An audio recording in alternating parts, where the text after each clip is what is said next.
Nếu quý vị xem trên điện thoại, hãy phóng to full màn hình để có trải nghiệm tốt nhất. Không ngờ tiểu thuyết tu tiên này viết thật sự rất hay.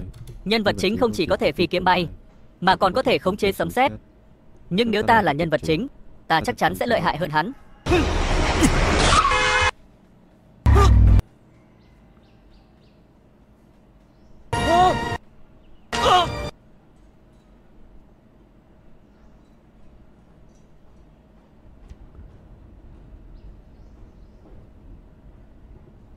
Người này hít vào trong cơ thể khí thuần dương.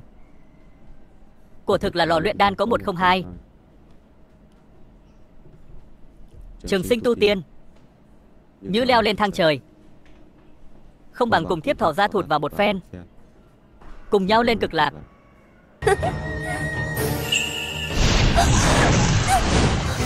Ta tu luyện 10 vạn năm, vậy mà lại bị một phàm nhân làm bị thương. Không ổn, thần hỏa hộ thể, vạn pháp bất xâm.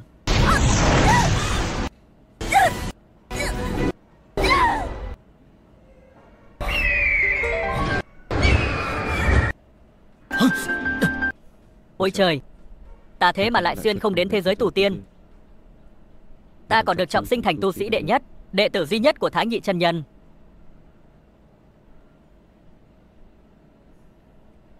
Không thể nào, đệ tử này vô dụng quá.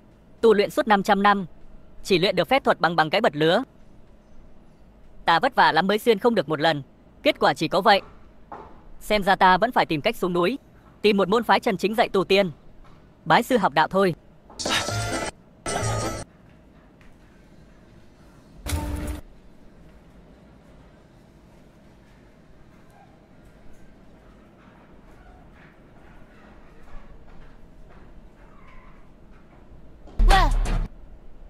Ngươi chính là Diệp Trần. Ta đây. Có chuyện gì vậy?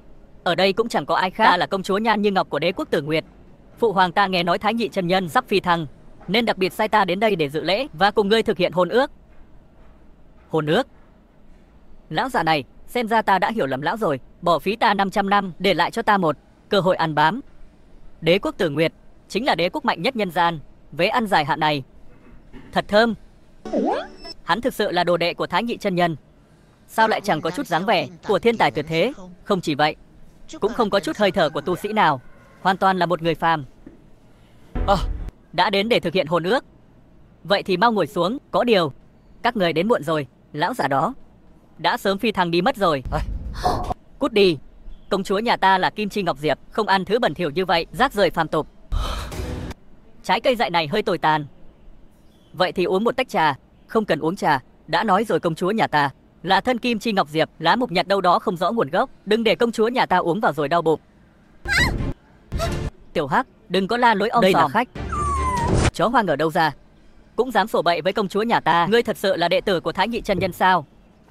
Ta tất nhiên là đệ tử của Thái Nhị chân nhân, nhưng mà lão già kia 500 năm rồi cũng chẳng dạy ta được cái gì, tự vỗ mông bỏ đi phi thăng, chỉ để lại một căn nhà nát. Còn có Tiểu Hắc, thật đáng tiếc. Chúng ta vẫn đến chậm một bước, không thể chiêm ngưỡng dung mạo bất tử của chân nhân. Ông ấy chỉ là một ông già tồi, ăn cơm ngáy mũi, ngủ ngáy khò khò, dung mạo bất tử ở đâu ra chứ? Ngông cuồng, thật là không biết sống chết. Thái Nhị chân nhân là tu sĩ đệ nhất Cửu Thiên thập địa, người mạnh nhất giới hàng tiên. Đệ tử của người sao có thể là loại phàm nhân như ngươi?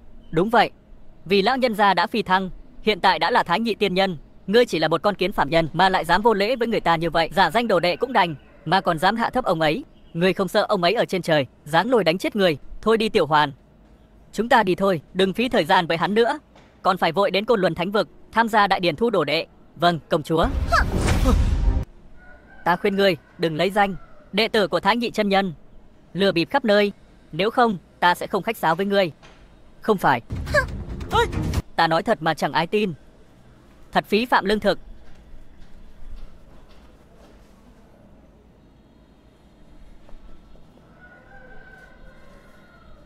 Ngươi chính là Diệp Trần. Sao lại có thêm một người nữa vậy? Ta là thánh nữ của Côn Luân Thánh vực, thực hiện mệnh lệnh của sư phụ đến đây để tham quan Thái Nhị chân nhân phi thăng, nhân tiện thực hiện hôn ước. Đây là trái trường sinh trong truyền thuyết, ăn một của có thể kéo dài tuổi thọ. Ở Côn Luân Thánh vực của chúng ta chỉ có trưởng môn mới được dùng. Một loại của quý như vậy, vậy mà lại bị vứt bừa bãi trên đất, thật là phí của rời. Ôi ôi, cô nương, đây là củ dại hái đại thôi mà. Cô muốn ăn thì đừng nhặt trên đất. Để ta hái trái khác cho cô, không sao đâu. Không được lãng phí thức ăn. Cô gái thánh thiện này tốt bụng ghê. Tốt hơn công chúa nhiều. Tiếc là ta chỉ là phàm nhân. Mặc dù đã có hôn ước, người ta chưa chắc đã coi trọng ta. Ê cô nương, đã rơi xuống đất rồi thì đừng ăn nữa. Cứ để cho chó ăn. Cái gì? Tiên của như vậy, ngươi lại đem cho chó ăn. Này, tiểu hắc, không ngờ lại có khí thế mạnh mẽ như vậy. Đợi đã, con chó đen này thật ra là thần thú cấp 9 Hạo Thiên Khuyển. Ở cõi thánh địa Côn Luân của chúng ta, thần thú Trấn Sơn Hỏa Kỳ Lân mới chỉ ở cấp 5 thôi. 3 ngày không đánh là ngươi lại phá nhà. Đây là khách, chứ không phải đám lúc nãy. Quả không hổ danh là đệ tử của Thái Nhị chân nhân, ngay cả thần thú cấp 9 cũng bị hắn trấn áp, không dám manh động. Nhà ta cũng chẳng có gì ngon. Nếu cô thích của này thì cứ dùng, ta sẽ hái cho cô. Thuận tiện pha cho cô một tách trà nóng. Đa tạ. Đây là Khai Thiên Phủ, đứng đầu trong 10 đại thần khí thượng cổ. Tương truyền vật này có thể khai thiên lập địa, chém một nhát diều có thể chém đôi 9 tầng trời 10 phương.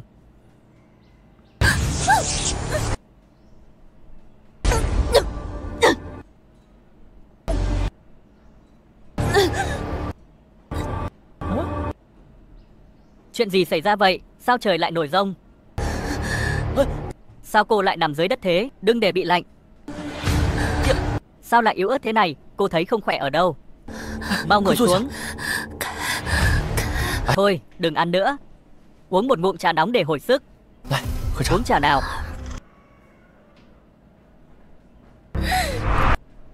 Trà này không ngờ lại khiến ta đột phá kim đan. Sư phụ nói ít nhất phải tu luyện 500 năm ta mới có thể đạt tới cảnh giới này. Không ngờ một ngụm trà lại bằng 500 năm tu luyện. Chẳng lẽ đây là truyền thuyết, chỉ có tiên nhân mới có thể uống được trà Vân Vụ Tiên?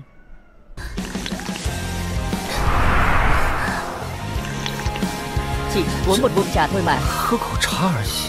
Cô nương này trông cũng khá xinh, chỉ là có vẻ hơi thiếu hiểu biết. Một tách trà thực sự đã khiến ta đột phá. Sư phụ nói với năng khiếu của ta, muốn đạt đến cảnh giới này ít nhất phải tu luyện 5.000 năm. Diệp công tử, đây chắc chắn là bảo bối của Thái Nhị chân nhân. Bảo bối? Cái này chỉ là trà dại ta tùy tiện hái. Vẫn còn mấy bao tải. Chỉ cần cô không giống một số người chê uống vào đau bụng là được. Trà tiên Vân Vụ, một chén sánh bằng 5.000 năm tu luyện. Ngay cả tiên trên trời cũng khó mà cầu được. Ai dám chê? Sợ là ra khỏi cửa không mang theo nhãn cầu nhỉ? Cô nói thế, ta thấy ngại quá. Cô gái này thực sự rất tốt, chỉ là não có vẻ không được tốt lắm. À, đúng rồi cô nương, ta nghĩ cô đến đây cũng là để hủy hôn đúng không? Cô yên tâm, ta biết mình nặng bao nhiêu, tuyệt đối sẽ không quấy rầy cô. Cô cứ để giấy hủy hôn ở đây. Có thể đi rồi. Hủy hôn? Biết rồi. Hắn đang thử thách ta. Cũng đúng, Diệp Trần là đệ tử của Thái Nhị chân nhân, nhất định là rất đỉnh của đỉnh. Xem qua toàn bộ giới tu tiên bất tử, chắc chắn có vô số thiên kim tiểu thư đang chờ đợi ta phải vượt qua thử thách mới xứng đáng với hắn. Có thể cho ta thêm một cơ hội không? Hủy hôn? Ta không hủy đâu. Mong rằng có thể cho ta thêm một cơ hội. Không phải, Sở tiểu thư, cô đừng làm loạn nữa. Ta chỉ là một người bình thường, làm sao ta xứng với thánh nữ Côn Luân như cô? Huống hồ, bây giờ tu vi của ta lại thấp. Hiện tại ta đang tu luyện cái cũ, còn muốn đi tìm một môn phái tu tiên để tu luyện. Người bình thường nào có ai cầm diều khai thiên, cưới chó ngao trời, không có việc gì thì ăn của trường sinh, uống trà tiên mây mù. Khoan đã, hắn vừa nói tìm chỗ tu luyện, có phải ám chỉ muốn đến thánh vực Côn Luân ta xem thử? Cho ta cơ hội thử thách ta lần nữa. Thánh nữ này đang lẩm bẩm gì thế? Diệp công tử, có nguyện ý đến Côn Luân thánh vực của chúng ta xem thử? Côn Luân thánh vực? Côn Luân thánh vực chính là đứng đầu trong tứ đại thánh vực, nữa còn là một trong những tông môn tu tiên mạnh nhất. Ta tất nhiên muốn được đến đó. Quá tốt rồi, chàng ấy đồng ý đến Côn Luân thánh vực, như vậy chứng tỏ chàng ấy vẫn chưa hoàn toàn từ bỏ ta. Diệp công tử, ngươi hãy yên tâm, ta nhất định sẽ cố gắng chứng minh bản thân xứng đáng với ngươi. Ôi chao, ta phải nắm bắt cơ hội này thật tốt, cố gắng bái nhập Côn Luân thánh vực, bước lên con đường tu tiên chân chính. Hôm nay là ngày Côn Luân thánh vực tuyển nhận đệ tử mới, phía trước đang tổ chức đại hội khảo hạch. Chỉ có những người vượt qua khảo hạch mới có thể trở thành đệ tử của Côn Luân thánh vực. Tất nhiên là ngươi không cần. Đợi ta đi thông báo với sư phụ một tiếng xem ông ấy sắp xếp thế nào. Với thực lực của Diệp Trần, Sợ rằng phải trưởng môn đích thân ra đón tiếp. Cung điện thái thượng lộng lẫy nhất Côn Luân Thánh vực của ta cuối cùng cũng đã đón được chủ nhân rồi. Chỉ có Diệp Trần mới có tư cách ở nơi như vậy. Vậy không ổn lắm đâu. Cảm giác đi cửa sau thật tuyệt. Đợi ta quay lại.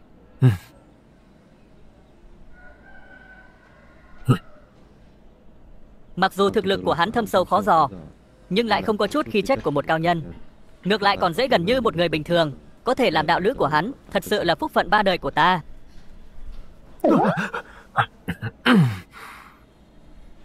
Đứng lại. Sao ngươi lại xuất hiện ở đây? Đại tỷ, sao ta đi đâu cũng gặp cô thế? Hừ, ngươi đúng là đồ keo sơn. Lột cũng không ra, hắn thực sự đã theo chúng ta đến Côn Luân Thánh vực. Công chúa nhà ta không phải người ngươi có thể với tới. Mau xuống núi chặt củi đi. Này, ta không có theo các cô đâu. Ta đến đây chỉ để xem náo nhiệt thôi. Nói dối cũng không biết bị à? Sao ngươi không nói? Ngươi đến đây để tham gia đại điển thu đồ đệ nhỉ? Công chúa, ngươi đúng là quá coi trọng hắn rồi. Một tên nhà quê không có linh căn. Sao dám mặt dày nói? Mình đến đây để bái sư. Thôi đi Diệp Trần, ta lười nói nhảm với ngươi nữa. Giữa ta và ngươi là không thể nào. Ta chính là Phương Hoàng bay trên trời, mà ngươi chỉ là con chim sẻ dưới tầng mây. Ngay cả tư cách nước nhìn ta cũng không có. Không phải, cô đang nói gì vậy? Ta thật sự đến đây để xem náo nhiệt. Huống hồ, ta cũng không cần tham gia đại điển. Nói thật với cô, ta có quan hệ. Ta hiện tại đã là đệ tử đã định sẵn của Côn Luân Thánh vực rồi. Vô lý, bản thân ngươi còn chút lòng tự trọng nhỏ nhoi của mình mà lại bịa ra trò cười nực cười như vậy. Ngươi có biết không, Côn Luân Thánh vực thành lập đã 10 vạn năm, tất cả đều phải thông qua đại điển thu đồ đệ mới có thể bái nhập sơn môn. Cho dù là yêu nghiệt tuyệt thế có tài năng kinh diễm, hay là thiên kiêu vô song, đều phải trải qua nghi thức này. Đã định sẵn gì chứ? Lời này ngươi cũng nói được. Công chúa, đừng nói nhảm với hắn nữa, hắn hiểu gì chứ? Chúng ta mau đi thôi. Đại điển thu đồ đệ của Côn Luân Thánh vực sắp bắt đầu rồi. Tiểu Hoàn, chúng ta đi thôi. Vâng, công chúa. Không được đi theo nữa, nghe rõ chưa? Này, cô không cho ta theo, ta cứ theo đó. Đây là nhà cô sao? Ngươi. Thôi đi, Tiểu Hoàn, mặc kệ hắn đi. Dù sao thì đây cũng là cơ hội cuối cùng hắn có thể gặp ta. Sau này, hắn chỉ có thể như người thường, ngước nhìn dáng tiên của ta trên mây.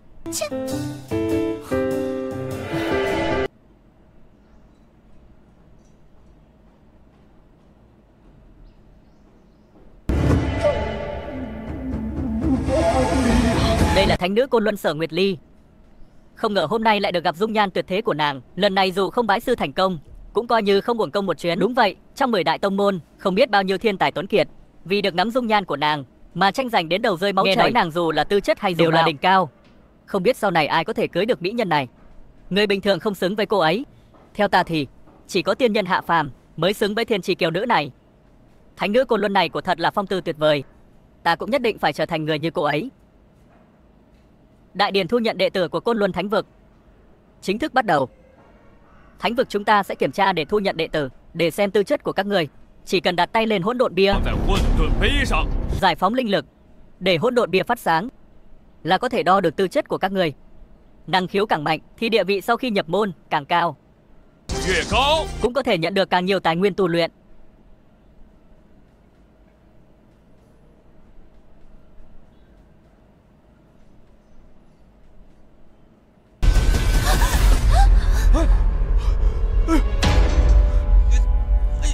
Đứa trẻ này thế mà không bị hỗn độn bia ảnh hưởng.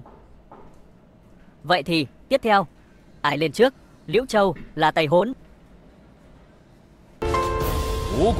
Tư chất phàm nhân. Người tiếp theo Sử Gia Trang, Triệu Tử Long. Tư chất bình thường, có thể miễn cưỡng thu làm đệ tử ngoại môn.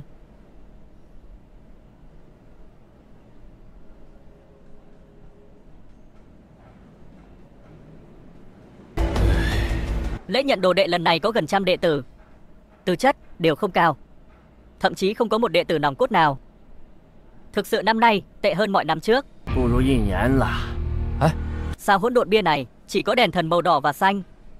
Hỗn độn bia tổng cộng có 9 loại ánh sáng thần thánh, là màu trắng, xanh lá cây, xanh da trời, vàng, cam, đỏ, khi đó được thần quang màu tím và đen mới có thể đạt được ngưỡng nhận đồ đệ của thánh vực. 5 loại thần quang cam, đỏ, xanh lam lần lượt tương ứng với đệ tử tạp dịch, đệ tử ngoại môn, đệ tử nội tâm, đệ tử cốt lõi và đệ tử chân chính. Nếu có thể cùng lúc đo được 2 loại thần quang khác nhau thì có thể trở thành đệ tử của thánh quân. Vậy 3 loại thần quang thì sao? Thần quang 3 màu có thể trở thành thánh tử của thánh giới. Còn về 3 màu thần quang trở lên thì đừng hòng nghĩ tới.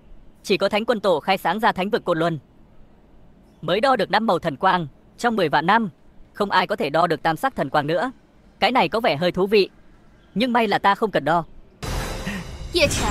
Người cũng muốn đến hỗn độn bia thử nghiệm. Thật là không biết lượng sức mình, một người như ngươi, ngay cả linh căn cũng không có, không thể nào kích hoạt được hỗn độn bia, càng đừng nói đến việc đo được thần quang. Đúng vậy, người mau cút về. Rừng sâu núi thẳm chặt củi đi, đây là nơi dành cho người tu tiên. Một phàm nhân như ngươi, đừng có chen vào đây làm gì. Ta đâu nói là ta làm kiểm tra. Nhưng nếu lão già sẵn sàng nhận ta làm đồ đệ, thì chắc ta cũng có chút tư chất. Biết đâu còn có thể làm đệ tử tạp dịch. Đệ tử tạp dịch? Ngươi chỉ có vậy thôi sao? Hắn là một phàm nhân, có thể làm đệ tử quét rác của Côn Luân Thánh Vực thì tổ tiên đã phù hộ rồi. Người tiếp theo, Tử Nguyệt Đế Quốc, Nhan Như Ngọc. Cô ấy là Nhan Như Ngọc. Nghe nói cô ấy là người đứng đầu thế hệ trẻ của đế quốc Tử Nguyệt. Với tư chất của Nhan Như Ngọc, ít nhất có thể tạo ra ánh sáng tím, trở thành đệ tử nòng cốt. Thần quang đen. Không ngờ tư chất của nàng còn cao hơn cả Tử thần quang, trực tiếp đạt đến Hắc thần quang. Linh căn hỏa cực phẩm. Đứa trẻ này có căn cơ tốt. Nếu có thể bồi dưỡng, chỉ cần thời gian, nhất định có thể trở thành lực lượng nòng cốt của tông môn. Ánh sáng đen thần bí, thiên phú tốt, lại có linh căn hỏa cực phẩm, có thể làm chân truyền đệ tử. Ngươi đã thấy rõ khoảng cách giữa ngươi và công chúa của ta chưa? Công chúa của ta đã trở thành đệ tử chân truyền, đây là độ cao mà 10 kiếp ngươi cũng không đạt được. Ta biết, vì vậy ta đồng ý hủy hôn rồi. Sao các cô bây giờ lại cảm thấy vướng víu không rõ? Đừng tưởng ta không biết, miệng thì nói thế, thực ra trong lòng vẫn nghĩ Cóc Ghẻ muốn ăn thịt Thiên Nga. Nếu không thì tại sao lại theo chúng ta đến đây? Rõ ràng là không cam tâm, cứng miệng cũng vô dụng thôi. Nhưng mọi chuyện cũng nên dừng lại ở đây. Đầu óc cô có vấn đề à? Người tiếp theo. Ta à? Không sai, chính là ngươi. Không phải đại trưởng lão, nhưng mà hôm nay ta cũng không định. Ngươi mau lên đi. Ngươi không phải luôn bám giết lấy ta sao? Để cho công chúa ta xem ngươi có mấy cân mấy lạng nào.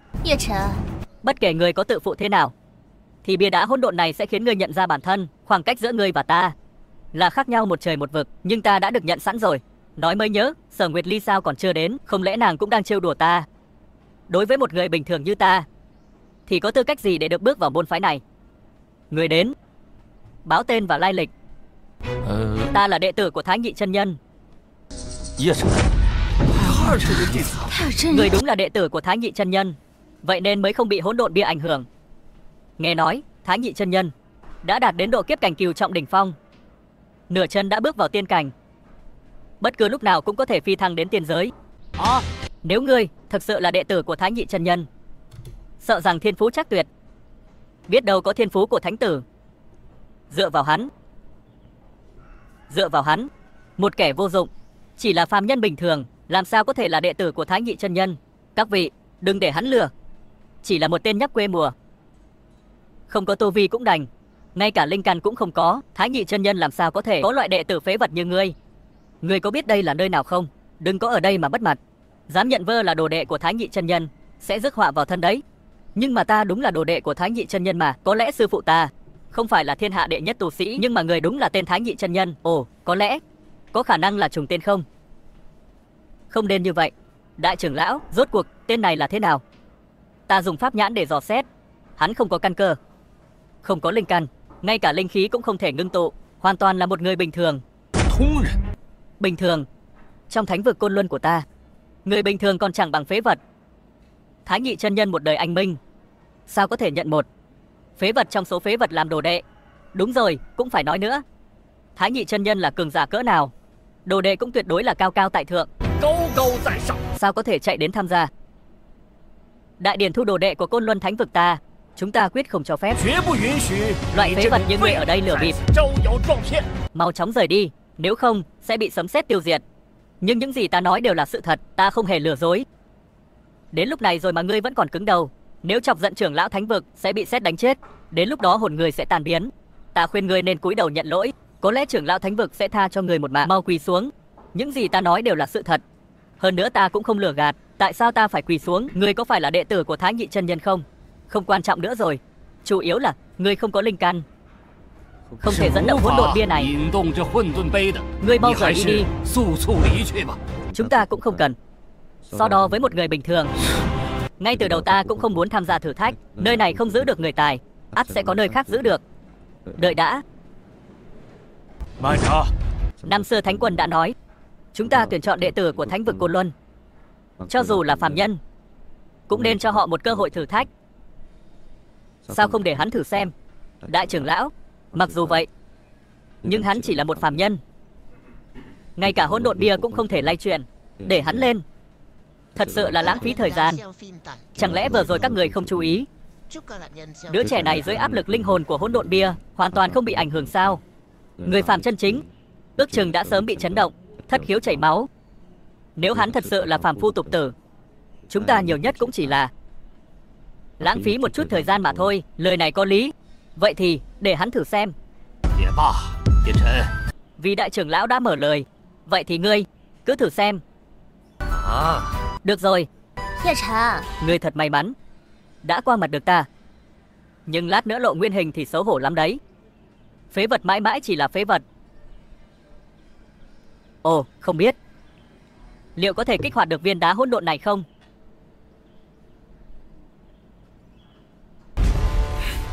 Tài năng của đứa trẻ này quá kém. Hắn không thể kích hoạt được bia hỗn độn phát sáng. Nhìn hắn chính là người bình thường. Đây không phải là linh lực. Đây là cái gì? Chẳng lẽ là... Ta đã nói hắn là rác rưởi mà. Hắn còn muốn bia hỗn độn phát sáng. Đúng là si tâm vọng tưởng. Rốt cuộc người có được không vậy? Không được thì mau cút xuống, đừng làm mất thời gian của chúng ta. Đúng vậy, rốt cuộc người có được không vậy? Nhanh lên, xuống đi. Rốt cuộc có được không vậy? Nhanh lên đi.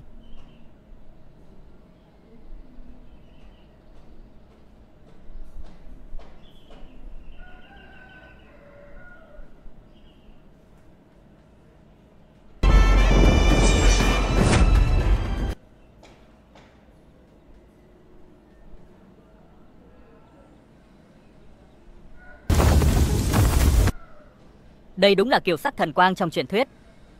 Chẳng lẽ hắn thật sự là thiên tài vạn cổ vô song? Điều này không thể nào. Trong 10 vạn năm qua chưa từng có ai khiến hỗn độn bia phát ra kiều sắc thần quang. Có phải mắt ta hoa rồi không? Ngay cả tổ sư Thánh Quân năm xưa cũng chỉ phát ra 5 sắc thần quang. Mỗi khi tăng thêm một màu, tư chất sẽ tăng lên gấp 10 lần. Tư chất của tiểu tử này chẳng phải mạnh hơn tổ sư Thánh Quân 10.000 lần sao? Thiên phú của đứa trẻ này chưa từng có. Thật đáng sợ. Nếu bỏ lỡ, không chỉ là tổn thất của Thánh vực Côn Luân chúng ta, mà còn là tổn thất của cả giới tu luyện. Mau báo cho trưởng môn Thánh Quân. Cửu sắc thần quang này 4 chữ thiên tài tuyệt thế. Không, 4 chữ thiên tài tuyệt thế không đủ miêu tả. Trước mặt hắn thì thật là lu mờ không chút ánh sáng, yếu ớt vô lực.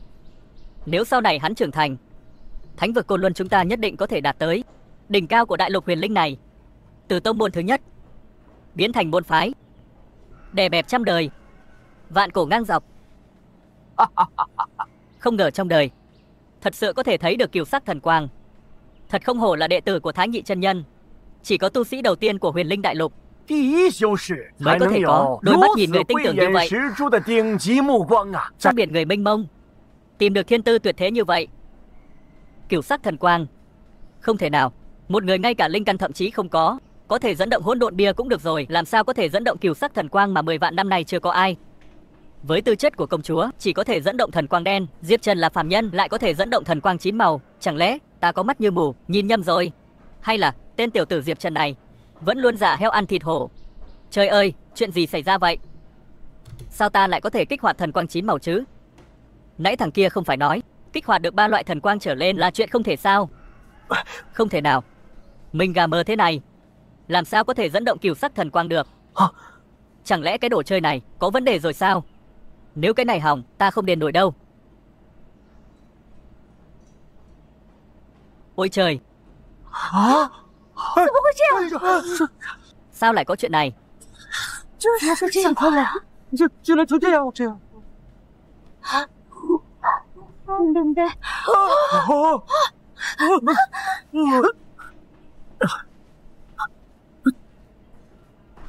Chuyện gì xảy ra vậy? Cái bia hỗn độn này vỡ rồi, không phải nói là độ bền của nó ngang với tiên khí sao? Dù sao thì cũng là bảo vật đã đặt ở đây 10 vạn năm. Cho dù là tiên khí lợi hại độ bền cũng hết, vỡ cũng là chuyện bình thường. Này, mọi người đều nhìn thấy rồi đấy, là cái thứ này tự vỡ, không liên quan gì đến ta. Muốn ta đền, ta không đền nổi.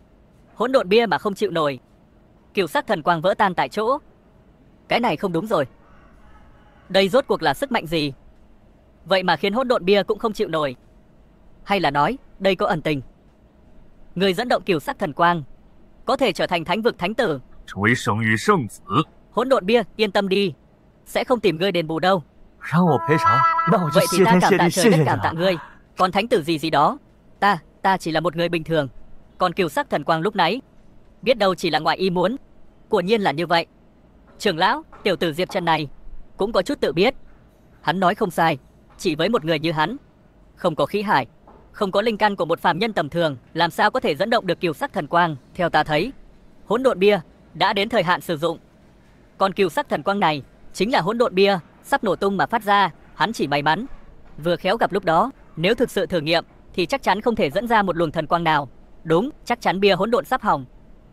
Diệp Trần hoàn toàn là mèo mù vớ cá rán. Bảo vật 10 vạn năm, ngày nào cũng để người ta sờ mó, bây giờ sờ hỏng là chuyện bình thường. Cô nói quá có lý.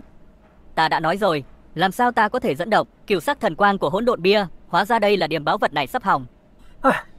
Ta thật xui xẻo. Nhưng may quá, ta không phải bồi thường. Hóa ra là vậy. Thật đúng là như vậy. Ta vừa mới kiểm tra, lúc đứa trẻ này chạm vào bia hỗn độn, không phát ra một chút linh lực nào. Quả thật là vấn đề của bia hỗn độn này. Xem ra, thực sự là hỗn độn bia có vấn đề. Mà đứa trẻ này, quả thật là tình cờ gặp được. Cảnh cuối cùng của bia hỗn độn tự hủy. Xem ra, vui mừng hớn hênh. Còn tưởng là thiên tài tuyệt thế, nói thẳng ra, chỉ là gặp may thôi. Không đúng, hỗn độn bia này được chế tạo từ hỗn độn tiên ngọc. Vật này là 9 trời 10 đất, vật liệu cứng nhất. Cho dù để 100.000 văn, 100 vạn năm cũng không thể hỏng được. Hơn nữa, bia hỗn độn cũ đã được Thánh quân luyện chế thành trấn bại phi, có thể so sánh với một tinh thần cổ tích mới. Sao có thể hỏng được chứ? Đứa bé này quả nhiên không có linh lực, nhưng vừa rồi nó chạm vào hỗn độn bia, có lẽ vô tình đã giải phóng ra năng lượng mạnh hơn. Mà năng lượng này, ngay cả ta cũng không nhìn thấu. Vậy nếu đây là hiểu lầm, đại trưởng lão, xin người hãy phán đoán lại. Rút lại lệnh vừa rồi. Đúng vậy, đại trưởng lão. Một phàm nhân mà trở thành thánh tử của Côn Luân Thánh vực chúng ta chẳng phải sẽ trở thành trò cười lớn của cả thiên hạ sao? Đại trưởng lão, mau thu hồi mệnh lệnh đi. Đúng là phải thu lại lệnh cũ để cho Diệp Trần làm thánh tử. Thật sự không ổn chút nào. Thấy chưa, Diệp Trần, đừng tự mình chuốc lấy nhục nữa. Ở đây, may mắn không có tác dụng, thiên phú mới là chân lý. Sau khi xuống núi, ít mơ mộng hão huyền đi. Người phàm như ngươi, sống một đời bình lặng cũng tốt. Cũng đúng, ta chỉ là một người bình thường, không nên mơ mộng tu tiên, nên tỉnh mộng rồi. Diệp Trần không thích hợp làm thánh tử, nhưng hắn xứng đáng được đánh giá cao hơn.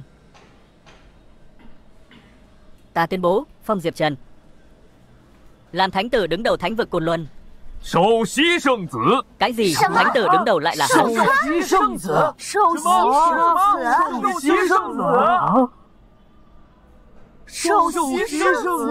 Đại trưởng lão, người có phải nói nhảm không? Thánh tử đứng đầu, đó chính là người kế thừa của trưởng môn Thánh quân. Bản thân trưởng môn còn chưa lên tiếng, ngươi lại dám thay người ta quyết định, hơn nữa lại còn là một phàm nhân. Không sai, đại trưởng lão, mau thu hồi mệnh lệnh đi. Nếu phàm nhân này trở thành thánh tử đứng đầu, toàn bộ đệ tử của thánh vực Côn Luân sợ rằng sẽ bất mãn. Đến lúc đó Côn Luân thánh vực của ta cũng sẽ bị các môn phái khác chế giễu. Đã nói là một sự ngoài ý muốn, Diệp Trần hắn chỉ là một người bình thường, đại trưởng lão còn muốn phong hắn làm thánh tử. Hắn chỉ là một phế vật. Tại sao lại làm thế? Đúng vậy, tại sao lại làm thế? Chẳng lẽ đây chính là cửa sau mà thánh nữ đã nói với ta trước khi đi? Chỉ là cửa sau này có vẻ hơi quá hoành tráng, ta không thể chịu nổi. Nếu thật sự trở thành thánh tử, lại còn là thánh tử đứng đầu, thì những thiên tài tuyệt thế trong môn phái này không chèn ép chết ta, một người bình thường. Không ngờ có ngày ăn bám cũng khó khăn, thật khó chịu. Chuyện này ta đã quyết, không cần bàn nữa. Ấy, đừng mà, ông hãy cân nhắc lại đi. Ta chỉ muốn làm một mỹ nam tử yên tĩnh. Khoan đã.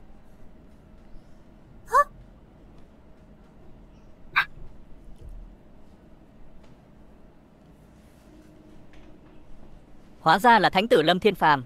Hành động của đại trưởng lão đã gây ra bất mãn với Lâm Thiên Phàm. Thực lực của thánh tử Lâm Thiên Phàm trong số các thánh tử thánh nữ đã là hạng nhất. Thêm vào đó sư phụ của hắn là một trong 10 cao thủ của Côn Luân Thánh Vực, Vạn Kiếm chân nhân, tương lai không thể nào đong đếm. Vốn dĩ địa vị thánh tử đứng đầu này rất có khả năng là của hắn, bây giờ lại bị một tên phàm nhân vô danh tiểu tốt cướp mất, hắn sao có thể cam tâm? Đại trưởng lão, ta không đồng ý đưa người này lên làm thánh tử đứng đầu. Người này chỉ là phàm nhân, không thể nào dẫn động được hỗn độn bia này. Đừng nói đến thánh tử, cho dù hắn có bái nhập sơn môn thì cũng là nỗi ông nhục của thánh vực Côn Luân.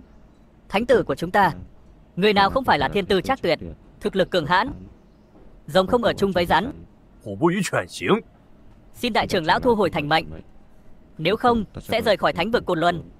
Thánh tử này có chút bản lĩnh, nói chuyện đúng là như heo mẹ đội nón, một bộ lại một bộ. Nhưng chuyện này liên quan gì đến ta? Ta cũng rất bất lực. Xin đại trưởng lão thu hồi thành mệnh, nếu không ta cũng sẽ rời khỏi thánh vực. Xin đại trưởng lão thu hồi thành mệnh.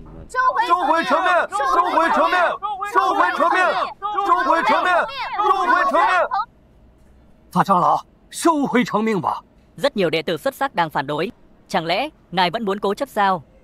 Chúng ta ở Côn Luân Thần Vực sở dĩ đứng vững không đổ là nhờ thu nhận những đệ tử thiên tài, nhờ họ chống đỡ cho chúng ta.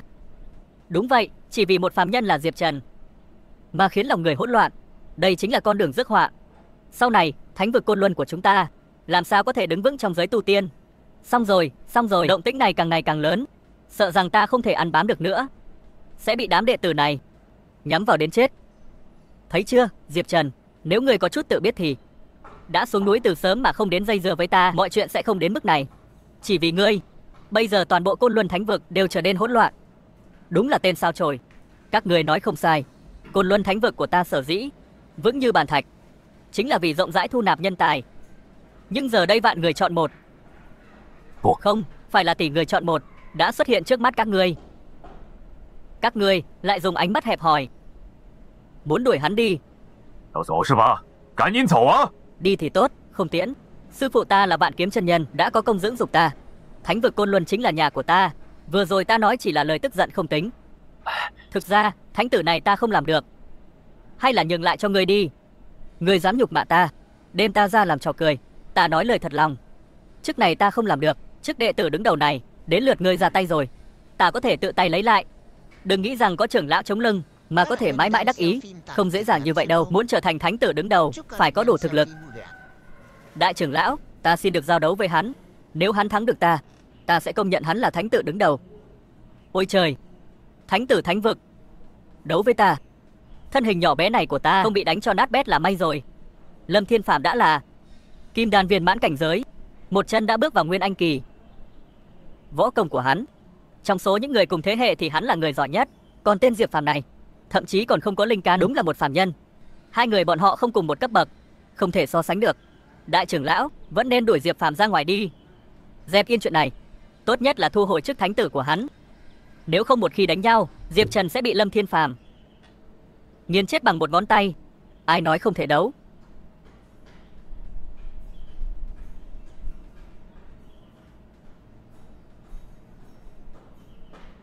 Phương Kiếm chân nhân đã xuất hiện, hắn chính là sư phụ của Lâm Thiên Phàm. Đại trưởng lão hành động ngược đời như vậy đã khiến vị đại lão hàng đầu này bất mãn. Vạn Kiếm chân nhân chính là một trong 10 cao thủ của Côn Luân Thánh Vực. Dù địa vị không bằng đại trưởng lão, nhưng thực lực và uy vọng lại cao hơn đại trưởng lão. Đại trưởng lão muốn dùng quyền thế của mình ban chức thánh tử cho một phàm nhân, cửa cũng không có. Lần này có trò hay để xem rồi. Là thánh tử do đại trưởng lão chọn ra, sao lại không chịu nổi cả khảo nghiệm nhỏ? Năm xưa tổ sư Thánh Quân chỉ kích phát ngũ sắc thần quang thì đã có thể ở giai đoạn đầu tu luyện đánh bại thánh tử ở giai đoạn kim đan. Nếu thật sự có thể kích phát cửu sắc thần quang thì đồ đệ của ta đương nhiên không phải là đối thủ của hắn. Cửu sắc thần quang chỉ là ngoài ý muốn, không liên quan đến tiểu tử này. Hơn nữa, lúc đó trưởng môn Thánh Quân vẫn còn tu vi, còn tên Diệp Trần này thậm chí còn chưa bắt đầu tu luyện. Đây không còn là khoảng cách về cảnh giới nữa, mà là khác biệt giữa tu luyện. Phương Kiếm chân nhân bớt giận, cần gì phải chấp nhặt với một phàm nhân? Đúng vậy, hắn không phải là thánh tử đứng đầu sao? Ôi trời, xong rồi, đây là muốn chơi thật rồi. Ta phải báo chạy thôi. Đứng lại. Muốn đi thì đã muộn. Trận chiến hôm nay người không đánh cũng phải đánh. Vị trí thánh tử đứng đầu ta sẽ đích thân đoạt lại. Xem ra hôm nay Diệp Trần hung nhiều cát ít. Công chúa, theo ta thấy thì Diệp Trần đáng đời. Một lời đã định. Trận chiến này để Diệp Trần đối đầu với Lâm Thiên Phàm. Sao có thể? Không thể nào. Ta có đồng ý đâu. Chẳng phải chỉ là thánh tử đứng đầu thôi sao? Ngươi muốn ta nhường cho ngươi thì được thôi. Vậy là yên bình, cần gì phải đánh nhau chứ? Vẫn còn dám xúc phạm ta. Thằng vô lại. Không ổn.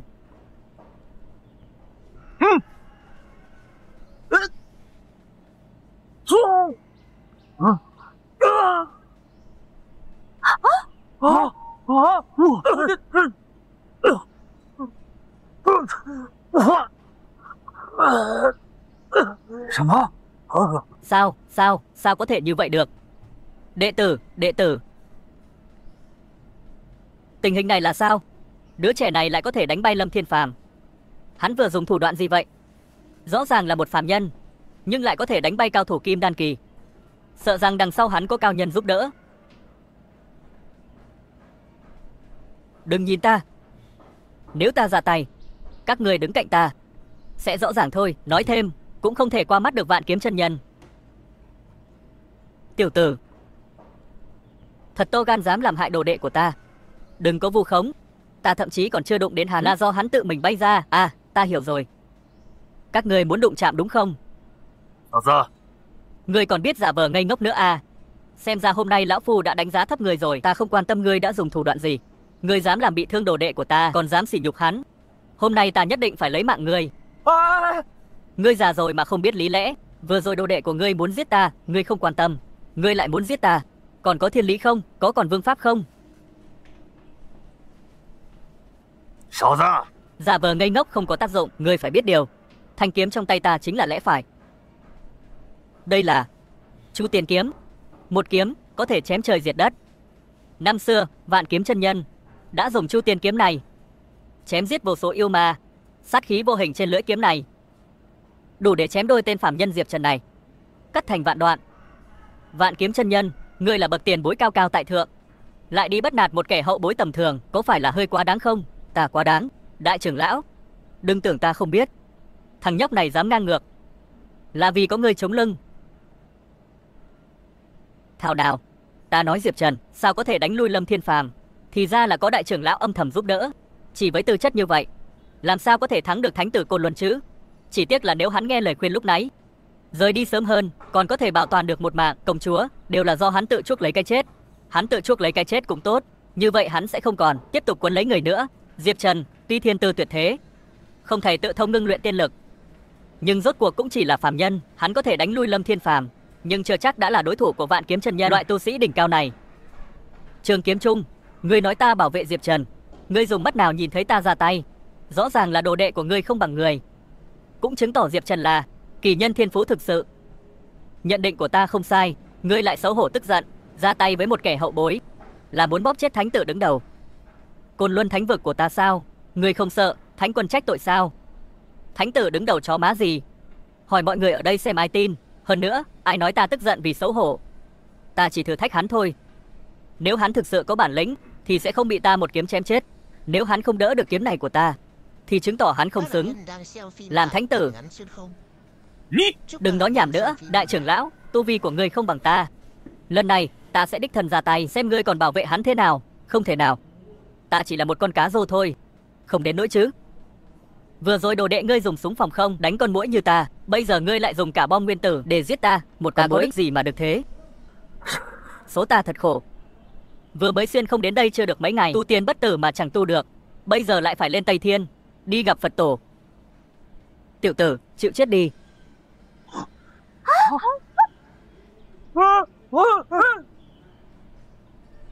Vất vả lắm mới xuyên không được một lần, bây giờ lại phải chết. Không được, ta không thể chết như vậy được. Mặc dù ta không có bản lĩnh gì, nhưng ta cũng không phải là kẻ dễ bị bắt nạt. Lo lắng rồi cũng cắn người.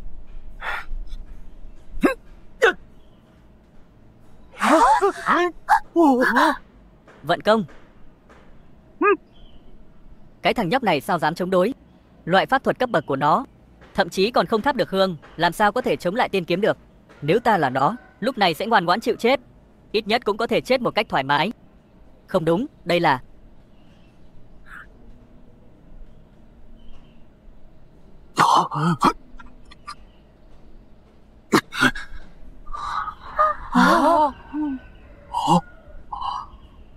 Sao có thể? Thanh kiếm Chu Tiên này của ta là dùng nhít xe tài vạn năm tinh chế, vậy mà lại bị nung chảy. Rốt cuộc tên nhấp này có thủ đoạn gì? Chuyện gì xảy ra vậy? Một thanh kiếm Chu Tiên to như vậy thì sao? Còn phải hỏi sao? Chắc chắn là Vạn Kiếm chân nhân đã thủ kiếm lại. Xem ra chân nhân vẫn không muốn ra tay với thằng nhóc này, chỉ dọa dẫm nó thôi. Thằng nhóc này mạng lớn thật, may mà Vạn Kiếm chân nhân kịp thời thu tay, không thì chắc chắn nó sẽ không thoát khỏi kiếp nạn này. Ngươi, ta, Diệp Trần, sao ngươi còn đứng ngây ra đó, còn không mau xin lỗi người ta? Vạn Kiếm chân nhân vừa rồi chỉ muốn dọa ngươi một chút, nếu ông ấy thực sự muốn giết thì ngươi đã sớm tan thành bầy khói rồi. Ngươi còn không mau quỳ xuống tạ ơn, cảm ơn chân nhân đại từ đại bi đã tha cho mạng chó của ngươi. Ta vừa rồi sợ đến nỗi tẻ ra quần, ta còn phải cảm ơn hắn, đùa cái gì thế? Nếu không phải vừa nãy ta kịp thời thu tay, thì bây giờ ngươi đã sớm thân lìa khỏi xác. Tiểu tử này trên người có cổ quái. Hôm nay coi như không giết ngươi, ta cũng phải phế bỏ đan điền, để ngươi triệt để trở thành phế nhân. Giờ thì quỳ xuống dập đầu xin lỗi, ta sẽ tha cho ngươi một mạng. Thật đấy, tự nhiên không giả.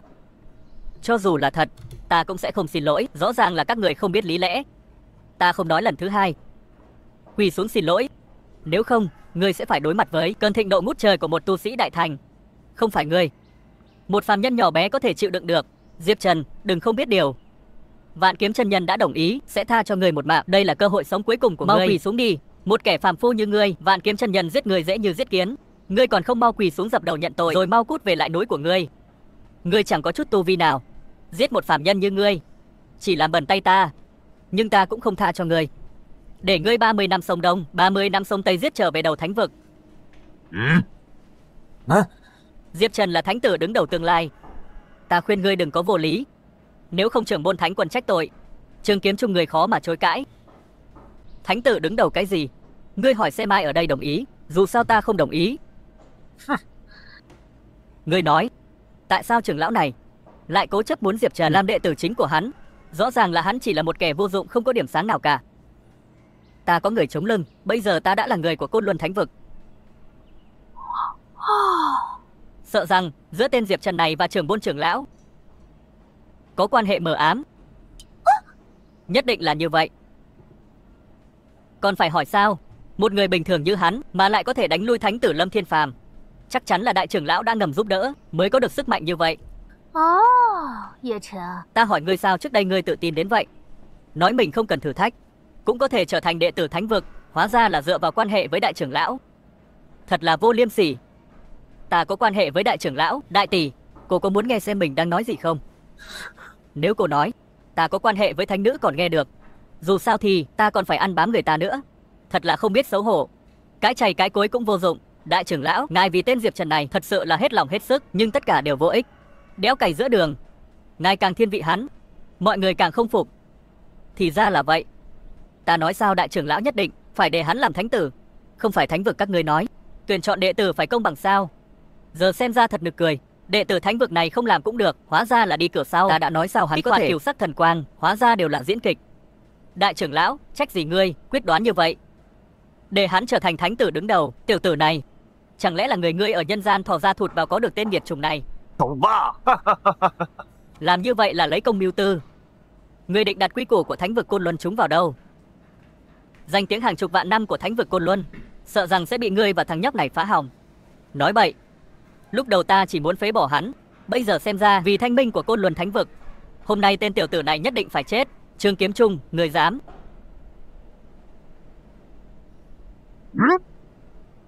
Vạn Kiếm Quy Phong. Không phải chứ, lại nữa. Không tốt.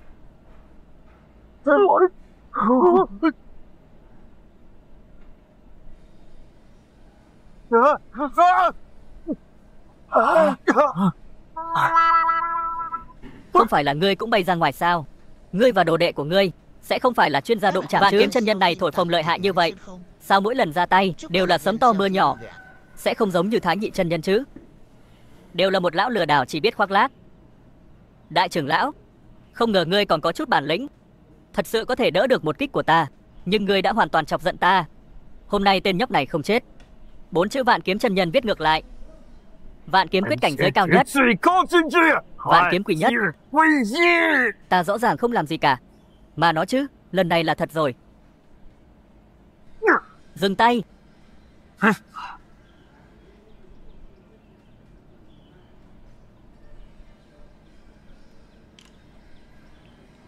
Tham kiến Thánh Quân đại nhân. Tiểu tử, ngươi nên cảm ơn Thánh Quân đại nhân. Ngươi đến mới khiến ngươi giữ được cái mạng. Tên vô lại này, rõ ràng là ta cho người giữ cái mạng. Thánh Quân đại nhân, đại trưởng lão dùng quyền mưu lợi riêng, cố chấp muốn chọt cái phế vật không có tu vi này làm thánh tử đứng đầu của Côn Luân Thánh vực chúng ta. Nếu hắn trở thành thánh tử đứng đầu truyền ra ngoài, Côn Luân Thánh vực chúng ta chẳng phải sẽ trở thành trò cười cho thiên hạ sao? Còn chế giữa thánh vực chúng ta không có người tài. Vạn kiếm, câm miệng cho ta. Còn không lui xuống. Tiên tôn đại nhân, vị này chính là Diệp Trần. Không cần nói, ta cũng biết. Nhận hắn làm đệ tử đứng đầu thánh vực chúng ta thật sự sẽ khiến chúng ta trở thành trò cười cho thiên hạ. Trưởng môn, Diệp Trần thật ra loại người như thế này làm sao có thể chịu khuất thân là một thánh tử chân truyền? Hay là thế này, thái thượng trưởng lão của thánh vực Côn Luân chúng ta hiện đang khuyết. Không biết Diệp tiểu hữu có hứng thú không? Ta. Cái gì? Côn Luân Thánh Quân lại để tiểu tử này làm trưởng lão thái thượng của thánh vực chúng ta? Thánh Quân sao có thể chứng cho một phế vật làm thái thượng trưởng lão? Hay là mắt ta hoa rồi? Không đúng, Thánh Quân chắc chắn là đang tức giận, mà còn nói ngược nữa chứ. Ta tin chỉ cần hắn dám nhận lời, Thánh Quân nhất định sẽ giết chết hắn.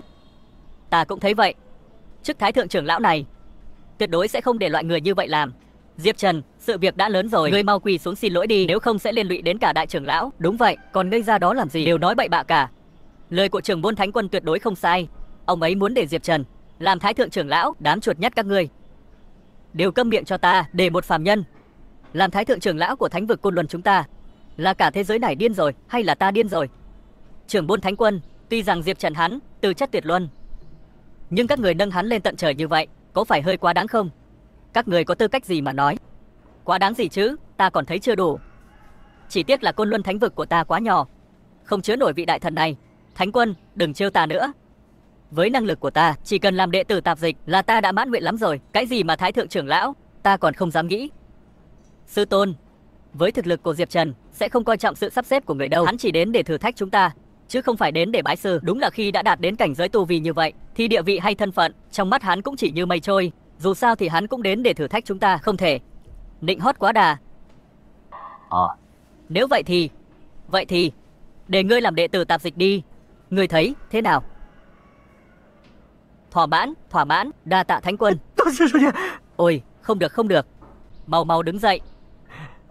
Cảm ơn Thánh Quân, vất vả mãi cuối cùng cũng bái sư được. Vị Thánh Quân này cũng tốt bụng thật. Ta hiện tại không có bản lĩnh để làm đệ tử chính thức, làm một đệ tử tạp dịch nhỏ là vừa. Vẫn là vị hôn thê này của ta có bản lĩnh, nhưng đây là đệ tử tạp dịch do trưởng môn đích thân chỉ định. Trưởng môn Thánh Quân thật không ngờ lại không trừng phạt tên phế vật này, còn cho hắn làm đệ tử tạp dịch. Vận may của tên này cũng quá tốt rồi. Một kẻ phàm nhân chẳng là gì cả, bây giờ vậy mà còn có cơ hội bái nhập sơn môn. Côn Luân Thánh Quân là nhân vật như thế nào? Ngài lòng dạ rộng rãi, tâm từ khoáng đạt, đương nhiên là không muốn so đo với loại người này. Công chúa nói đúng, nhưng mà thằng này đúng là số lớn, nhiều lần đều để hắn sống sót. Trưởng môn Thánh Quân, Diệp Trần đương nhiên là thiên tài hiếm có. Ngài để hắn làm đệ tử tạp dịch thực sự là quá phí phạm nhân tài. Cho dù không thể làm thánh tử đứng đầu, cũng phải làm thánh tử chứ. Thánh tử người dám nhận ta cũng không dám dạy. Nhớ kỹ, Diệp Trần chỉ là người bình thường. Hỗn độn bia nổ cũng chỉ là ngoài ý muốn. Chuyện của hắn không được phép loan truyền khắp nơi, sau này cũng không được nhắc đến người này nữa. Từ hôm nay trở đi, người không được phép có bất kỳ quan hệ nào với Diệp Trần, càng không được tự cho là tốt với hắn mà chăm sóc hắn. Mà người có tư cách gì mà chăm sóc người ta? Đừng có làm phản tác dụng, làm hại Nguyệt Ly mất cơ hội. Đã phá hủy hỗn độn bia rồi thì vậy thì đại điện nhận đồ đệ hôm nay đến đây là hết. Ngày mai để các đệ tử mới vào môn đi tham quan Ngộ Đạo Thạch, nhận pháp môn tu luyện. Những người còn lại thì sao? Còn phải sao nữa? Thi được nửa chừng, trường thi nổ tung, đợi khi nào ta luyện được bìa hỗn độn mới rồi cho họ lên núi. Tiễn trưởng môn Thánh Quân.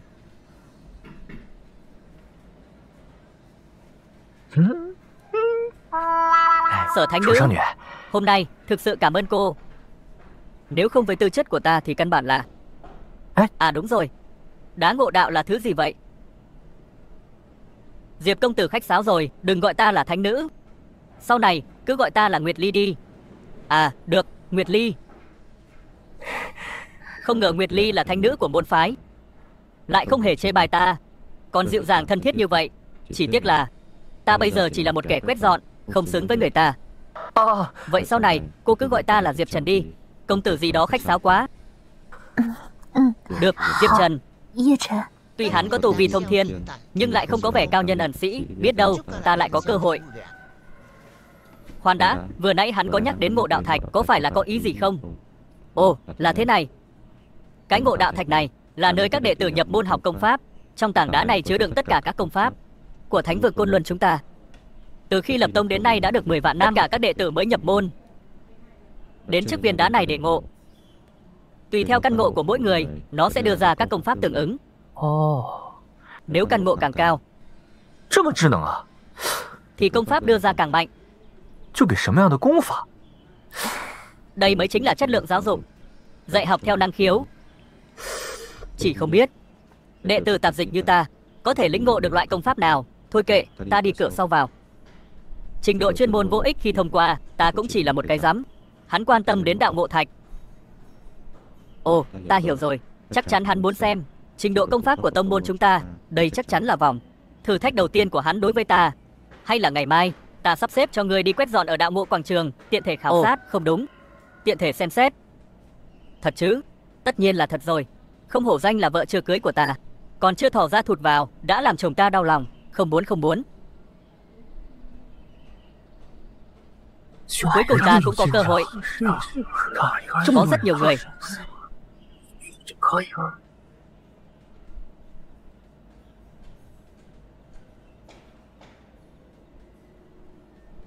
Như Ngọc à, không ngờ muội cũng bái nhập vào Côn Luân Thánh Địa. Thiếu tướng, lâu rồi không gặp. Ấy, Như Ngọc, bây giờ chúng ta đều là đệ tử Côn Luân Thánh Vực, không cần gọi cách xưng hô xa lạ như vậy. Ta cũng vừa mới tấn thăng lên làm đệ tử Hạch Tâm, đến đây để lĩnh công pháp. Hôm nay gặp lại, đúng là khéo thật. Chào đại sư huynh. Như Ngọc, muội có biết 3 năm nay ta ngày đêm nhớ thương muội, một lòng một dạ. Thiếu soái, công chúa nhà ta giờ đã là Hoa có chủ rồi, xin ngươi đừng đeo bám nữa. Hoa đã có chủ, Như Ngọc ưu tú như vậy, ngoài ta ra còn ai xứng với muội ấy? Chính là hắn.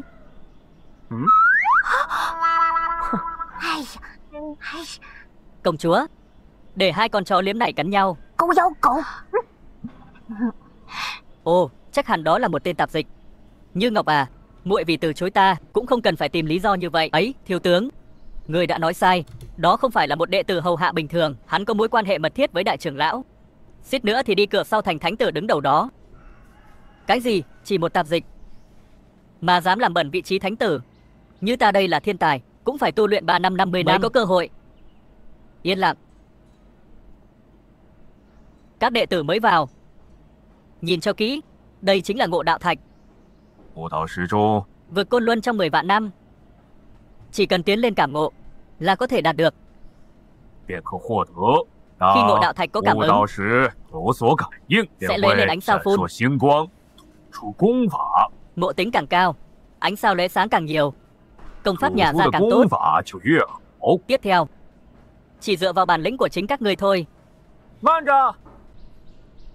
Sao, Lưu Trưởng Phong là đệ tử đã nhập môn lâu năm, quy tắc của ngộ đạo thạch người không hiểu sao? Đại trưởng lão ngài hiểu lầm rồi. Hôm nay ta tấn thăng làm đệ tử Hạch Tâm, đến đây để lĩnh công pháp. Đối với quy tắc thì ta hiểu rất rõ, nhưng theo quy củ của môn phái, tên tạp dịch kia không đủ tư cách để vào cửa chứ? Hay là chỉ vì tên nhóc đó và đại trưởng lão có quan hệ họ hàng nên hắn có thể vào đây để hóng hớt chứ gì? Sao hắn lại vào? Ta vốn định đích thân nhận Diệp Trần làm đồ đệ, nhưng trưởng môn lại nói hắn chỉ là một kẻ tầm thường. Chẳng lẽ ta đã nhìn nhầm sao? Nơi này của thật không phải là nơi những kẻ tạp dịch nên đến. Người vẫn nên đi. Ngoài ra, ta còn muốn làm rõ một chút. Ta và Diệp Trần không có bất kỳ quan hệ nào. Các người cũng đừng bàn tán riêng nữa. Xem ra, lời cảnh cáo của trưởng môn vẫn có tác dụng. Hắn thiên vị trắng trợn như vậy. Đương nhiên rồi, vào cửa rồi thì phải sàng lọc. Thằng phế vật này tự nhiên hiện nguyên hình. chỉ là tạp dịch tư sông Ngộ Đạo trọng địa. Cứ thế mà đi, môn phái quy củ để đâu? Theo tông môn luật lệnh, nên triệu Ngũ Lôi Oanh đỉnh chi hình. Cái gì? Ta chỉ sang đây dạo chơi, ngươi lại muốn phạt ta Ngũ Lôi Oanh đỉnh? Lưu Trường Phong, tu hành giả lấy từ bi làm hoài. Luật lệnh trên tuy nói là như vậy, nhưng Diệp Trần xông vào đây cũng chỉ là vô tình. Không phải đại trưởng lão, là thánh nữ bảo ta đến. Thánh nữ? Ngươi có biết mình đang nói gì không? Côn Luân Thánh vực của ta chỉ có một thánh nữ, đó chính là đệ tử chân truyền của trưởng môn Thánh Quân, Sở Nguyệt Ly.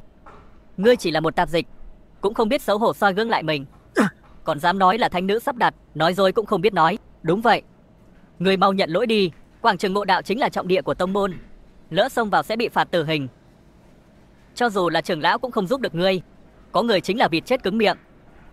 Rõ ràng thành thật nhận tội là được, một mực nói dối chỉ khiến tội thêm nặng. Sự thật đã rõ ràng còn dám cãi chảy cãi cối. Sao người không nói là trưởng môn Thánh Quân sai người tới đây? Là ý của ta.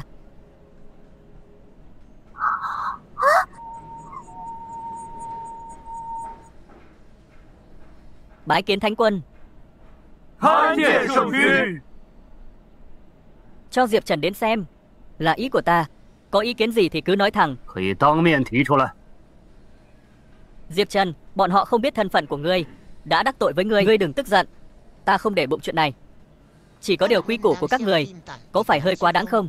Ta đi ngang qua quảng trường Ngộ Đạo mà lại bị sét đánh. Ngươi nói đúng, luật lệ của tông phái chúng ta thực sự hơi nghiêm khắc. Ta tuyên bố, từ hôm nay, quảng trường Ngộ Đạo này mở cửa cho tất cả đệ tử Côn Luân Thánh vực, không phân biệt tôn ti, chỉ cần có lòng hướng đạo đều có thể đến quảng trường Ngộ Đạo để lĩnh ngộ đá ngộ đạo. Tiểu tử Diệp Trần này vận may đúng là nghịch thiên, không biết kiếp trước của hắn tu được đức hạnh gì, có vận may cho mã như vậy. Tiểu tử thúi, coi như người may mắn. Trưởng môn Thánh Quân, ngài không phải đã không ta cho qua lại với Diệp Trần sao? Ngài lại đích thân gọi nó đến quảng trường Ngộ Đạo? Ta không có, là ta quyết định mở quảng trường Ngộ Đạo này, không liên quan gì đến Diệp Trần. Không đúng, nghe rất không đúng. Được rồi, chuẩn bị đi, mau bắt đầu lĩnh ngộ công pháp. Mọi người lần lượt từng người một.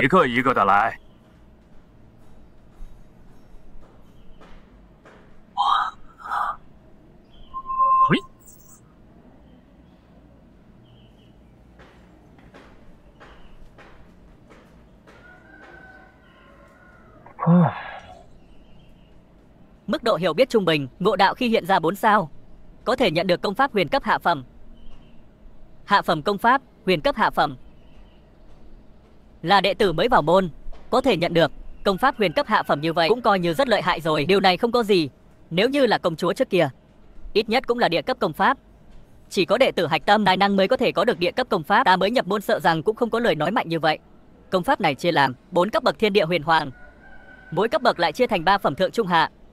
Mới vào đây đã có thể nhận được công pháp cấp huyền phẩm hạ, thật lợi hại. Ta là đệ tử tạp dịch, nếu có thể nhận được một bộ hoàng cấp hạ phẩm công pháp, ta đã rất thỏa mãn. Chỉ là huyền cấp hạ phẩm, có gì đáng ngạc nhiên? Thật là chưa từng thấy. Hắn chính là đệ tử thiên tài hạch tâm Lưu Trường Phong. Nghe nói hắn mới tu luyện 30 năm, đã đạt đến kết đan hậu kỳ, rất nhanh sẽ ngưng tụ thành kim đan cảnh, trở thành tồn tại chỉ sau thánh tử. Đứa trẻ này không chỉ có thiên phú, mà còn tu luyện công pháp cũng cực kỳ khổ cực. Nghe nói hắn để nâng cao cảnh giới, buổi sáng đâm thân thể trong hàn trì, đến giờ ngọ thì đi đến địa tâm, dùng địa tâm chi hỏa ta luyện thân thể. Như vậy băng hỏa lưỡng chủng quan, người thường không chịu nổi đâu. Vừa ngâm cơ thể trong hồ lạnh xong, tiếp theo lại dùng lửa tâm trái đất để ta luyện. Tên này đúng là một kẻ tàn nhẫn. Tiểu tử, ngươi chỉ là một tên vô danh phế vật, dựa vào đâu mà cạnh tranh Nhan Như Ngọc với ta? Thôi thì thế này đi, chúng ta cược một ván, xem ai có thể trên Ngộ Đạo Thạch đạt được công pháp mạnh hơn. Không chỉ phải rời xa Nhan Như Ngọc, mà còn phải tự đoạn kinh mạch, trở thành phế nhân. Ngươi dám không? Hắn dám, cứ định vậy. Chỉ cần ngươi dám làm, ta cũng phải khâm phục ngươi có chút gan dạ. Không phải đâu, ta chưa đồng ý. Như vậy có hơi quá không? Hắn chắc chắn sẽ thua, đến lúc đó kinh mạch đứt hết. Có phải quá tàn nhẫn không? Hai người này cho cắn chó không phải vừa sao? Diệp Trần có thể ngoan ngoãn làm một phế nhân, tiết kiệm được việc dây dưa không dứt. Còn Lưu Trường Phong á, nếu hắn dám phế Diệp Trần, đại trưởng lão chắc chắn sẽ không tha cho hắn. Tiểu Hoàn, người đúng là cô nương kỳ lạ. Cô đâu phải cô nương kỳ lạ, cô phải gọi là tàn nhẫn. Tên Diệp Trần này thực sự không biết gì, hắn vào bằng cửa sau. Chẳng lẽ thật sự cho rằng là dựa vào bản lĩnh của mình? Có một số người chính là như vậy, đem vận may quy cho là thực lực. Nhưng lần này trưởng môn ở đây, đại trưởng lão cũng không thể bảo vệ người này được. Lần này có trò hay để xem rồi. Diệp Trần chỉ là phàm nhân, nếu tự đoạn kinh mạch, chỉ có một con đường chết. Lưu Trường Phong, quảng trường Ngộ Đạo là trọng địa của tông môn, không phải là nơi để ngươi và đồng môn đấu cược. Với tư chất của Diệp Trần, Lưu Trường Phong chắc chắn thua. Tiểu tử này ra ngoài không đeo kính à, không thấy rõ chênh lệch. Đại trưởng lão, người đừng bênh vực hắn nữa. Hắn đã đồng ý thì phải cược với ta một ván. Đồ hỗn láo, ta đang cứu ngươi đấy. Thánh chủ, ngài không nói gì à? Không có ý kiến gì. Vì Diệp Trần không ra lệnh dừng thì cứ để nó chơi, ta còn không dám quản, ngươi dám quản sao? Tiểu tử, hãy xem đây. Đây chính là sự khác biệt giữa thiên tài và kẻ ngốc. Chỉ chờ tự đất kinh mạch thôi.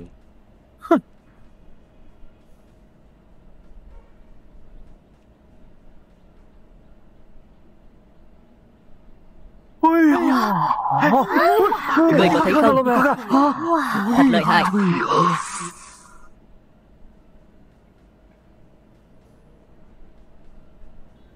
Cái gì? 9 sao? Công pháp cấp địa phẩm Cửu Chuyển Kim Thần Quyết. Một lần mở ra công pháp mạnh. Thật là thiên phú dị bẩm. Chân truyền đệ tử nhiều nhất chỉ có thể mở ra công pháp cấp địa.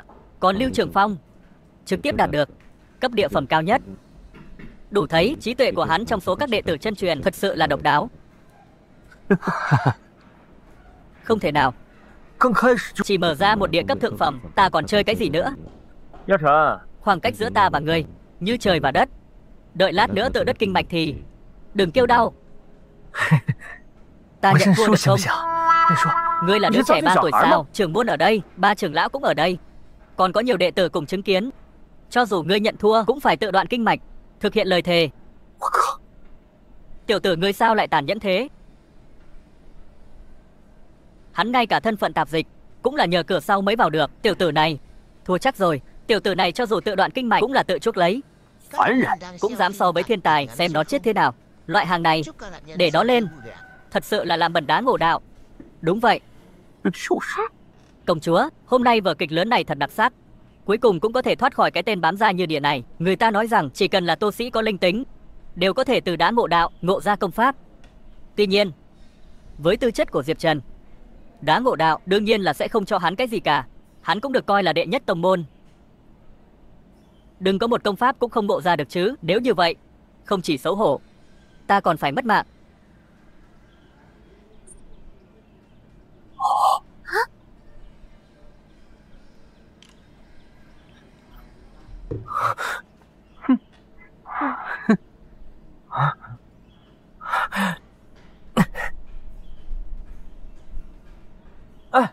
Đá Ngộ Đạo này sao lại không có phản ứng gì vậy? Viên đá Ngộ Đạo này không hỏng, chỉ là nó đối với người thường sẽ không có bất kỳ phản ứng nào. Ngươi tốt nhất nên đi xuống. Đại trưởng lão, đây chính là kỳ tài tuyệt thế mà ngươi đề cử. Đá Ngộ Đạo không có chút phản ứng nào, đủ thấy hắn chỉ là không đáng kể, kẻ tầm thường. Không thể nào. Trên người hắn không có một tia linh lực nào. Đá Ngộ Đạo không phản ứng không phải là chuyện bình thường sao? Phế vật chính là phế vật. Cho dù đại trưởng lão có nâng hắn lên tận trời thì cũng phải rơi xuống đất thành bùn. Cái tên Diệp Trần này nếu thật sự có kiến thức thì lúc nãy nên chủ động rút lui. Giờ thua trong tay Lưu Trường Phong thì ngay cả đại trưởng lão cũng không cứu được. Đúng là đồ bỏ đi. Chỉ biết dựa vào cửa sau, làm sao có thể đi xa được. Hôm nay hắn không chỉ phải tự phế kinh mạch mà còn phải trở thành trò cười cho cả thánh vực chúng ta. Đã cược thì phải chịu, mau tự phế kinh mạch đi, cút khỏi đây. Xuống đây. Thứ vô dụng. Không thể nào. Thật sự không có phản ứng gì sao? Giờ thì tiêu rồi. Cược này ta không công nhận. Nếu ngươi không tự hủy thì ta sẽ giúp ngươi. Đợi đã.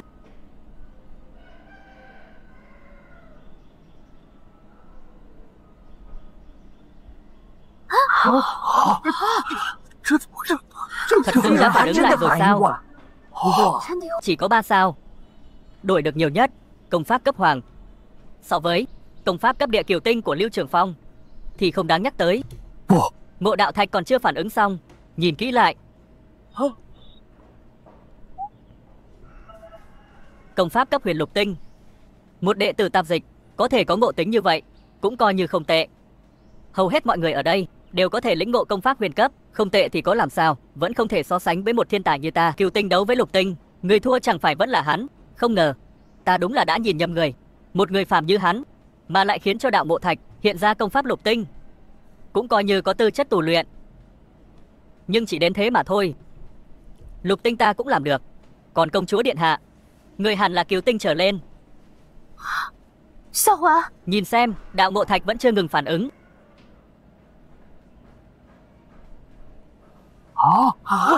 Công pháp cấp địa Kiều Tinh. Không thể nào, làm sao tên này có thể triệu hồi Kiều Tinh? Hỏng rồi, chắc chắn là hỏng rồi. Nhất định là có người động tay động chân. Ngươi vừa rồi cũng đã chạm vào ngộ đạo thạch, cũng là Kiều Tinh, sao ngươi không nói có người động tay động chân? Ta là chân truyền của tông môn, lại là đệ tử thiên tài, xuất hiện Kiều Tinh là chuyện bình thường. Sao tên tiểu tử ngươi cũng xuất được? Sao tôi có? Thật là hỗn loạn, không công bằng, nhất định có người động tay động chân. Phản ứng của ngộ đạo thạch vẫn chưa kết thúc sao?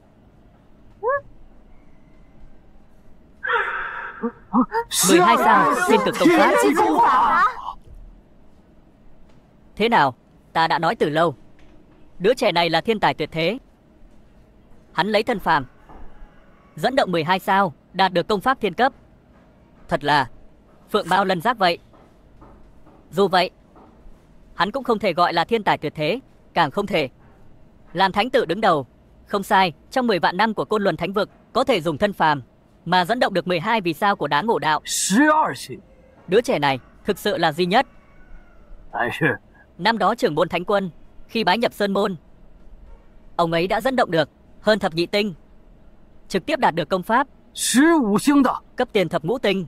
Mọi người, chưa kết thúc, nhìn đi.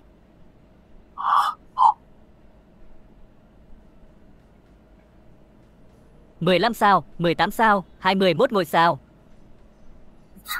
Quá nhiều. 36 ngôi sao. Đếm không xuể, Đá Ngộ Đạo vẫn đang nhấp nháy. Đầy trời sao, trời đầy sao. Trong truyền thuyết, kỳ quan muôn đời xuất hiện. Hóa ra là đầy trời sao. Như vậy, Đá Ngộ Đạo đã thể hiện công pháp thì phải nghịch thiên đến mức nào? Không cần hỏi, tất nhiên là công pháp thần cấp rồi. Vẫn là đại trưởng lão nói không sai, Diệp Chân này quả thực là một trong vô số yêu nghiệt của thế gian. Sao có thể chứ? Nghe nói tảng đá ngộ đạo này là thiên thạch rơi từ tiên giới xuống trần gian, trên đó ẩn chứa bí ẩn của đại đạo. Năm xưa tổ sư gia cũng nhờ lĩnh ngộ tảng đá này mới đắc đạo. Không biết công pháp của tổ sư gia là cấp bậc nào.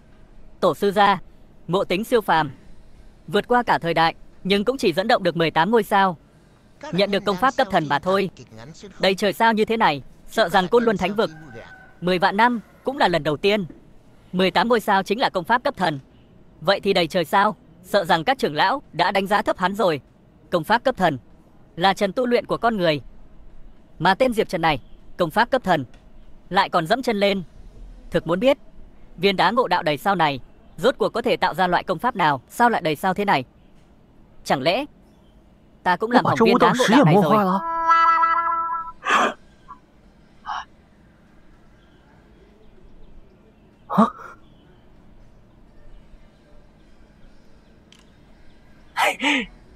Không thể nào, điều này tuyệt đối không thể. Đá ngộ đạo đã tồn tại hàng chục vạn năm, chưa từng xảy ra hiện tượng như vậy. Chắc chắn là nó hỏng rồi. Ngươi có phải không chịu thua không? Bí kíp của ngươi chỉ có 9 sao, của ta là đầy sao, của ta có thể nghiền nát ngươi. Thậm chí không còn sót lại một chút gì, ta không tin.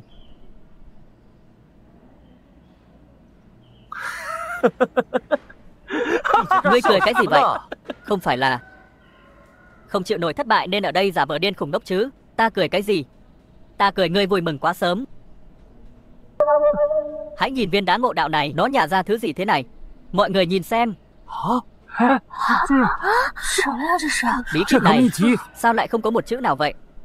Đại trưởng lão chẳng phải ông nói đá ngộ đạo ít nhất sẽ nhổ ra công pháp cấp thần sao? Rõ ràng là một đống giấy vụn. Không nên như vậy, không nên như vậy. Ta đã nói rồi mà. Nếu đạo ngộ thạch không hỏng thì làm sao có thể phun ra thứ này được. Diệp Trần này đúng là sao chổi quét nhà. Lúc nhập môn thì đập hỏng hỗn độn bia, bây giờ lại sờ hỏng đạo ngộ thạch. Bia hỗn độn chỉ là công cụ để kiểm tra đệ tử, còn đá ngộ đạo này lại là nền tảng của tông môn để truyền thụ công pháp. Hai thứ này căn bản không thể so sánh được. Người này đúng là xui xẻo. Chỉ dựa vào phế vật ngươi, làm sao có thể vượt qua ngộ tính của ta. Ngộ đạo thạch này tại sao lại phun ra 6 tờ giấy trắng cho ngươi? Điều đó chứng tỏ ngay cả nó cũng cho rằng ngươi là đồ bỏ đi. Không thể nào. Với tư chất của Diệp Trần, làm sao có thể khiến tảng đá ngộ đạo phun ra giấy vụn? Đùa à? Trên này toàn chữ. Mắt các người mù à? Không thấy à? Đến nước này rồi còn cứng đầu. Thứ này không có gì cả. Người dám nói ngược lại là nó có chữ. Mặc dù ta không biết công pháp này là cấp bậc gì, nhưng nó thực sự có chữ mà. Ngươi không nhìn thấy sao? Vậy thì ngươi cứ tiếp tục cãi cồn, nhưng chỉ dựa vào cái miệng của ngươi thì không thể chỉ hiêu thành ngựa. Như Ngọc, nói cho hắn biết trên này có chữ hay không. Đến giờ thì cứng miệng cũng vô ích. Ta cứng miệng là do mắt cô bị mù mới đúng. Đã cược thì phải chịu thua. Đống giấy lộn của ngươi đương nhiên không thể so sánh với Cửu tinh công pháp của Lưu Trường Phong. Cho nên người có nói nhiều thế nào đi nữa thì cũng chẳng có ý nghĩa gì. Ta biết cô khinh thường ta, nhưng cô cũng không thể nhắm mắt nói bậy được. Rõ ràng là có chữ ở trên này, đã không biết sống chết. Vậy thì ta sẽ cho người chết một cách thoải mái. Xin các trưởng lão và trưởng môn thánh quân phán quyết. Một đống giấy vụn, có gì mà phải nói.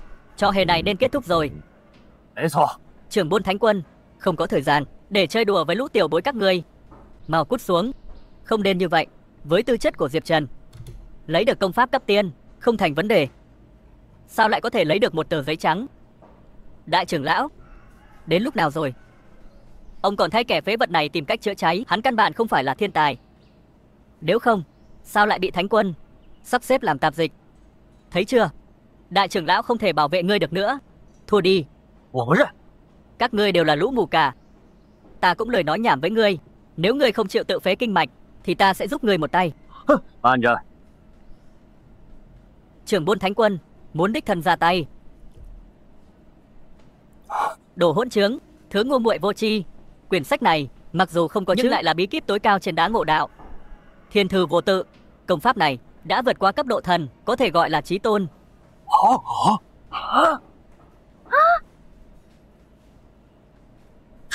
Thật sự là truyền thuyết. Vô tự thiên thư, công pháp đứng đầu Cửu thiên thập địa. Cơ duyên của đứa trẻ này thật sự khủng khiếp. Vô tự thiên thư là truyền thuyết do tổ sư gia để lại. Không ngờ lại là thật. Trưởng môn thánh quân, ngài có phải nhầm không vậy? Đây rõ ràng chỉ là một đống giấy vụn. Cản rỡ, lời của trưởng môn thánh quân mà ngươi cũng dám nghi ngờ. Chẳng lẽ ta thật sự nhìn lầm? Hắn thực sự là đồ đệ của Nhị chân nhân, công chúa điện hạ. Không nên như vậy. Một công pháp lợi hại như vậy, với tư chất của ta có thể đạt đệ rồi. Vừa rồi ta có phải lỡ lời không? Diệp Trần đang ám chỉ không được tiết lộ thân phận của hắn sao? Phải nhanh chóng chữa cháy. Các vị, vừa rồi ta dường như phát hiện viên đá ngộ đạo này đã bị hư hỏng. Đó là lý do công pháp mạnh nhất đã phun ra. Sư tôn, sao cả người cũng... Tên Diệp Trần này là đến để khảo sát chúng ta, không thể để lộ thân phận của hắn. Ta đã nói rồi, công pháp lợi hại như vậy, làm sao ta có thể có được? Hay là thế này, hai chúng ta không thắng không thua, ta không chiếm lợi của ngươi, ngươi cũng đừng làm phiền ta. Vậy thì đây là một sự tình cờ.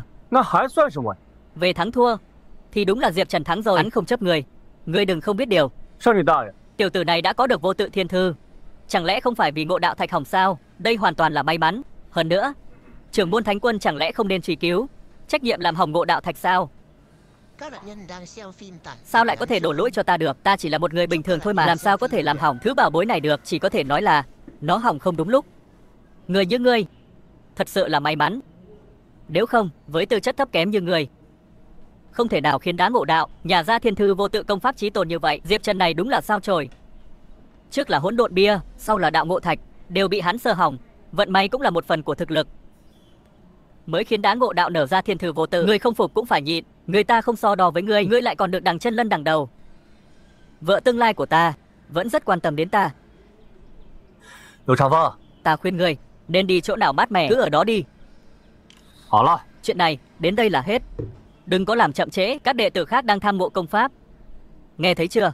Đến trưởng môn cũng đã lên tiếng, tốt nhất là im miệng cho ta. Cần tuân theo thánh chỉ của trưởng môn thánh quân. Viên đá ngộ đạo này thực sự hỏng rồi sao? Nhưng vừa rồi ta đã kiểm tra một lượt rồi, vẫn tốt lắm mà. Đừng nói những gì không nên nói. Viên đá ngộ đạo này vừa nãy đúng là đã bị hỏng, nhưng mà nó đã tự phục hồi. Được rồi, mau để các đệ tử của tông môn chọn công pháp đi. Thực sự không biết nên nói là người may mắn hay xui xẻo. Ván này người may mắn. Nhưng mà quyển thiên thư vô tự này trên đó không có một chữ nào hết. Người bình thường căn bản không thể tu luyện. Ta khuyên người vẫn nên ngoan ngoãn, giao nó cho trưởng môn thánh quân. Đúng vậy, một công pháp chí tôn như vậy không thể để lại cho một tên tạp dịch. Giao nó ra đây. Đây là đồ của Côn Luân Thánh Vực. Trưởng lão bảo ta thu hồi, ta tuyệt đối không nói hai lời. Hả? Chỉ là trên này có chữ. Sao các ngươi đều nói không có? Cất cái mánh khóe vặt vãnh của ngươi đi. Một tên tạp dịch như ngươi làm sao tu luyện được vô tự thiên thư? Đừng tưởng ngươi ở đây giả vờ giả vịt là có thể lừa được tất cả chúng ta. Đúng vậy, mau mau nộp ra. Nếu không thì ngươi sẽ rước họa vào trưởng môn thánh quân. Tên tiểu tử này đã có được công pháp chí tôn, 非但不上交， còn cố ý lừa gạt. Kiến nghị nghiêm trị không tha. Công pháp này là do Diệp Trần ngộ ra thì phải thuộc về hắn. Ngay cả tông môn cũng không thể cưỡng ép thu hồi. Trưởng môn thánh quân, ngài có chắc là muốn trao bộ công pháp chí tôn này cho một phàm nhân? Công pháp như vậy mà lại trao cho một tạp dịch, thật sự là lãng phí tài nguyên thiên nhiên. Trưởng môn thánh quân, xin hãy thu hồi thành mệnh. Đứa trẻ này không xứng đáng nắm giữ vô tự thiên thư. Với tư chất của Diệp Trần, dù có thể tu luyện công pháp thần 可 cấp, 能修炼神级功法， nhưng 但 vô tự thiên thư 无此天书 thì quả thực có chút 是 miễn 有点 cưỡng. 勉强。 Đến lúc đó, sợ rằng hắn tu luyện không thành, ngược lại còn tổn thương chính mình. Trưởng môn lo lắng sâu xa, vẫn nên thu hồi vô tự thiên thư đi. 收 Thu 收 cái 个 rắm. 屁！ Các người có bản lĩnh để ngộ đạo thạch nhà ra vô tự thiên thư không? Người không có chữ tín thì không thể đứng vững. Tông môn cũng vậy. Quy củ chính là quy củ. Được rồi, chuyện này không cần nhắc lại nữa.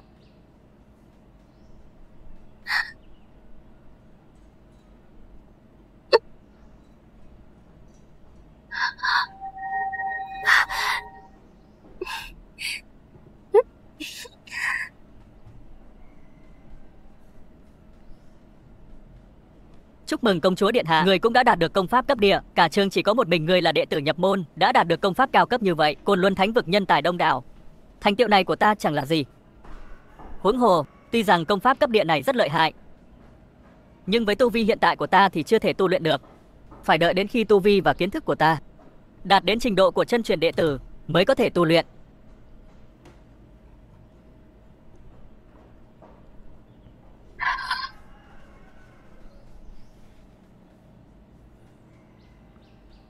Không ngờ Lưu Trường Phong ngay tại chỗ đã tu luyện thành công Cửu Truyền Kim Thần Quyết. Ngộ tính như vậy cũng được coi là ngàn người mới có một. Chỉ nhìn một lần đã luyện thành Cửu Truyền Kim Thần tầng thứ nhất. Thật sự là thiên tư thông minh, huệ căn siêu phàm. Mặc dù người này tính tình nóng này, nhưng quả thật là một mầm non tốt để tu luyện.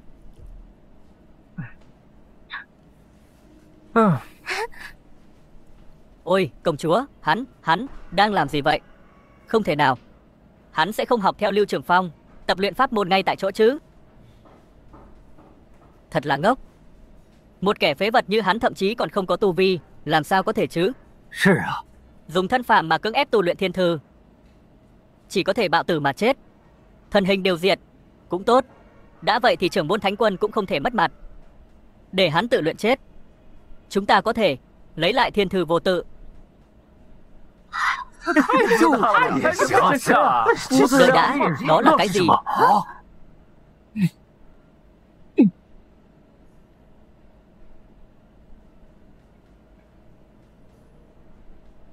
什么啊？ 什么？ Hắn thật sự đang luyện vô tự thiên thư. Hắn đọc hiểu được thế nào? Không thể nào. Truyền thuyết vô tự thiên thư chỉ có tiên nhân mới có thể nhìn thấy chữ trên đó. Hắn chỉ là một phàm nhân, ngay cả chữ cũng không biết, làm sao có thể luyện? Sao các người biết hắn không đọc được? Biết đâu đứa trẻ này thật sự luyện thành quyền thiên thư không chữ này, nhất định là giả. 一定是假的。 Ta thấy hắn 我 chỉ là 看 bộ làm tịch, 他不过就是摆一个姿势， câu khách mà thôi. Không sai, tên tiểu tử Diệp Trần này chỉ là một thằng hề nhảy nhót. Hắn ngay cả công pháp cấp hoàng cũng không thể tu luyện, làm sao có thể tu luyện? Thiên thư là công pháp chí tôn như vậy, mặc dù Diệp Trần có thiên phú tuyệt vời, nhưng thiên thư vô tự này quá mạnh, phải có thể xác cường tráng mới có thể tu luyện. ngay cả chúng ta cũng không dám thử. Thật sự là quá mạo hiểm. Đúng vậy. Hơn nữa, trong lúc tu luyện cũng cần phải có sức mạnh tinh thần vượt xa trí tưởng tượng, mới có thể tâm thần hợp nhất, củng cố thần hồn, đảm bảo trong lúc tu luyện không xuất hiện bất kỳ sơ hở nào. 倘若有任何纰漏， Nếu 那 không 他 thì 就 hắn 有 sẽ có nguy cơ nổ tung cơ thể. Nếu ta là hắn thì nên từng bước nâng cao tu vi của mình. Ít nhất phải có sức mạnh như Trường Bôn Thánh Quân mới có thể thử tu luyện. Hắn làm như vậy thật ngốc, 简直是愚蠢至极。 tự tìm đường chết.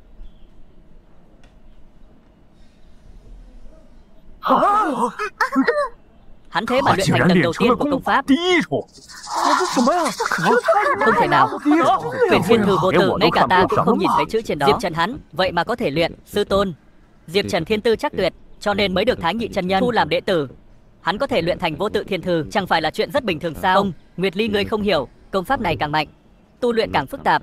Ví dụ như tiên pháp mà ta tu luyện đã mất 500 năm, đến khi ta tu luyện đến tầng thứ 2 đã mất 800 năm.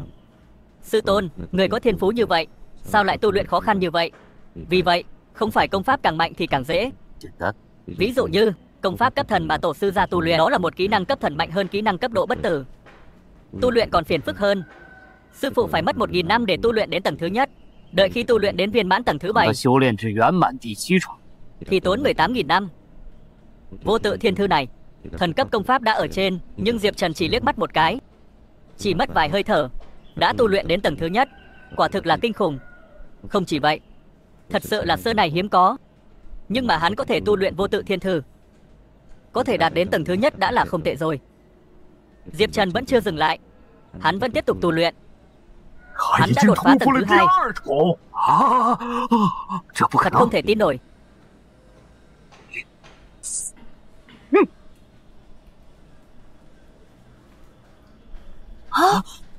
你看，哇，怎么了？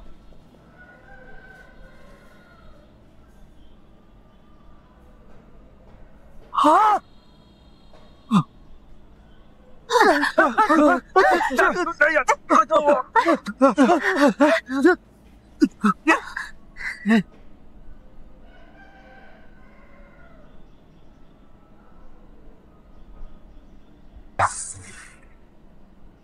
，Vậy là luyện xong rồi. Quả nhiên không phải là công pháp lợi hại gì, chẳng mấy chốc đã luyện thành, chẳng lợi hại chút nào. Ước chừng cái vô tự thiên thư này là để lừa ta, còn kém cả cái phần quyết của lão Thái Nhị. Hắn đã luyện cửu trọng viên mãn, còn là người sao? Cửu trọng. 这 Sao có thể? Trong chớp mắt này đã luyện thành vô tự thiên thư đến cảnh giới viên mãn, đã là công pháp chí tôn, thì chắc chắn là khó luyện nhất thiên hạ. Sao hắn lại luyện thành trong chớp mắt? Xem ra chúng ta đã nhìn nhầm rồi. Với thiên phú của tên này, đừng nói là thánh tử đứng đầu, ngay cả vị trí trưởng lão cũng nhường cho hắn ngồi, không thành vấn đề. Không thể nào, không thể nào, không thể như vậy. Làm sao hắn có thể luyện thành vô tự thiên thư? Đúng vậy, hắn chỉ là một phàm nhân, làm sao có thể có thiên phú như vậy? Nhất định là thiên thư có vấn đề. Diệp Trần, ngươi cảm thấy thế nào sau khi tu luyện? Không có cảm giác gì cả. 感觉没什么感觉啊。 Xong rồi, vừa nãy ta có lộ thân phận của Diệp Trần không? À, ta nhớ nhầm rồi. Diệp Trần không phải là người có được thiên thư vô tự, về cái hắn có được 他得到的是什么东西？ ta sẽ nghiên cứu lại. Cái什gì?么？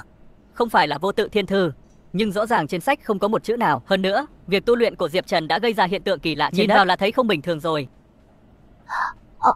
Đúng. 对对对， Ta đã nói rồi, Diệp Trần chắc chắn không phải là vô tự thiên thư. Một công pháp mạnh mẽ như vậy, làm sao người có thể tu luyện được? Ta đã nói rồi mà. Chắc chắn đây không phải là vô tự thiên thư gì cả, nó chỉ là một công pháp bình thường. Đã vậy thì ván này ngươi vẫn thua. Thằng vô lại này không bao giờ chịu dừng, thật sự không nhìn ra Diệp Trần không coi ngươi ra gì à? Ta xin thua, nhưng không thực hiện cược được không? Không được. Hôm nay kinh mạch này của ngươi không đứt không được. Nếu không thì ta...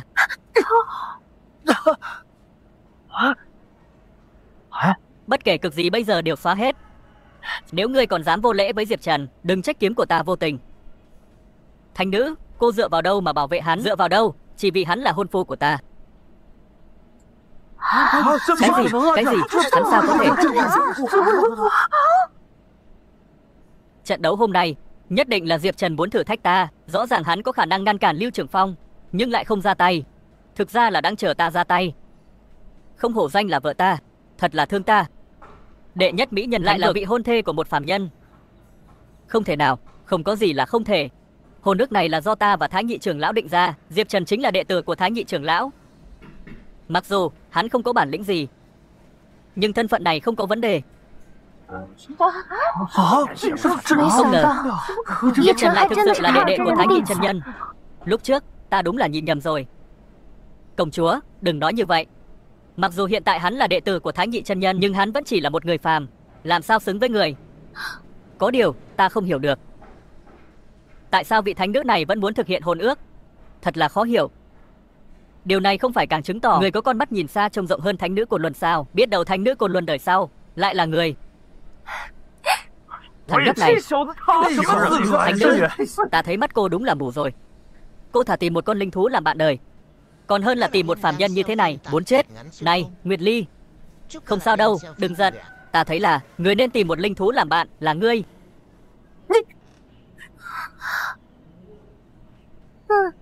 Thánh nữ Côn Luân phong tư tuyệt đại, đáng tiếc lại là một kẻ mù.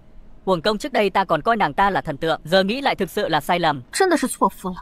Nghe nói thánh nữ Côn Luân đời này người theo đuổi rất nhiều, đặc biệt là 3 vị thánh tử đều muốn kết làm đạo lữ với nàng. Chỉ tiếc là bắp cải ngon lành lại bị lợn húc. Lát nữa sẽ có trò hay để xem. Diệp Trần, ngươi đúng là đồ cầu tạp trùng. Phàm nhân hèn mọn mà cũng dám theo đuổi thánh nữ, xem người có bản lĩnh đó không. Nếu để 3 thánh tử biết chuyện này, chắc chắn sẽ nghiền xương người thành tro. Yên lặng, 3 tháng nữa là đến ngày đại hội tông môn. Sau khi nhận được công pháp, nhất định phải siêng năng luyện tập, chuẩn bị cho tốt, cần tuân theo pháp chỉ của đại trưởng lão. Ngày đại hội tông môn, 3 vị thánh tử đều sẽ xuống núi. Đến lúc đó xem người chết thế nào. Vừa rồi cô vì ta mà đứng ra, thật là ngầu.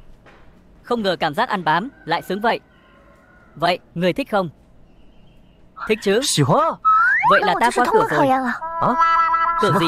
Tệ rồi, không nên hấp tấp thế. Diệp Trần vẫn chưa mở miệng, ta chắc chắn vẫn phải cố gắng. Không có gì, tóm lại ta sẽ tiếp tục cố gắng.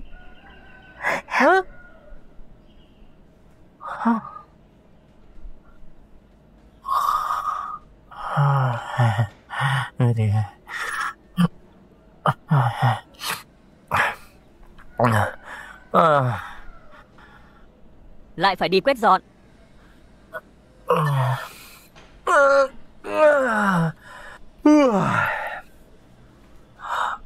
Tiểu Hắc, sao mày lại đến đây? Ở trên núi chán lắm. Có nhớ ta không? Còn biết mang theo hết đồ đạc trong nhà đến cả đây. Trà và trái cây này Nguyệt Ly rất thích. Chúng ta cùng đi tặng nàng ấy một ít nhé. Nghe nói thánh tử của Liệt Hỏa Thánh Vực lại đến theo đuổi sở thánh nữ của chúng ta rồi. Hắn chỉ là một thánh tử thôi mà, cũng xứng theo đuổi thánh nữ của chúng ta. 4 thánh tử của Côn Luân Thánh Vực chúng ta, ai mà chẳng lợi hại hơn hắn. Người biết gì không? Sư phụ của tên thánh tử này chính là Thái thượng trưởng lão của Côn Luân Thánh Vực. Về thân phận địa vị không kém gì 3 thánh tử. Có người muốn cướp vợ của ta, không được.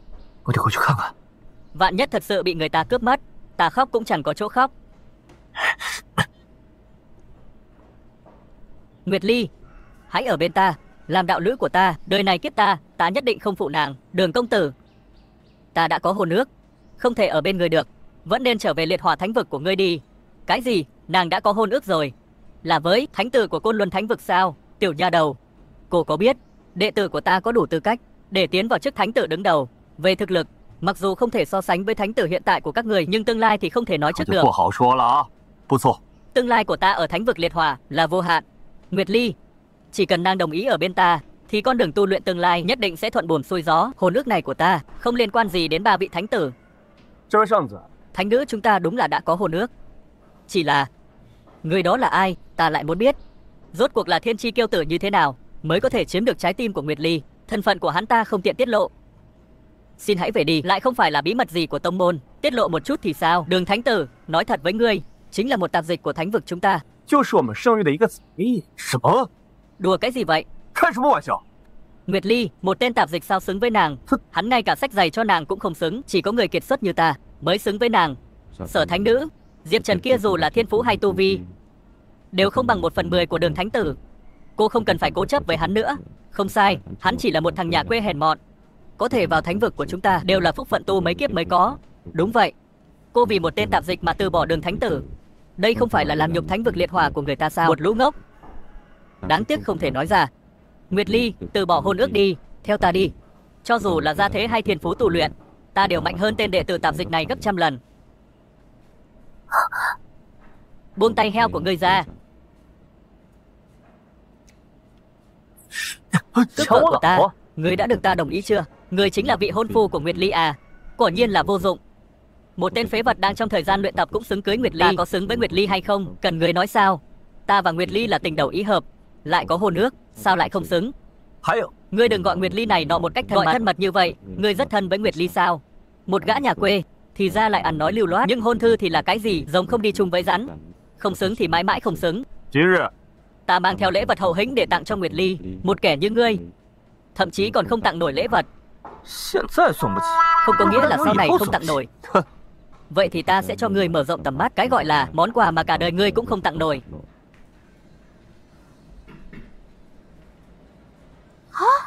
Thì ra là long lân quả. Người ta nói rằng loại của này 300 năm mới nở hoa, 300 mới kết quả, 300 mới chín. Và long lân của này mọc ở dãy núi ma thú. Còn có ma thú cửu phẩm, hắc thủy huyền xà canh giữ. Không ngờ Đường thánh tử lại tặng món quà lớn như vậy. Đừng vội chứ. Đây là trà thiên tiên cực phẩm, chỉ cần uống một ngụm có thể tăng thêm 100 năm tu vi, có thể gọi là thánh phẩm tu luyện. Nghĩ đến sư tôn của ta ngày trước đã tốn hàng chục vạn linh thạch mới mua được một ít. Không ngờ hôm nay Đường thánh tử lại lấy ra nhiều trà tiên thượng hạng như vậy. Liệt hỏa thánh vực quả nhiên là giàu có. Có tiền thì giỏi, thứ này cực phẩm như vậy. Ta chuẩn bị chút đặc sản này cho Nguyệt Ly, thực sự là không lấy ra được. Đây là linh thú của thất giới, là con của sói ngao trời hú trăng. Nguyệt Ly chỉ cần gật đầu là có thể ký kết khế ước máu với nàng, nhận nàng làm chủ. Đây là sói ngao trời hú trăng, đây chính là giới linh thú, thứ hạng 10 linh thú đỉnh cấp. Một khi trưởng thành, sức chiến đấu có thể sánh ngang với tu sĩ cảnh giới hóa thần. Không tệ, lễ vật mà Đường thánh tử tặng không thể dùng từ hào phóng để hình dung được nữa rồi. Đây là quà ta tặng cho Nguyệt Ly. Nguyệt Ly, nàng thấy thế nào? Ngươi luôn miệng nói có hôn ước với Nguyệt Ly. Ngươi đã tặng Nguyệt Ly thứ gì? Ta cũng chưa có ý định tặng giờ. Không phải là đồ trong túi rách của người ta mà, tặng cho thánh nữ. Diệp Trần tặng gì ta cũng thích. Còn đồ của ngươi thì ngươi cứ cầm về đi. Sở Nguyệt Ly, cô đừng cố chấp nữa. Dù hắn tặng cô thứ gì thì hắn cũng không xứng với cô. Thánh tử, lời ngươi nói khách sáo quá rồi. Những thứ hắn có thể lấy ra cũng chỉ là đồ rừng thôi. So với lễ vật của ngươi thì đều là đồ bỏ đi. Cô không thể tùy tiện như vậy phủ nhận người khác. Biết đâu trong cái túi rách này lại có thứ gì đó tốt. Diệp Trần, lấy ra cho mọi người xem nào. Đây là đặc sản quê ta, cũng không tiện lấy ra. Hôm nay ta nhất định phải khiến người mất mặt. Đường Xuyên, ngươi làm gì vậy? Đây là của Trường Sinh, Trà Vân Vụ Tiên. Rốt cuộc tên nhóc này là ai? Thật không ngờ lại lấy ra được loại thiên tài địa bảo này. Những thứ này, cho dù ta là liệt hỏa thánh vực cũng không thể lấy ra được. Bí áp thần thú át, rốt cuộc là tình huống gì? Người lấy mấy thứ rác rưởi này tặng cho thánh nữ, người cũng không thấy ngại sao? Mấy thứ rác rưởi này lấy ra cho heo ăn, heo còn chê kém. Diệp Trần, người nếu như có chút tự biết thì mau chóng hủy hôn ước với thánh nữ. Đến bây giờ, ngươi còn không hiểu rõ vị trí của mình sao? Thánh nữ Cồn Luân là người mà một kẻ thua lỗ như người có thể xứng sao? Mơ đẹp cũng phải tình, đồ của ta tặng thì làm sao? Dù nó không được bằng đồ của ngươi, nhưng đây đều là thực phẩm xanh sạch, đều là tấm lòng. Phân biệt sang hèn làm gì? Tiểu tử, ta cho ngươi cơ hội cuối cùng, ngay lập tức hủy hôn ước. Ta có thể bỏ qua chuyện trước, nếu không thì đừng trách ta ra tay vô tình. Ngươi điên rồi, đây là Côn Luân thánh vực của ta. Ngươi đừng có làm càn. Sư phụ ta là thái thượng trưởng lão của liệt hỏa thánh vực, ta ra tay dạy dỗ một tên tạp dịch hèn mọn. Côn Luân thánh vực các người còn dám trở mặt sao? Ngươi tùy tiện dạy dỗ một tên tạp dịch, chết thì chết. Ngươi có biết nói lý không vậy? Chỉ vì lễ vật hắn tặng tốt hơn ta ta phải hủy hôn ước với Nguyệt Ly à? 什么逻辑？ Hơn nữa, Nguyệt Ly thích con người ta, 又 chứ 不是 không 我 phải thích 送的 của 礼 ta 物。 Đúng vậy, ta chỉ thích Diệp Trần. Hắn tặng gì ta cũng thích. Đường Xuyên, nói cho người đời này, ngươi đừng hòng đi cùng ta. Ta không lấy ai khác ngoài Diệp Trần, ngươi chết tâm đi. Cô. Được. Không biết xấu hổ. Vậy thì ta sẽ ra tay dạy dỗ hắn. Diệp Trần, ngươi đúng là không biết điều. Ngươi đã chọc giận Đường Thánh Tử, lại không còn sự bảo vệ của đại trưởng lão. Ngươi chết chắc rồi. Nếu ta là ngươi, ta sẽ lập tức quỳ xuống xin lỗi Đường Thánh Tử và lập tức hủy hôn ước với thánh nữ. Nếu hắn nổi giận, không phải thứ ngươi có đủ khả năng để xúc phạm. Không phải các ngươi có vấn đề sao? Ta đâu có đắc tội với hắn. Ta xin lỗi hắn để làm gì? Đệ tử không thể.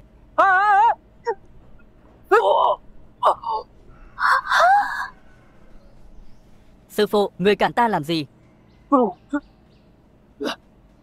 Đồ nghịch đồ. Sư phụ, ngươi nói gì vậy? Cầu tạp chủng, ngươi đã dùng bảo vật gì mà ám toán sư tôn của ta? Hôm nay coi như người may mắn. Nợ này chúng ta ghi lại, ngày khác ta sẽ đến thánh vực liệt hỏa của ngươi để hỏi tội. 上门讨教。 Hôm nay ngươi thấy ta biểu hiện thế nào? Tất nhiên là hài lòng rồi. Nhưng mà Nguyệt Ly, cô nói cả đời này không lấy ai ngoài ta. Là thật lòng chứ? Tất nhiên là thật lòng. Tốt quá.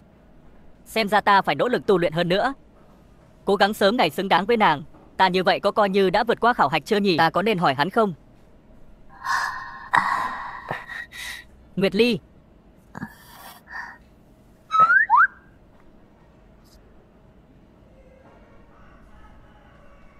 Xem ra đại trưởng lão đã để lại một con đường lui cho Diệp Trần. Hôm nay tên nhóc này đúng là gặp may. Nhưng đến ngày đại hội tông môn, 3 đại thánh tử đều sẽ xuống núi. 3 thánh tử đều thích Sở Nguyệt Ly. Đến lúc đó sẽ có chuyện hay để xem.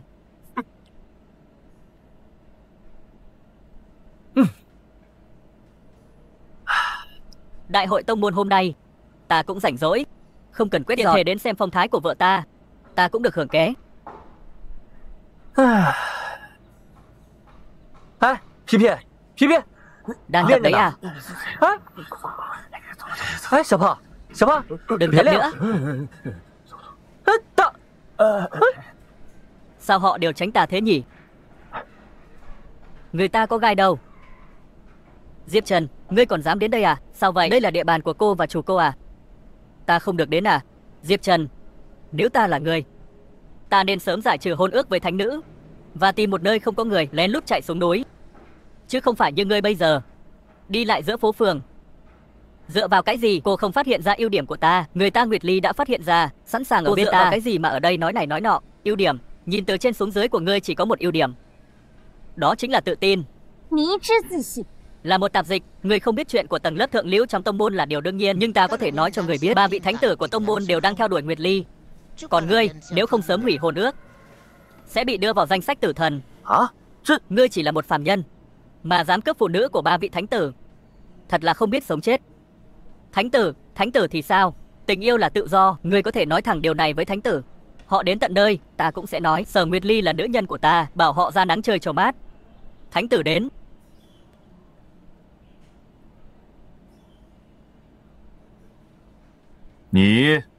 Ngươi chính là Diệp Trần. Đúng vậy, chính là ta. Ngươi tìm ta có chuyện gì? Ta là người đứng đầu trong tứ đại thánh tử của Côn Luân Thánh Vực, cũng là đại ca của Lâm Thiên Phàm. Ngươi nói, ta tìm ngươi để làm gì? Ta không quan tâm ngươi là thánh tử hay là đại ca của Lâm Thiên Phàm, có liên quan gì đến ta? Giả vờ ngây ngốc. Đệ ta thiên tư cực cao, rất nhanh có thể trở thành thánh tử thứ tư, nhưng lại bị ngươi dùng thủ đoạn đê tiện đánh bại, làm hại hắn suy sụp. Còn nữa, thánh nữ Côn Luân vốn là đạo lữ của ta, nhưng lại bị ngươi cướp mất. Vừa hay, hôm nay ta sẽ tính sổ cả nợ mới nợ cũ với ngươi. Không phải. Ngươi đợi đã. Đệ ngươi đụng chạm ta, sao lại thành ta đê tiện vô sỉ?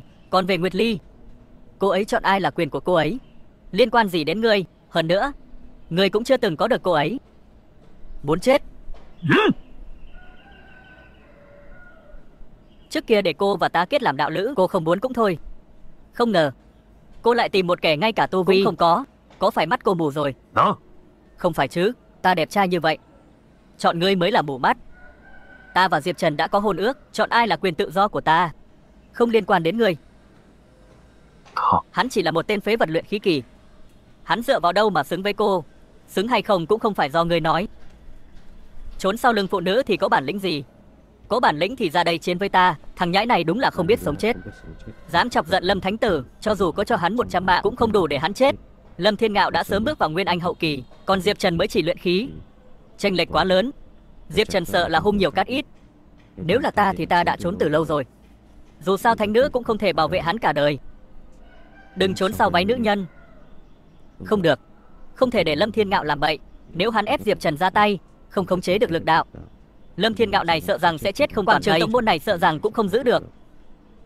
Lâm Thiên Ngạo, hôm nay là đại điện của tông môn, không phải là nơi để ngươi làm bậy. Nếu ngươi còn nói bậy, đừng trách kiếm của ta vô tình.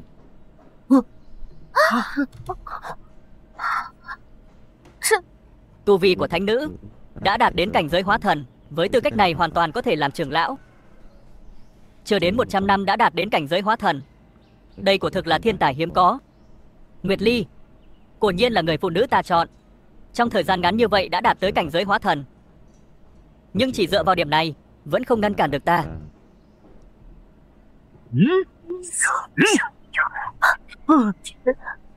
Lâm Thiên Ngạo, ngươi lại đạt được Thiên Lôi kiếm do đích thân Vạn Kiếm chân nhân truyền thụ. Lâm Thiên Ngạo vốn là cao thủ vô anh hậu kỳ, giờ lại có được Thiên Lôi kiếm. Cho dù là Sở Nguyệt Ly, cường giả hóa thần sơ kỳ, cũng không thể chống đỡ được hắn. Tất nhiên là khó. Lâm Thiên Ngạo không chỉ được Thiên Lôi kiếm, mà còn được Lôi đỉnh kiếm quyết, uy lực vô cùng. Cho dù là tên tiểu tử kia phía sau lão đến, cũng không thể làm gì.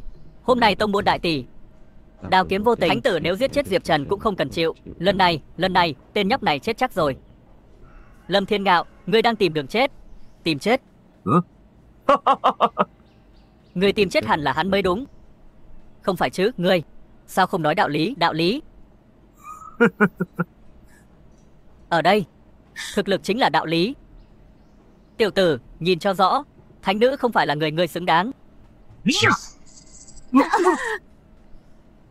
Trời ơi, đây là loại người gì vậy? Chạy thôi, không nói lý lẽ gì cả. Muốn đi. Ôi trời, tên này thực sự có thể dịch chuyển tức thời. Chạy không thoát rồi. Ít nhất ta cũng học được chút thủ thuật, xem có dùng được không. Đến nước này, mấy thủ đoạn nhỏ này cũng vô dụng. Chỉ là luyện khí, cũng dám cản kiếm thiên lôi của ta.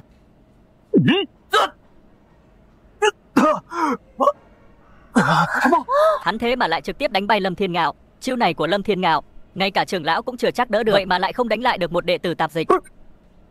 Không phải chứ? Ê, sao ngươi bay rồi? Ta hiểu rồi, người tới đụng sứ phải không? Quả nhiên là huynh đệ. Đến cả thủ đoạn đụng sứ cũng giống nhau. Quyển sách không chữ này đúng là phi thường. Nếu không phải Diệp Trần nương tay, thì sợ rằng ngươi đã tan thành mây khói rồi. Ngươi đã dùng chiêu gì vậy mà có thể đỡ được Thiên Lôi kiếm quyết của ta? Ngươi lại đến đây diễn trò, ngươi diễn cũng ra dáng lắm. Nhưng nói đi cũng phải nói lại, Thiên Lôi kiếm với Lôi đỉnh kiếm quyết là gì? Cũng chỉ vậy thôi. Thực ra sức mạnh cũng chỉ ngang người thường. Gì mà Nguyên Anh hóa thần, ước chừng chỉ là khoác lác. Thực ra đánh nhau thật cũng chỉ như người thường đánh nhau, mạnh hơn không được bao nhiêu. Lâm Thánh Tử, người này tư lịch bình thường, sức mạnh kém cỏi, đằng sau có đại trưởng lão chống lưng, biết đâu trên người giấu bảo bối gì, phòng thân. Đệ đệ ngươi trước kia cũng ăn phải của đắng này. Đúng vậy, điểm này ta có thể làm chứng. Diệp Trần, ta khuyên ngươi nên đầu hàng sớm, để cho mình một con đường sống. Những chuyện khác ta có thể đầu hàng rút lui, nhưng chuyện phụ nữ thì tuyệt đối không được. Được, ngươi có gan. Vậy thì hôm nay Lâm Thánh Tử tìm người quyết đấu, ngươi nên lấy bảo bối đại trưởng lão ban cho, lấy ra đây. Một chọi một. Thứ nhất, ta với đại trưởng lão thật sự không thân. Thứ hai, ta căn bản không có bảo bối gì. Nếu ta có bảo bối, ta giấu làm gì? Lấy trứng trọi đá, bị hắn giết chết chẳng phải là ngốc sao? Lâm Thiên Ngạo, đáng tiếc ngươi còn là thánh tử đứng đầu trong tứ đại, cả loại rác rưởi này cũng không đối phó được. Cho dù hắn có chỗ dựa thì thế nào? Thật sự là mất mặt thánh tử chúng ta. Hai đại thánh tử khác, Trần Huyền, Phong Linh, Vô Khuyết cũng đến. Đại trưởng lão có lẽ đã cho hắn một món bảo vật phi thường.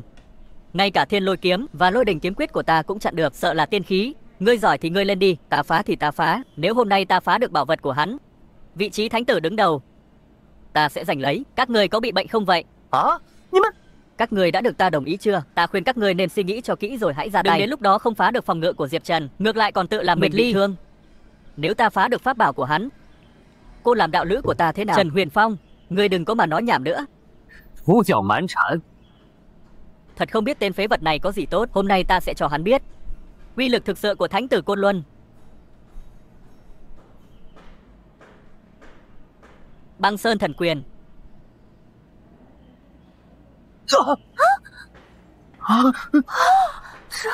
Tương truyền, trong cơ thể Trần Huyền Phong có huyết mạch yêu thú cấp 9, sức mạnh trời sinh cộng thêm tuyệt học trấn phái Băng Sơn Thần Quyền, Băng山神拳càng thêm uy lực vô cùng. Sao lại không phá vỡ được phòng ngự của hắn? Xem ra Lâm Thánh tử đoán không sai. Đại trưởng lão thật sự có khả năng đã lấy một món tiên khí cho Diệp Trần phòng thân. Khí. Một tu sĩ chỉ ở giai đoạn luyện khí, cho dù có thể thúc giục tiên khí, cũng không thể thúc giục được mấy trẻ con vùng búa lớn. Nói trắng ra, vẫn là ngươi Lâm Thiên Ngạo và Trần Huyền Phong quá vô dụng. Nếu để ta ra tay, bất kể thần khí tiên khí gì, chỉ cần búng tay là phá được. Sư phụ ngươi, Thần Phong chân nhân, vậy mà lại đem bán tiên khí Sơn Hà Phiến cho ngươi. Chẳng trách ngươi lại kiêu ngạo như vậy. Sơn Hà Phiến này, uy lực của thật mạnh mẽ, với tu vi Nguyên Anh hậu kỳ của ta đủ sức phát huy toàn bộ hiệu quả của nửa tiên khí này. Còn ngươi chỉ là tu sĩ luyện khí kỳ, dù có cầm trong tay tiên khí, cũng không thể chống lại ta. Nguyệt Ly, nếu cô đồng ý ở bên ta, trận chiến này ta có thể tha cho tên nhóc này. Thế nào, không phải chứ? Các người không bao giờ chịu buông tha à? Tha cho hắn, chưa chắc ai tha cho ai đâu. Ninh Vô Khuyết, người có thấy chán không? Ta khuyên người tốt nhất đừng ra tay. Không thể, vì cô không đồng ý ở bên ta, ta nhất định phải diệt tên tiểu tử này.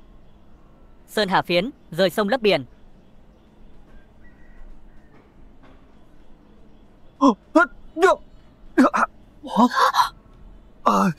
我的山河扇！ Dù Ninh Vô Khuyết có cầm trong tay Sơn Hà Phiến, cũng không thể lay chuyển được người này. Tên tiểu tử này rốt cuộc là quái thai gì? Phàm nhân điều khiển tiên khí làm sao có thể làm được? Không phải, các ngươi là hợp lại tìm ta để đập vỡ đồ sứ, sao có thể như vậy? Ngay cả ba thánh tử cũng không phải là đối thủ của hắn. Hắn rốt cuộc đang giấu bảo bối gì, đáng ghét. Nếu tên nhóc này không sử dụng bảo bối bí ẩn đó, ta chỉ cần một ngón tay là có thể bóp chết hắn. Nhưng thật không may, bảo bối của hắn lại lợi hại vô cùng. Các chiêu thức của chúng ta không có tác dụng gì với hắn. Không chỉ không có tác dụng, ta còn cảm thấy toàn bộ sức mạnh của ta giống như đánh vào một cục bông, còn bị bật ngược trở lại. Ta có mạnh đến vậy không? Hay là nói, bọn thánh tử này chẳng ra gì? Sức mạnh của kẻ mạnh chỉ là giả tạo. 都是装出来的。 Tiểu tử, không ngờ thánh tử Côn Luân chúng ta 没想到我们昆仑圣子 hôm nay lại bị một đệ tử tạp dịch coi thường. Chúng ta chỉ không muốn gây chuyện mới nương tay với ngươi. Nếu không, ngươi thật sự cho rằng chúng ta đánh không lại ngươi sao? Không, ta hoàn toàn không có ý khinh thường ngươi và làm nhục ngươi. Chỉ là mọi người đều đồn thổi thánh tử thực lực cường đại nên tùy tiện ra tay, ta nên đánh không ngừng. Ta chỉ thấy các người chỉ có danh tiếng, không có thực lực, giống như những kẻ suốt ngày khoác lác giáo sư chuyên gia như vậy. Ồ, tốt lắm. Ban đầu chỉ muốn dạy dỗ người một chút, nhưng bây giờ người muốn chết. Đừng trách ta nhẫn tâm tàn nhẫn. Bao nhiêu năm rồi không có ai nói chuyện với ta như vậy. Hôm nay cho người thấy uy lực của thánh tử. Hôm nay không dạy cho ngươi một bài học. Ta không mang họ Ninh, ta chỉ là thảo luận suông. Mọi người hãy hòa thuận, đừng động thủ. Diệp Trần, ngươi đúng là không biết trời cao đất rộng. Uy lực của thánh tử há người có thể khiêu khích? Bây giờ ba thánh tử liên thủ, tự cầu phúc đi. Như Ngọc, thấy chưa, thằng nhóc này tìm chết là sở trường. Nhờ có tiên khí mà muốn làm gì thì làm. Chỉ tiếc là tiên khí này chỉ bảo vệ được hắn một lúc, không bảo vệ được cả đời. Diệp Trần, ta khuyên người mau quỳ xuống dập đầu xin lỗi ba vị thánh tử. Ba vị thánh tử có lẽ sẽ tha cho người một mạng. Ta quỳ xuống xin lỗi. Ta lại chẳng làm gì sai. Rõ ràng là bọn họ la hét đòi giết, bị ta vạch trần, còn tức giận, muốn chết. Lôi đình kiếm quyết tuyệt học tối thượng, Lôi Thiết Thiên Điểu, Tam Bội Băng Sơn Thần Quyền, Đại Cuồng Phong cấp 12. Diệp Trần, hôm nay ba chúng ta liên thủ, xem người chống đỡ thế nào. Xong rồi, những người này ra tay thật tàn nhẫn. Nhưng mà mỗi lần ra tay của bọn họ đều là sấm to mưa nhỏ. Có lẽ lần này không cần phải trốn nữa. Không tốt. Ba vị thánh tử đều sử dụng tuyệt học cao nhất để đối phó với Diệp Trần. 一个练气息的小修士， Cho dù thiên tư của hắn có cao đến đâu, cũng không thể chống đỡ được.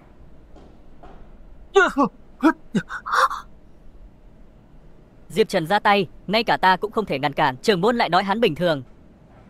Có phải là cố ý che giấu?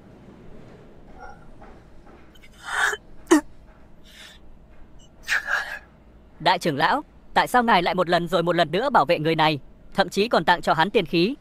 Nếu không phải vừa rồi ngài ra tay, thì giờ này hắn đã là một người chết.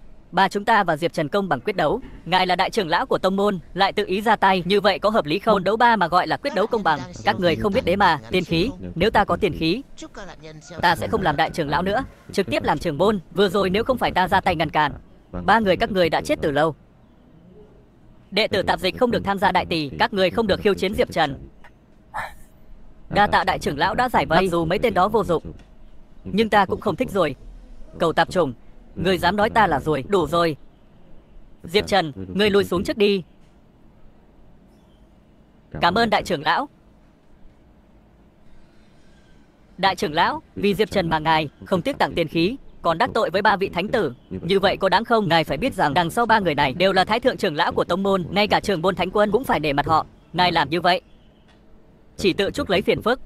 Ta nghĩ ngươi đã hiểu lầm một chuyện, ta không có tiền khí gì cả. Vừa rồi trong trận chiến, ta không phải bảo vệ Diệp Trần, mà là ta đã bảo vệ ba vị thánh tử. Đáng chết. Nếu không có đại trưởng lão giúp hắn, chỉ bằng một tên phế vật ở giai đoạn luyện khí như hắn làm sao có thể đánh bại ba người chúng ta.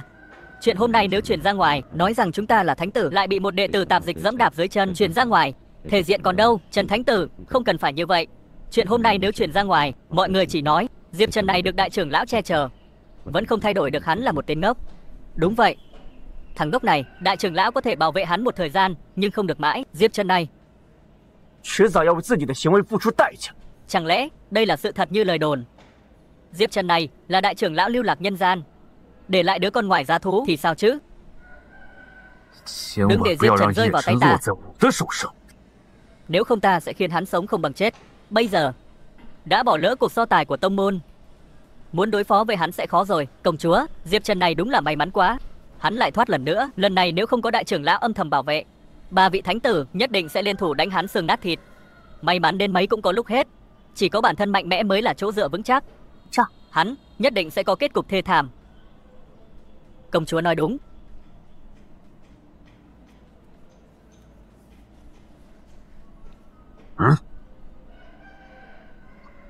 大长老， Lại là ngươi. Ngươi và tên tiểu tử Diệp Trần kia rốt cuộc có quan hệ gì? Nếu không phải ngươi ra tay ngăn cản, tên tiểu tử Diệp Trần kia đã sớm bị đồ đệ của ta phế bỏ, thật tức chết ta mà. Lão Phù hôm nay nhất định phải tìm ngươi đòi một lời giải thích.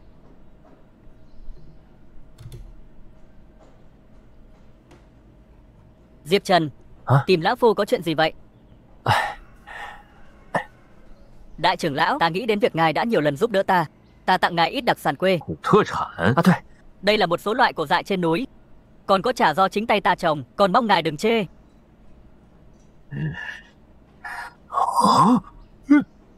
Đây chưa được coi là đồ tốt. Quả không hổ danh là đệ tử của Thái Nhị chân nhân, nên tàng thâm hậu thật. Không chê, không chê. Ngài không chế thì tốt. Đúng rồi, ta còn có một ít đan dược do chính tay ta luyện. Đại trưởng lão, ngài đừng nhìn viên đan dược này, nó trông giống như viên hoàn, trợn mắt thè lưỡi, nhưng mùi vị của nó 茶叶 thì ngon hơn nhiều so với mấy loại trái cây trà lá này. Đây thực sự là một viên thuốc tiên, nhìn thế này thì không giống chút nào. Đại trưởng lão, viên thuốc này mặc dù trông không đẹp mắt, nhưng sau khi ngài ăn vào sẽ thấy toàn thân thoải mái. Thôi bỏ đi, cũng coi như là tấm lòng của hắn.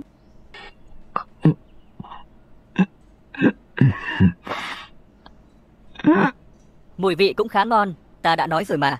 Viên đan dược này tuy nhìn không đẹp, nhưng mà mùi vị vẫn rất ngon. Đây là...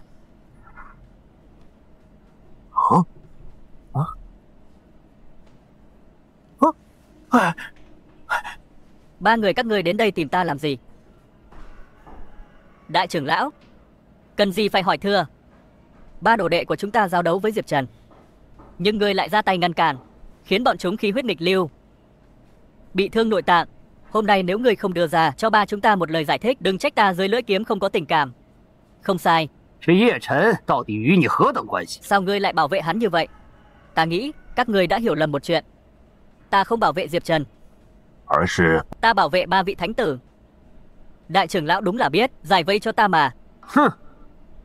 笑话。 Ba đồ đệ của chúng ta sức mạnh đã đạt đến cảnh giới hậu kỳ Nguyên Anh, càng có công pháp chân truyền, huyết mạch thần thú, cộng thêm sự trợ giúp của bán tiên khí.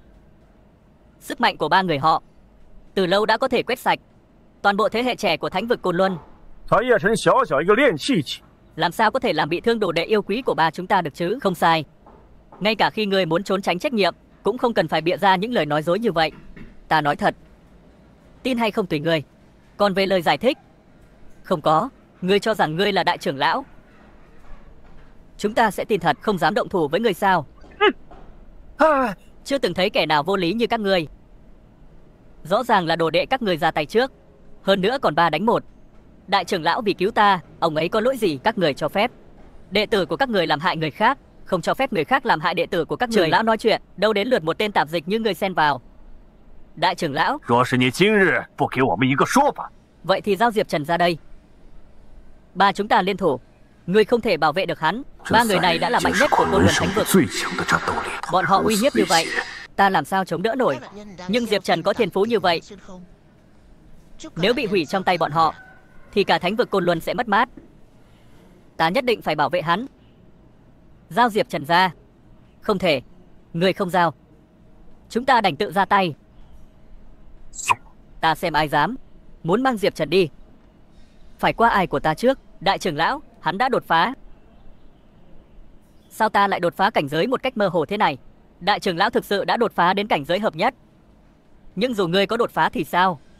Ta là cảnh giới đại thừa, cao hơn ngươi một bậc. Ngươi vẫn không cản được ta. Lũ yêu quái giả này, không ngờ cảnh giới lại cao đến thế. Nếu rơi vào tay chúng, sợ rằng ta không có kết cục tốt. Hay là chuồn thôi.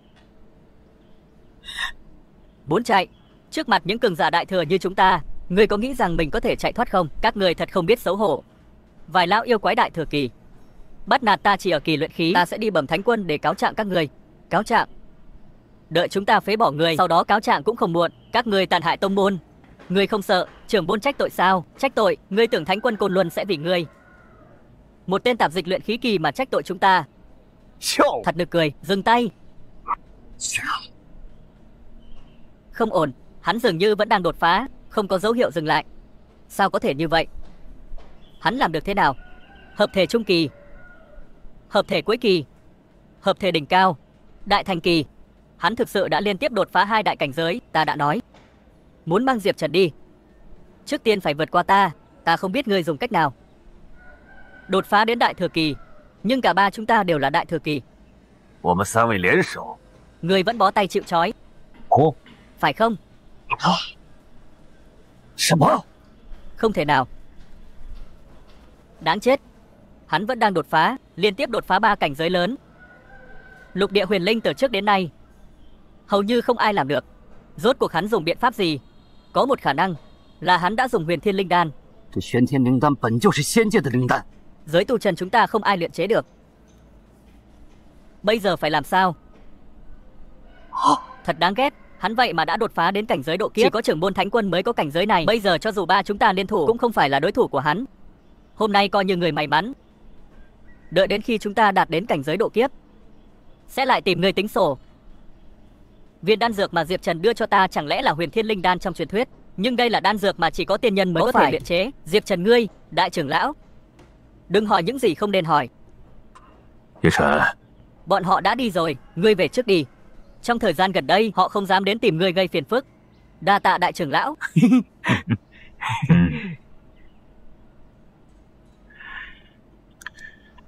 Thánh quân, Diệp Trần này rốt cuộc là ai vậy? Ta đã nói, đừng hỏi, bất kể hắn là thân phận gì, đều không được tiết lộ. Tương lai của Côn Luân Thánh vực đều nằm trên người đứa trẻ này.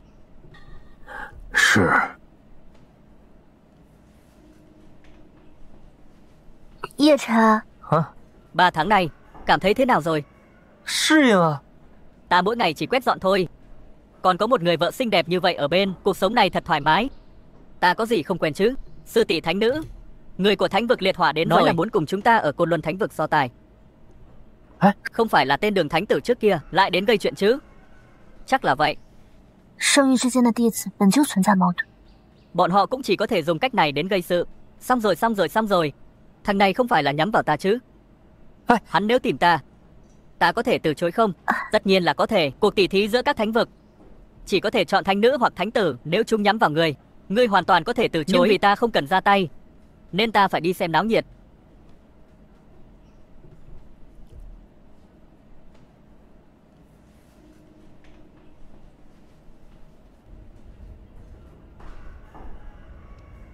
Thánh quân Côn Luân, lần này đến đây khiêu chiến.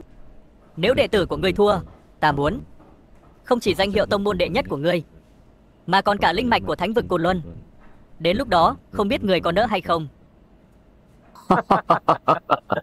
Chỉ cần ngươi có thể thắng, thì không có gì ta không cho nổi. Nhưng nếu thánh vực liệt hỏa thua,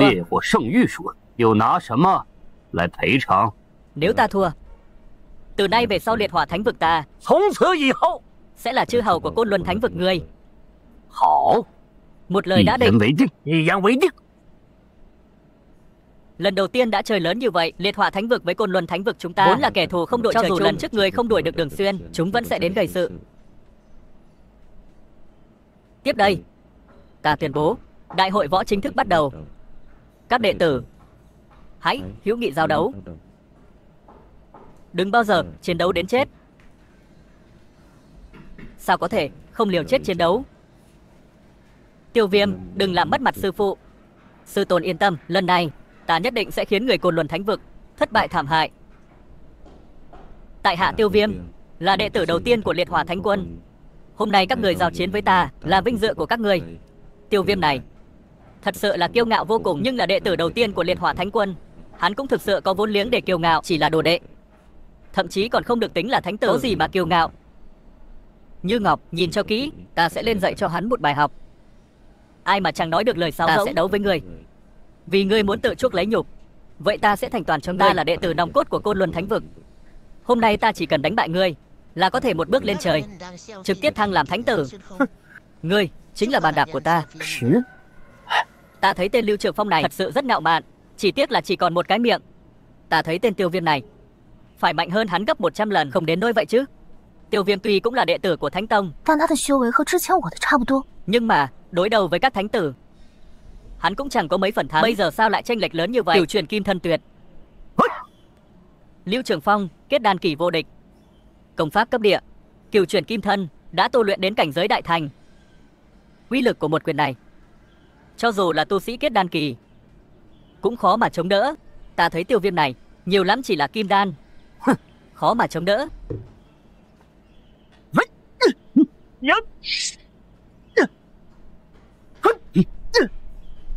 Chỉ thế thôi, trưa này ngươi không ăn cơ mà. Hắn rốt cuộc là quái vật gì? Ta đã dùng hết toàn lực, nhưng lại không thể lay chuyện hắn. Nếu là ngày thường thì ngay cả tứ đại thánh tử cũng không thể như vậy. Thực lực quá yếu, không thú vị. Đại Thiên Tạo Hóa Trưởng.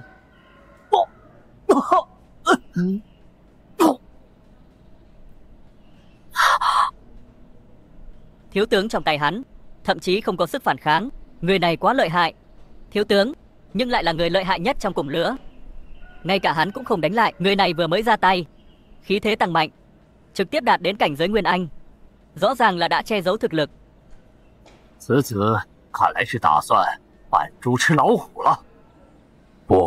Không chỉ vậy, ngay cả ta cũng không thể nhìn thấu thực lực của người này. Điều đó cho thấy liệt hỏa thánh quân cho hắn một lá bài tẩy mạnh mẽ. Nguyên Anh có lẽ không phải là giới hạn của hắn, không thể coi thường. Không sai, đừng để vẻ bề ngoài đánh lừa. 4 hạ gục người này chỉ có thánh tử mới làm được. Đệ tử của Côn Luân thánh vực chỉ có vậy thôi sao? Dù thái độ của tên này rất ngạo mạn, nhưng thực lực của thật cường hãn, là một thiên tài hiếm có, không thể coi thường. Chênh lệch cảnh giới quá lớn, đánh không lại cũng là chuyện bình thường. Thật là vô vị.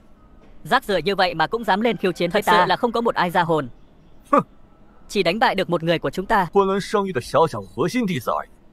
Xem ra người có bản lĩnh lắm. Ta và ngươi cảnh giới cũng chẳng chênh lệch bao nhiêu. Ta sẽ ra đấu với ngươi. Có thánh tử Lâm Thiên Phàm ra tay, chúng ta chắc chắn sẽ thắng. Lâm sư huynh cố lên.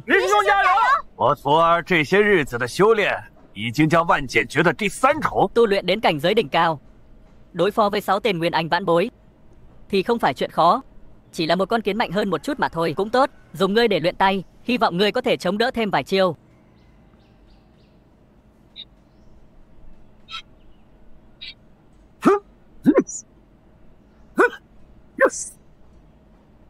Chỉ có chút thực lực này thôi sao?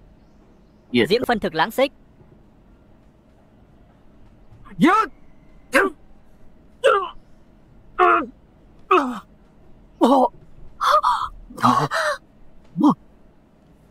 Ái chà, người này sao lại mạnh như vậy? Hắn là nhân vật chính phải không? Lửa của người ta có thể hủy thiên diệt địa. Lửa của ta chỉ dùng để châm thuốc. Này, những thánh tử này bình thường khoác lác lên tận trời, đánh nhau thì yếu như tôm, thua thì chẳng có gì lạ. Sao có thể như vậy? Đệ tử của ta lại bại trận. Đứa trẻ này rốt cuộc là yêu nghiệt gì? Tiêu Viêm này thiên tư tuyệt thế, thực lực cường đại, cho dù là Lưu Trường Phong và Lâm Thiên Phàm liên thủ cũng chưa chắc thắng được hắn. Đệ tử của Côn Luân Thánh Vực, thật sự là không chịu nổi một đòn. Đệ tử giỏi của ta còn chưa dùng đến một nửa thực lực, thánh tử của ngươi đã nằm bẹp rồi. Côn Luân Thánh Vực toàn là một lũ vô dụng.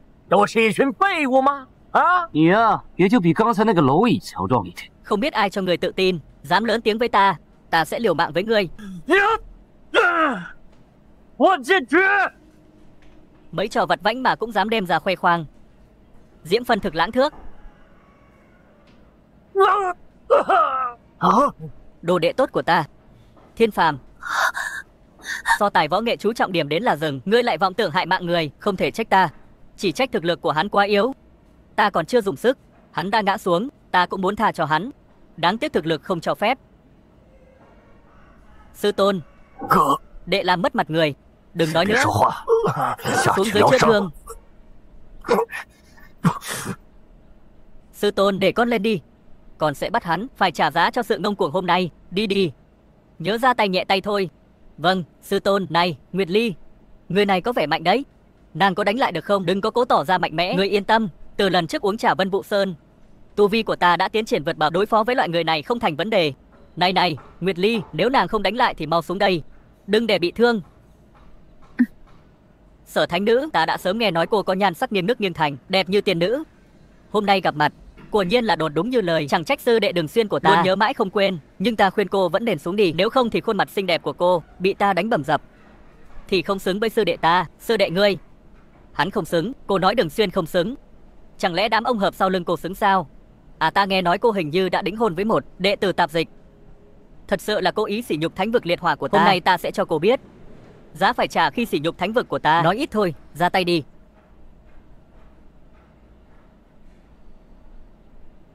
Người này đã làm bị thương đệ đệ của ta, đáng lẽ phải để ta trừng trị hắn.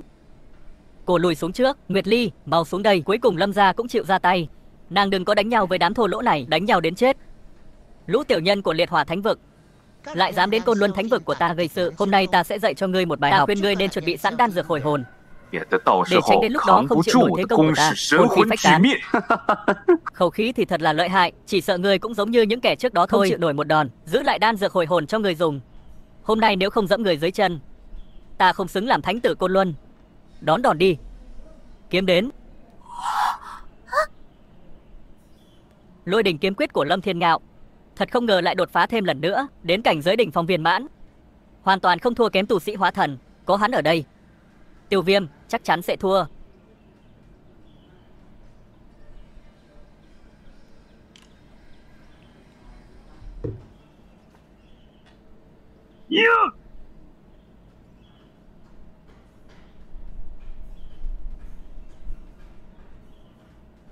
Thế nào?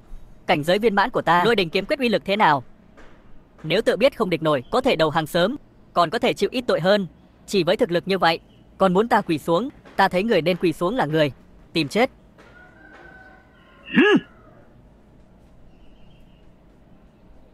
Quỳ xuống cho ta. Sức mạnh sấm sét như thế này, ngay cả ta cũng không dám giao đấu với nó. Tiêu Viêm ngông cuồng một thời, lần này chết chắc rồi. Thánh tử Lâm Thiên Ngạo sẽ thắng. Quả nhiên là đệ nhất thánh tử trong tứ đại thánh tử. Nếu hôm nay ta có thể thắng Tiêu Viêm, vị trí thánh tử đứng đầu nhất định không ai khác ngoài ta.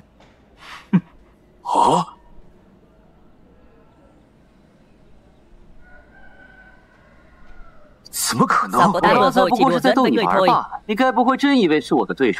Nhưng đối thủ có thực lực như ngươi mới có tư cách để ta đùa giỡn. Nguyên Anh thì ra vẫn chưa phải là cực hạn của tên này sao? Đúng vậy, tu vi của chính hắn đã đạt tới hóa thần. Trong 4 vị thánh tử, không ai có thể địch nổi. Nhìn vào việc ngươi để ta chơi thật là tận hứng. Ta sẽ cho ngươi nếm thử chiêu thức mới của ta. Lục Diễm Du Thần Thước.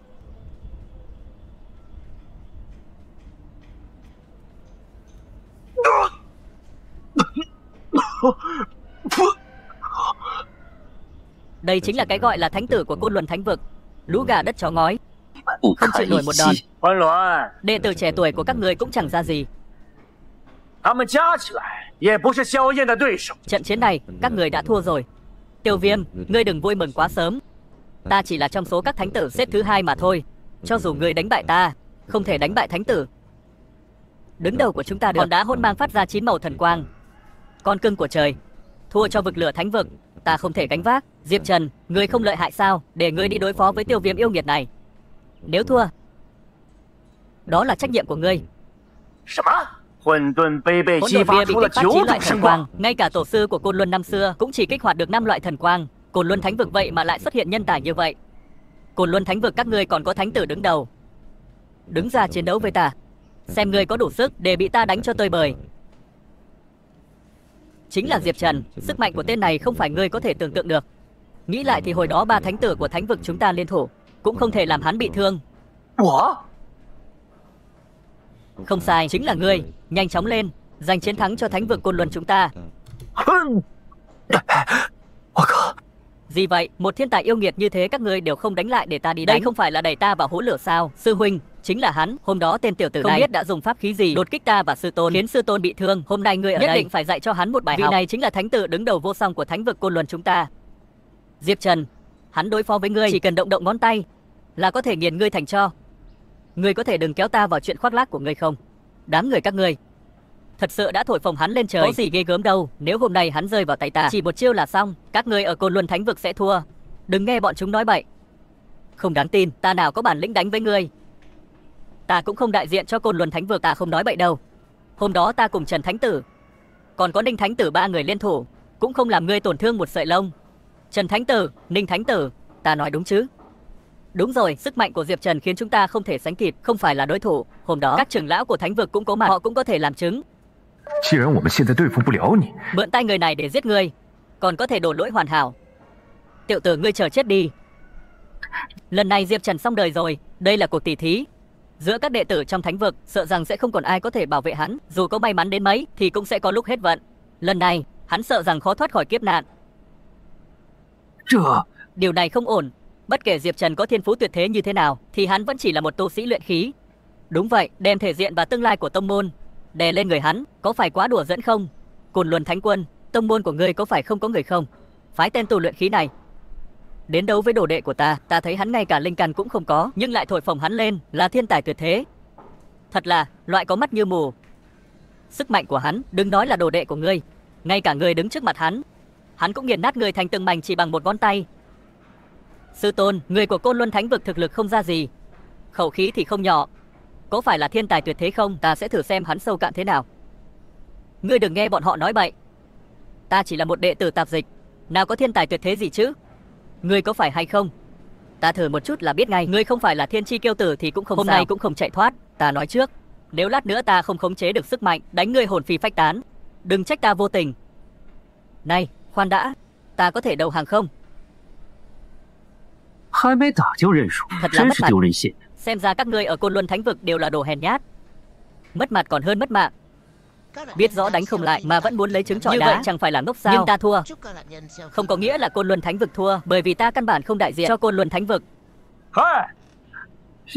Mặt mũi của Thánh Vực đều bị ngươi làm mất hết rồi có biết không? Chỉ cần đứng trên võ đài phải chiến đấu cho đến khi một bên chịu thua, không thì có chuyện đầu hàng. Ngươi đứng trên võ đài này, ngươi chính là đại diện cho Thánh Vực của ta. Đúng vậy, nếu người nhát gan đầu hàng, theo luật của tông môn cũng phải xử tử, không đánh cũng phải chết, đánh cũng chết.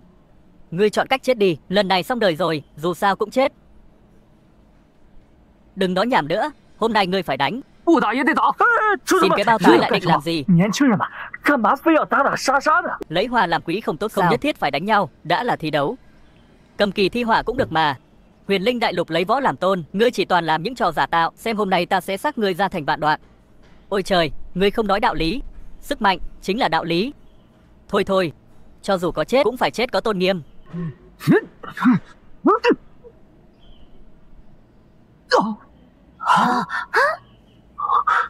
Diệp Trần thế mà không sao.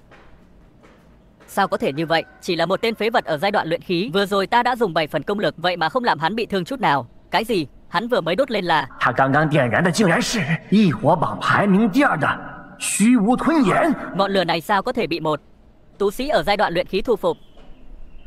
Ngay cả ta cũng không dám hấp thụ ngọn lửa này. Không chỉ vậy, công pháp mà hắn tu luyện dường như là công pháp cấp thần, đã thất truyền hàng vạn năm. 功法焚诀。 Gã này không phải rất mạnh sao? Sao lại bị ta đánh lui? Xem ra ngươi mạnh hơn đám phế vật trước. Nhưng như vậy mới thú vị, nếu không thì chán quá. Để ta cho ngươi xem ta mới luyện thành thiên giai công pháp. Cái gì? Đứa trẻ này vậy mà có thể đem thiên giai công pháp luyện đến mức thành thục. Thiên giai công pháp, độ khó luyện cực cao.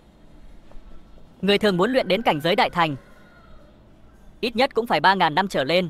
Cho dù là thiên tài cũng phải mất mấy trăm năm. Mà hắn tuổi vậy còn mà nhỏ có thể tu luyện đến đại thành. Những người trước quá yếu, không có tư cách để ta dùng hết sức. Ngươi mới có tư cách để ta dùng hết sức. Có điều, khi ta dùng Phật độ hỏa liên thì chính là lúc ngươi chết. Đấu võ chỉ cần điểm đến là được, không cần phải dùng hết sức. Ta yếu như vậy mà ngươi lại dùng hết sức, chẳng phải là giết gà dùng dao mổ trâu sao? Phật độ hỏa liên. 难道当年覆灭云岚宗的人是他？ Công chúa, ngươi có biết lai lịch của thiên giai công pháp này không? Năm xưa, Vân Lam Tông là của đế quốc Tử Nguyệt chúng ta. Nghe nói, Tiêu Viêm này hồi đó bị thánh nữ của Vân Lam Tông hủy hôn, sau đó lại bị diệt tộc. Vì vậy Tiêu Viêm này mới khổ luyện 3 lần lên Vân Lam Tông. Lần cuối cùng, sử dụng chính chiêu Liên Hoa lửa giận Phật nộ này, diệt cả tông môn Vân Lam Tông. Sức mạnh của Liên Hoa lửa giận Phật nộ lớn như vậy. Đúng vậy, uy lực vô song.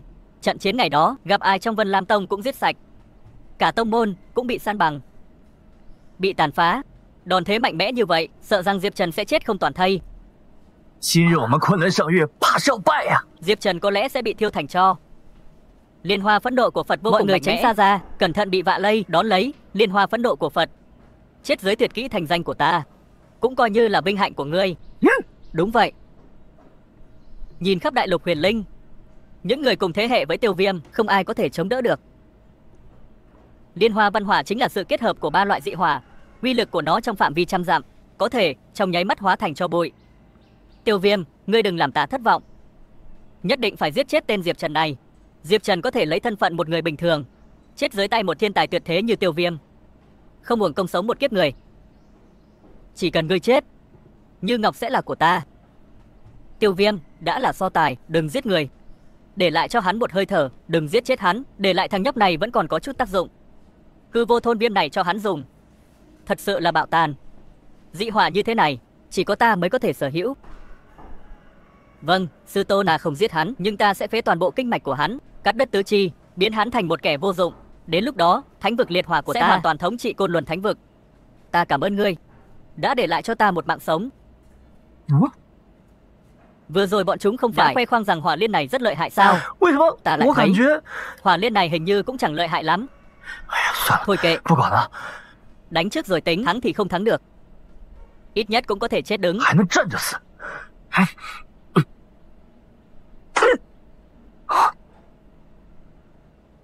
Thật không ngờ lại chủ động tiếp nhận Phật độ hỏa liên của ta, quả thực là muốn chết. Tiểu tử Diệp Trần này lần này sợ rằng chắc chắn sẽ chết. Đáng tiếc, thiên tài lợi hại đến đâu, gặp phải thiên tài tuyệt thế cũng chỉ là vô dụng. Diệp Trần, không còn sự ủng hộ của trưởng lão, ngươi chỉ còn con đường chết. Hình như cũng không đến nỗi nào. Lúc nãy chỉ là gãi ngứa cho ta thôi.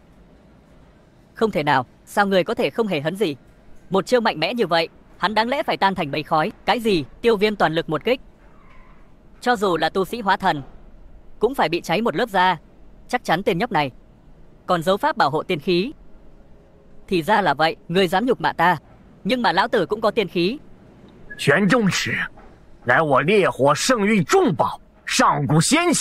Đừng nói hắn mang theo một món tiên khí, cho dù là 10 món 8 món cũng phải bị thiêu thành tro bụi. Không phải chứ ngươi còn tới. Đây là tình huống gì? Một chút uy lực cũng không có. Thứ này cũng gọi là tiên khí? Không thể nào. Rốt cuộc ngươi là quái vật gì? Ta cầm tiên khí đánh một đòn mạnh nhất, vậy mà ngươi lại không dùng vũ khí mà bắt được.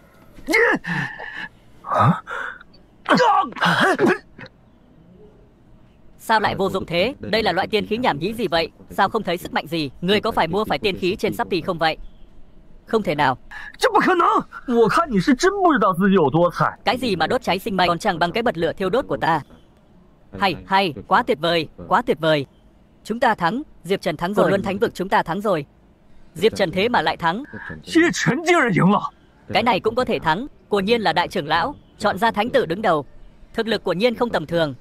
Hôm đó ta đã nói, thực lực của đứa trẻ này không tầm thường, nhất định có thể đảm nhiệm chức vị thánh tử đứng đầu. Lúc đó người không nói như vậy. Thiên phú của đứa trẻ này là trong mấy ngàn năm ta tu luyện, là người có thiên phú cao nhất mà ta coi như là những thiên tài tuyệt thế thời thượng cổ, cũng không bằng hắn. Nếu để đứa trẻ này trưởng thành, thì sợ rằng thánh vực liệt hỏa của ta sẽ không được yên ổn. Đứa trẻ này nhất định phải trừ khử. Thánh quân liệt hỏa, ngươi định làm gì? Làm gì? Tiểu tử này đã đánh cắp ngọn lửa thánh liệt hỏa. Ta muốn đưa hắn về thánh vực liệt hỏa để trị tội. Cái gì? Ta đã đánh cắp ngọn lửa thánh của thánh vực các ngươi. Đừng có nói bậy. Ngọn lửa nhỏ này rõ ràng là do sư phụ ta để lại. Ngọn lửa thánh của thánh vực liệt hỏa các ngươi. Thật buồn cười. Diệp Trần hắn chỉ là đệ tử Luyện Khí Kỳ, sao có thể trộm được thánh hỏa của liệt hỏa thánh vực các ngươi? Huống chi, ngươi có biết sư tôn của hắn là ai không? Diệp Trần chính là đệ tử của Thái Nhị chân nhân. Hắn làm sao có thể trộm được? Ngươi nên hỏi hắn, một đệ tử Luyện Khí Kỳ thật sự có thể đỡ được một đòn toàn lực của đồ đệ mang theo tiên khí? Không phải người bình thường. Hắn nói hắn là đệ tử của Thái Nhị. Vậy là sao? Có khả năng như vậy không? Tiên khí này chính là hắn đã đánh cắp truyền thừa của Thái Nhị chân nhân. Nhìn hắn từ đầu đến chân chỉ là một kẻ trộm. Tiên khí gì chứ? Lông trên người ta vốn chẳng có bao nhiêu. Tôi không có nhiều lông trên cơ thể. Rõ ràng là đồ đệ của ngươi vô dụng. Nói thêm nữa, cái lão giả Thái Nhị kia, mặc dù thực lực không ra sao, nhưng hắn đúng là đồ đệ của ta. Đều bị ngươi chọc tức đến hồ đồ rồi. Là sư phụ của ta, không thể giả mạo, còn dám cãi. Thái Nhị chân nhân là cao thủ, sao như có thế thể nào? Bồi dưỡng ngươi chỉ là một đệ tử luyện khí. Chắc chắn là ngươi đã lợi dụng lúc hắn phi thăng, trộm mạng để chiếm lấy động phủ của hắn. Mới có được thực lực như vậy. Đừng nói nhảm nữa, mau giao ra hư vô thôn viêm. Liệt hỏa thánh quân, ngươi đây là cướp bóc.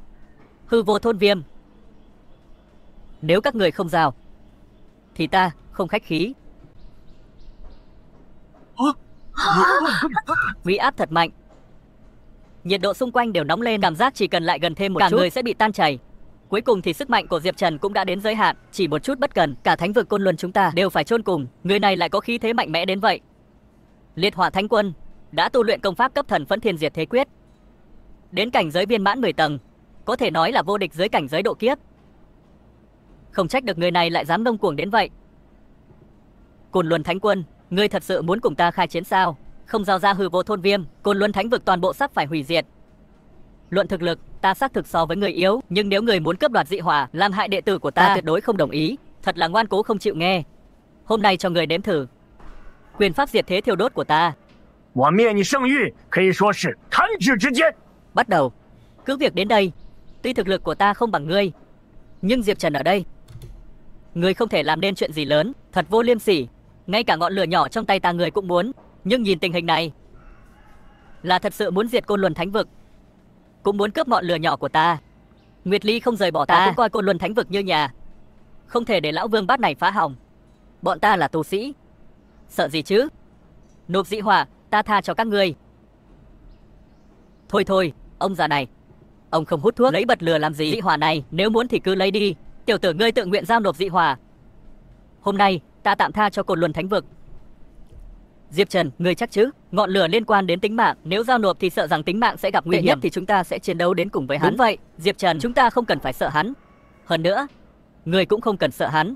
Tiểu tử, ngươi nguyện dùng tính mạng của mình để đổi lấy sự an toàn của tông môn, chỉ riêng điểm này ta cũng khâm phục ngươi. Đã như vậy, hư vô thôn viêm tạm thời thu lại. Tiểu tử tốt, nhớ lấy, đừng có phản kháng, không sao cả. Dị hỏa này đối với ta mà nói chỉ là một cái bật lửa, ta lấy nó cũng chẳng có tác dụng gì. Được rồi, nói với mấy người cũng chẳng hiểu. Ngọn lửa lạ này ai muốn lấy thì lấy.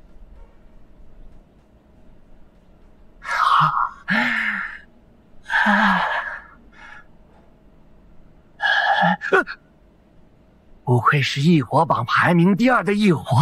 mạnh lớn như vậy, ngay cả ta cũng bị thương. Chuyện gì thế này?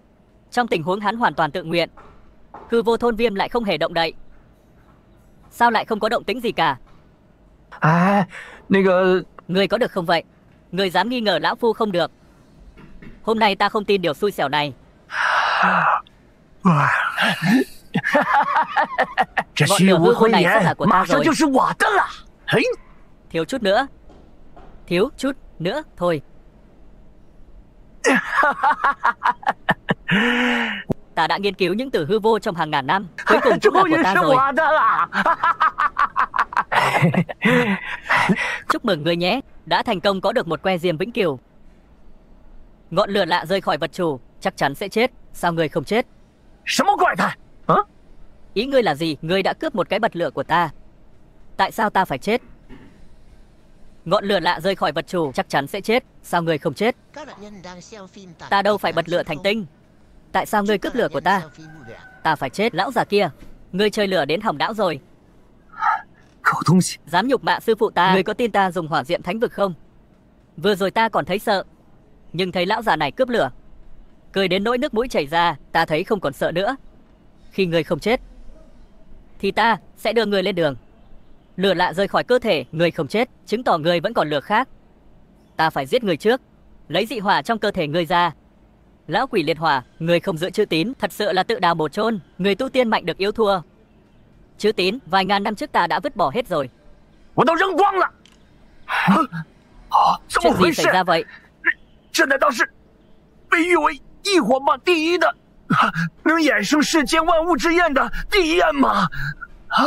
Không thể nào. Ngươi chỉ là một tu sĩ luyện khí kỳ, sao lại có thể sở hữu đế viêm? Không thể nào. Mấy loại dị hỏa của ta đều bị đế viêm nuốt chửng hết rồi. Đan điền của ta, kinh mạch của ta, biển khí của ta. Ngươi đang làm gì ở đây vậy? Ngươi ở đây đụng xứ đúng không? Diễn xuất của lão già ngươi cũng khá đấy. Tiếp đi. Không ngờ ngươi lại là lục địa kim tiên. Quả nhiên Thánh quân Côn Luân mới nói với ta như vậy. Người này là tiên nhân còn sống. Mọi hành động vừa rồi của hắn chỉ là đang đùa giỡn với ta thôi. Ai trong các người qua xem ông ta đi. Ông ta tự làm đấy, không liên quan đến ta. Đã bảo hút thuốc có hại cho sức khỏe. Xem kìa, ngươi lại cướp bật lửa của ta. Mọi thứ đã kết thúc. Ta đã sớm nghĩ đến điều này. Trên thế giới này làm sao có người với tu vi luyện khí kỳ lại có thể luyện hóa dị hỏa bảng xếp thứ 2 hư vô thôn viêm. Càng không thể với tu vi luyện khí kỳ đánh bại đệ tử đắc ý của ta. Chắc chắn là đã che giấu tu vi. Thật là một màn giả heo ăn hổ. Sư phụ, ông già này đang chơi trò nghệ thuật gì vậy? Sao chớp mắt đã không thấy người đâu? Không phải.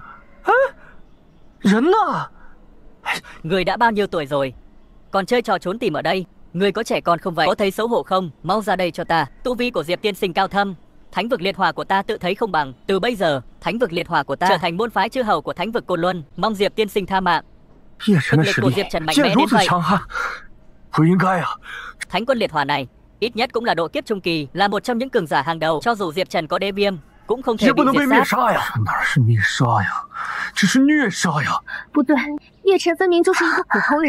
Hắn lấy đâu ra thực lực như vậy, có thể giết chết liệt hỏa thánh quân trong tích tắc? Mọi người còn nhớ không những gì liệt hỏa thánh quân vừa nói? Rất có thể là đã đánh cắp pháp bảo của Thái Nhị chân nhân và mạo danh đồ đệ của ông ta. Công chúa nói đúng, người này chỉ có pháp khí của Thái Nhị chân nhân mới có thực lực như vậy. Thế thì không có gì lạ. Theo ta thì thực lực của liệt hỏa thánh quân trên đời này ai có thể động đến ông ta chứ? À cái này, Diệp Trần, bọn họ là thần phục dưới chân ngươi. Sắp xếp thế nào thì ngươi quyết định.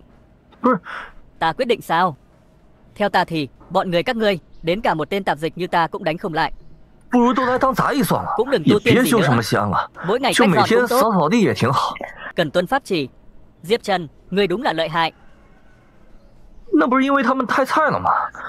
Nói mấy tên tu sĩ này khoác lác kinh thiên động địa, kết quả ra tay thì giống như trẻ con đánh nhau, còn không bằng lão Thái Nhị. Thôi bỏ đi, ta vẫn đi quét dọn. Công chúa, 7 ngày sau là tiệc mừng thọ vạn tuế của Huyền Thiên chân nhân. Hoàng thượng muốn người đại diện cho đế quốc Tử Nguyệt tham dự tiệc mừng thọ của ông ta. Ta biết rồi, người lui xuống đi. Công chúa, vị Huyền Thiên chân nhân này có phải là vị chỉ xếp sau Thái Nhị chân nhân, đại tu sĩ đó không? Đúng vậy, Lễ vạn thọ của lão nhân gia có thể nói là một sự kiện lớn bậc nhất tu tiên giới.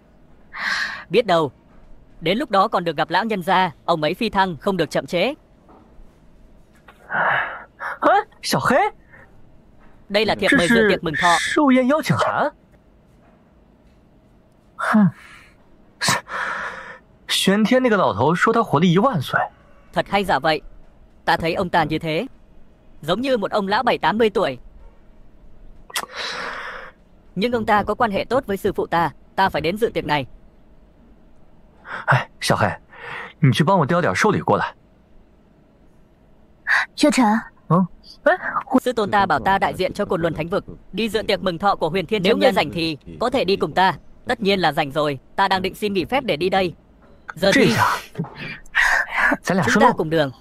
师尊还说 Sau tiệc thọ lần này, hôn ước của chúng ta tất nhiên là không thành vấn đề. Chỉ cần nàng không chê ta. Thật 真的 sao? Vậy là 那 ta 我 đã 是 vượt 通 qua 过 thử 考 thách 验 rồi. 了。 Thử thách gì cơ? 这丫头说话我怎么听不明白呢？ Nhưng đôi môi của nha đầu này thật nóng bỏng. 叶晨， Sư tôn ta từng được Huyền Thiên chân nhân nâng đỡ, ta phải thay ông ấy đến thăm trước. Ngươi ở đây đợi ta, được, ta sẽ ở đây. Không ngờ lão già này vẫn còn khá mạnh. Tiệc mừng thọ tổ chức thật hoành tráng. Thật sự là ngươi à? Ngươi vào đây bằng cách nào? Sao? Nơi này lại bị các cô bao chọn sao? Từ sau khi Thái Nhị chân nhân phi thăng, Huyền Thiên chân nhân chính là người mạnh nhất trong giới tu tiên, có thể được mời tham gia tiệc thọ của ông ta, hoặc là cường giả có tu vi cực cao, hoặc là một thiên tài với tài năng vô song. Này, ngươi thuộc loại nào? Ta à, ta không thuộc loại nào cả. Nhưng ta quen ông lão Huyền Thiên, tham dự tiệc sinh nhật chỉ là chuyện nhỏ đối với ta. Thật là nực cười. 叶晨， Chỉ dựa vào ngươi cũng xứng quen biết Huyền Thiên chân nhân sao? Ngươi không thể thật sự cho rằng công chúa nhà ta sẽ tin lời ma quỷ của ngươi chứ? 叶晨，其实 Ngươi căn bản không phải đệ tử của Thái Nhị chân nhân, đúng không? Ngươi trước tiên là ăn trộm, sau lại giả làm đệ tử của Thái Nhị chân nhân. 又是冒充太二真人的弟子。 Ở đây tại Côn Luân Thánh Vực lừa đảo. Ta nhớ ta tham gia ngày đầu tiên tại Côn Luân Thánh Vực đã nói với cô, Thái Nhị chân nhân lão già đó căn bản không có bản lĩnh gì. Ta sao phải giả danh đồ đệ của lão? Bởi vì ngươi cho rằng Thái Nhị chân nhân đã phi thăng sẽ chẳng có ai chứng minh được, nên ngươi mới ngang nhiên như vậy. Dạ không thể thành thật. Huyền Thiên chân nhân là bằng cốt của Thái Nhị chân nhân. Hôm nay ngươi dám đến dự tiệc thọ của ông ấy thì chính là tự tìm cái chết. Không sai. Đợi đến khi Huyền Thiên chân nhân đến, thân phận của ngươi sẽ bị bại lộ. Đến lúc đó ngươi sẽ phải chịu cảnh hóa thành tro bụi. Cô có điên không vậy?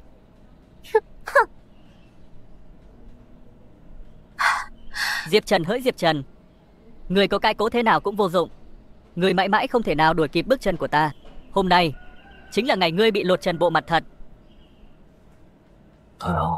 Giờ đây ta đã đột phá hóa thần hậu kỳ, có thể coi là đệ nhất tu tiên giới trẻ. Sau hôm nay ta không chỉ cưới Nguyệt Ly, còn có thể được sư tôn truyền thừa Vô Cực Phong. Ta nói, luận về tu vi ta không kém ngươi, luận về tài năng thì ta hơn ngươi. Sự truyền thừa của sư phụ này không phải là ta thì là ai? Nguyệt Ly càng không phải là của ngươi. Chỉ bằng ngươi cũng xứng tranh với ta sao? Đợi sư tôn đến, xem ngài ấy rốt cuộc truyền thừa cho ai. 到底让谁继承道统？哼，好，可以啊。 Vậy thì đợi lão nhân gia ngài ấy xem chọn ngươi hay chọn ta. Nếu ta được truyền thừa thì vậy thì Nguyệt Ly cũng là của ta. Thế nào? 哎，大爷，让一下。 Ngươi không thể nào hơn được ta. Cược này, ngươi muốn cược gì cũng được. Ông già này lại bảo ta ngồi đây. Đây không phải là chỗ của chủ tịch sao? Ông già này 这 thật 老 lịch 头 sự. 真客气。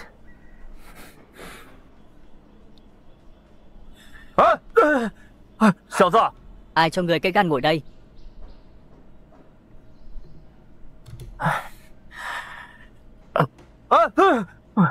小子，谁给你的胆子敢坐在这儿？ Không được ngồi sao? Còn nhiều chỗ mà. Không ngồi bừa được sao? Thật là một thằng ngốc. Cái chỗ này ta và Vô Cực Phong đều không có tư cách ngồi, ngươi lại ngồi phịch xuống. Thật là to gan. Ngồi đại. Ngươi tưởng đây là nhà ngươi sao mà ngồi đại?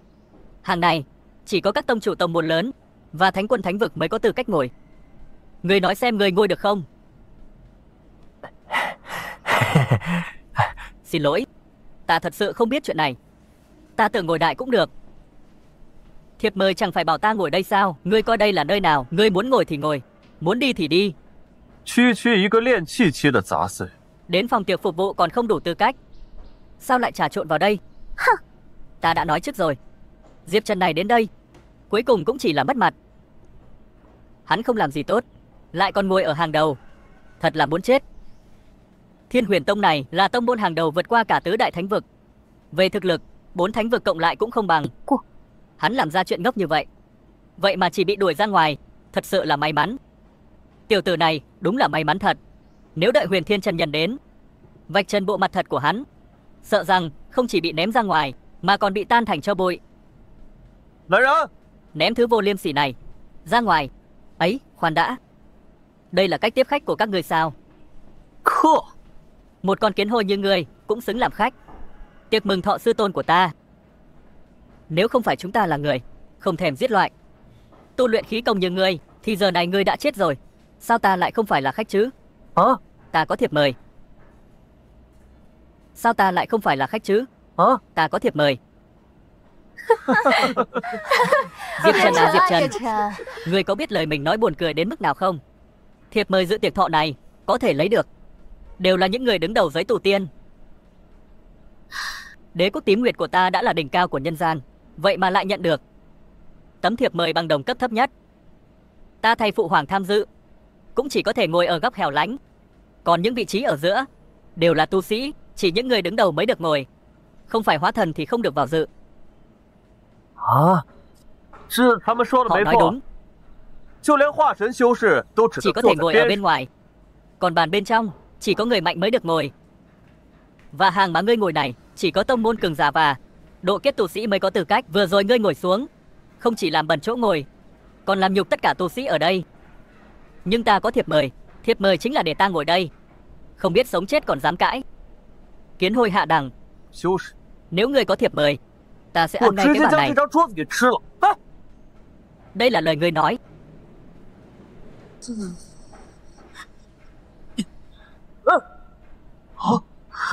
他真的，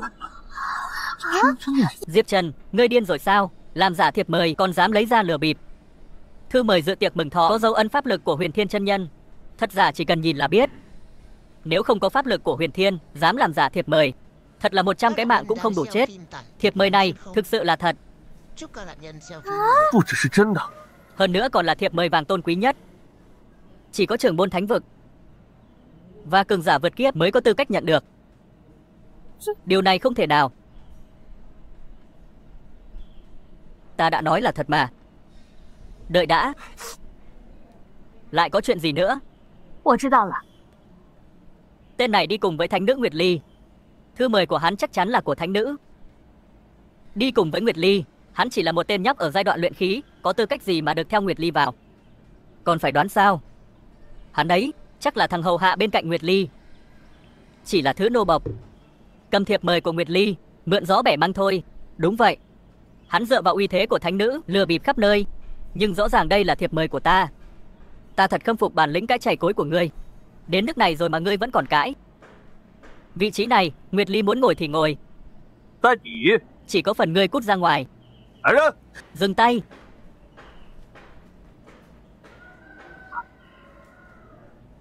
Nàng chính là thánh nữ của Côn Luân Thánh vực sao? Không ngờ hôm nay lại được nhìn thấy dung nhan tuyệt thế của nàng. Nghe đồn Sở Nguyệt Ly dung mạo xuất chúng, sắc nước hương trời, vẻ đẹp khuynh thành. Ngày thường muốn được nhìn thấy dung nhan của nàng còn khó hơn cả lên trời. Không ngờ trong đời này ta còn được nhìn tận mắt vẻ đẹp của nàng. Đúng là trăm nghe không bằng một thấy. Sở Nguyệt Ly đúng là nàng nghiêng một cái, mãi định nghiêng theo. Chẳng trách thiên tài trong giới bất tử đều vì nàng mà điên cuồng. Nguyệt Ly đã lâu không gặp, nàng vẫn có tiền tử xuất chúng, càng khiến người ta động lòng. Còn sâu bọ này dám mượn danh nghĩa của nàng làm bậy, để ta thay nàng diệt trừ hắn. Ấy ấy, Vô Cực Phong, ngươi chỉ biết nói mấy lời nịnh nọt vô dụng. 月里可是修仙界第一美人，还用得 Cần 着 ngươi 你 khen nàng 吗？ sao? Còn nữa, hôm nay sư tôn sắp xếp cho ta quản lý trật tự tiệc, nếu đuổi thì cũng do ta ra tay. Dừng tay. Diệp Trần là hôn phu của ta, không phải là đồ sâu bọ hỗn trướng. Hai người các ngươi cút ngay cho ta.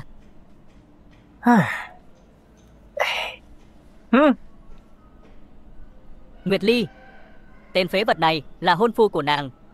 Vô Cực Phong, miệng ngươi sạch sẽ chút, nếu không đừng trách ta không khách sáo. À đúng rồi, cái gì tên Phong kia. Ngươi nói ta là phế vật, nhưng Nguyệt Ly còn chẳng thèm để ý đến ngươi, vậy chẳng phải ngươi là phế vật trong phế vật. Này, Nguyệt Ly, có phải vì không muốn gả cho chúng ta nên mới bịa ra một lời nói dối không? Ta còn chưa dành đến mức đó. Hôn ước của ta và Diệp Trần là sư tôn, trưởng môn thánh quân định ra. Nếu ngươi không tin, cứ việc đi hỏi ông ấy. Nguyệt Ly, tên phế vật này có gì tốt? Về tài năng thì ta là thiên tài có 102. Về tu luyện, ta đang ở giai đoạn cuối. Luận ra thế, cha ta là vô cực thánh vực, thái thượng trưởng lão, sư phụ ta lại là Huyền Thiên chân nhân. Không sai, ta cũng là thiên tài tuyệt thế. Ta là tu sĩ hóa thần. Vương gia ta là gia tộc thánh nhân đứng đầu Đông Hoang. Bản thân ta cũng là đồ đệ của Huyền Thiên chân nhân. Nàng chọn ta hoặc Vô Cực Phong đều có thể chấp nhận, nhưng nàng chọn phế vật này thật sự là làm nhục chúng ta. Các người mạnh hơn ta có ích gì? Cái chính là Nguyệt Ly không thích các ngươi. Các người cho dù là Ngọc Hoàng Khuyển Đế thì có ích gì? Hắn nói không sai. Các người nghe rõ chưa? Chúng ta tìm chỗ ngồi đi. Được, ngồi đây. Khoan đã, Nguyệt Ly, tiệc này là theo tu vi mà ngồi. Hắn chỉ là luyện khí phế vật, chỉ xứng đứng ở cửa cùng lũ chó, thậm chí còn không có tư cách vào cửa. Đúng rồi, Nguyên Anh ngồi ngoài, Hoa Thần ngồi ở giữa, Đại Thần ngồi bên trong. Còn vị trí này là để dành cho người mạnh nhất cảnh đoạt kiếp.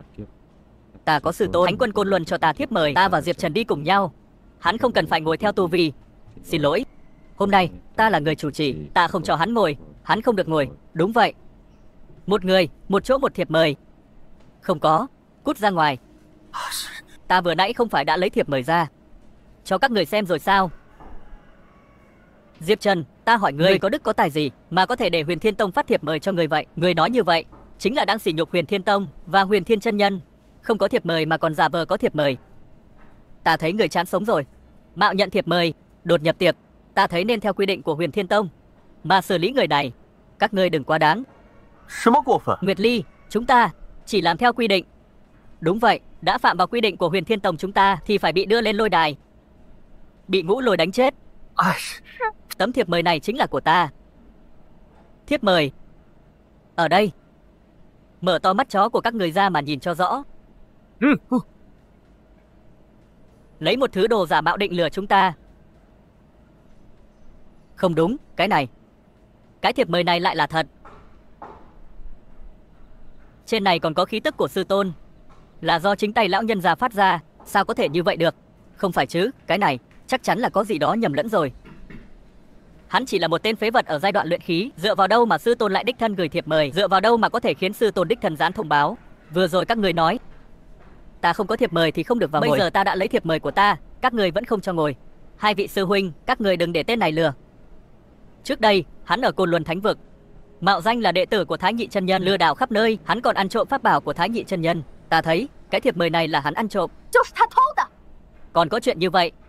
Đã vậy thì cái thiệp mời này không còn giá trị nữa. Đủ rồi, chỉ cần lá thư mời là thật thì không sao. Vô Cực Phong, Vương Thần, hai người đừng có cố tình dây dưa nữa. Đúng rồi, vợ ta nói đúng. Chỉ cần thiệp mời là thật thì ngươi quan tâm đó từ đâu ra làm gì? Huống chi đây là Huyền Thiên chân nhân tặng ta. Bây giờ các người không cho chúng ta ngồi thì chính là đánh vào mặt sư tôn của các người. Thiệp mời là thật, cho dù hắn có ăn trộm thì chúng ta cũng không thể động vào hắn. Nếu không, sư tôn đến sẽ không dễ giải thích. Lời nói thì đúng, nhưng nếu chúng ta để người này vào ngồi thì thể diện của Huyền Thiên Tông chúng ta để đâu? Hai vị sư huynh đừng quên, muốn tham gia Vạn Thọ Yến, ngoài việc có thiệp mời còn phải có tu vi.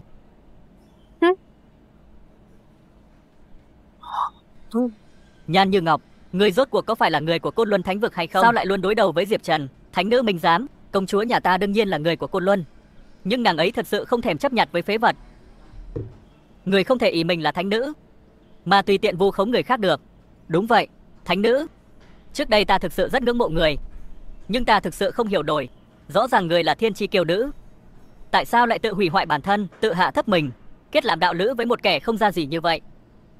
Thực sự đáng thất vọng. Được rồi, các người đừng cãi nhau nữa. Nguyệt Ly, nàng có thiệp mời, cũng có tu vi. Ở đây, nàng muốn ngồi đâu cũng được. Nhưng hắn thì khác. Hắn tuy có thiệp mời, nhưng hắn không đại diện cho Côn Luân Thánh vực.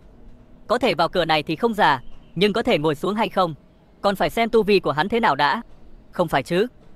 Các người có ý gì vậy? Sao lại có nhiều quy tắc rườm rà thế? Các người cố tình gây khó dễ. Cũng phải có giới hạn chứ. Cố tình gây khó dễ sao? Ta gọi là quy tắc. 小子， Chẳng lẽ ngươi chỉ biết dựa vào phụ nữ?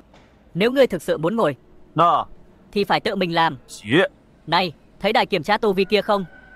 Muốn ngồi thì ít nhất phải là nguyên anh cấp. Ngươi có thực lực đó không? Dựa vào phụ nữ thì sao? Có bản lĩnh thì các người cũng dựa vào phụ nữ đi. Diệp Trần, mặt ngươi đúng là dày.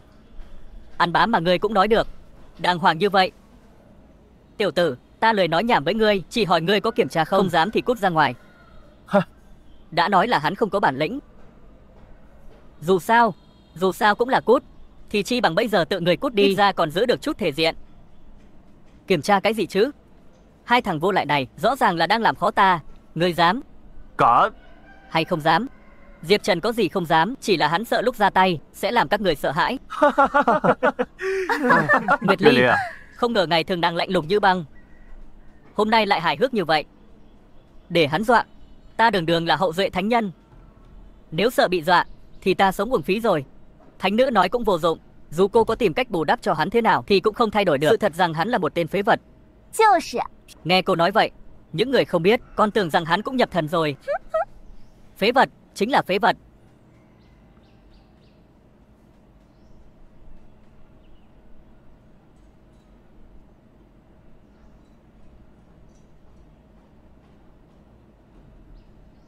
Không hổ danh là thánh tử đứng đầu Vô Cực Tông, tuổi còn trẻ đã đạt đến cảnh giới hóa thần. Thiên tư như vậy có thể gọi là chí cao vô thượng. Thánh nữ đúng là hồ đồ.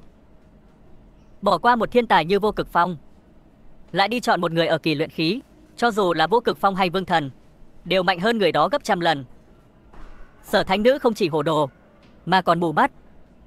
Diệp Trần, thấy chưa? Sự khác biệt này là vực thẳm mà cả đời này ngươi không thể vượt qua. Cô! Với tư chất của ngươi, thật sự không cần phải thử. Đừng làm mất mặt Côn Luân Thánh Vực và Nguyệt Ly. Ngươi mau cút ra ngoài, mới là chính đạo của ngươi. Cút ra ngoài, cút ra ngoài, cút ra ngoài. Kiểm tra thì kiểm tra, đàn ông có thể không được, nhưng tuyệt đối không thể thỏa hiệp. Ta luyện khí, ta tự hào. 哎，对了， Ta nhắc nhở ngươi, nếu tu vi của ngươi không đạt đến kỳ trúc cơ thì ngươi chỉ có thể ra ngoài ngồi cùng bàn với chó. 和狗一种。 Ôi trời, đồ vô lại ngươi. Có thể đừng có mà độc mồm thế được không? Thế này thì toi rồi, hơi thở này sao? Thật sự bắt ta ra ngoài cửa ngồi với chó à?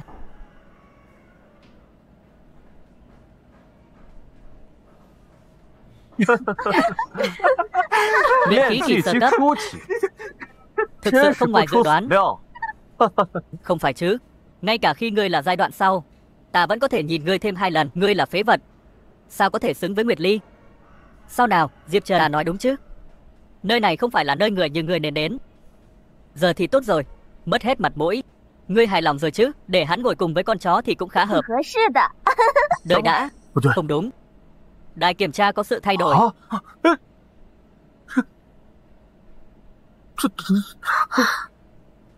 Đây là tình huống gì? Từ khi nào ta trở thành kỳ trúc cơ? Có thay đổi thì vẫn là kỳ trúc cơ. Ở giai đoạn đền bóng vẫn chỉ có thể ngồi cùng linh thú. Diệp Trần, ta thực sự đã đánh giá thấp ngươi. Không ngờ ngươi đã đạt đến kỳ trúc cơ. Có điều, ngươi cũng chỉ dừng ở đây. Vẫn không đúng. Cảnh giới của hắn lại thay đổi.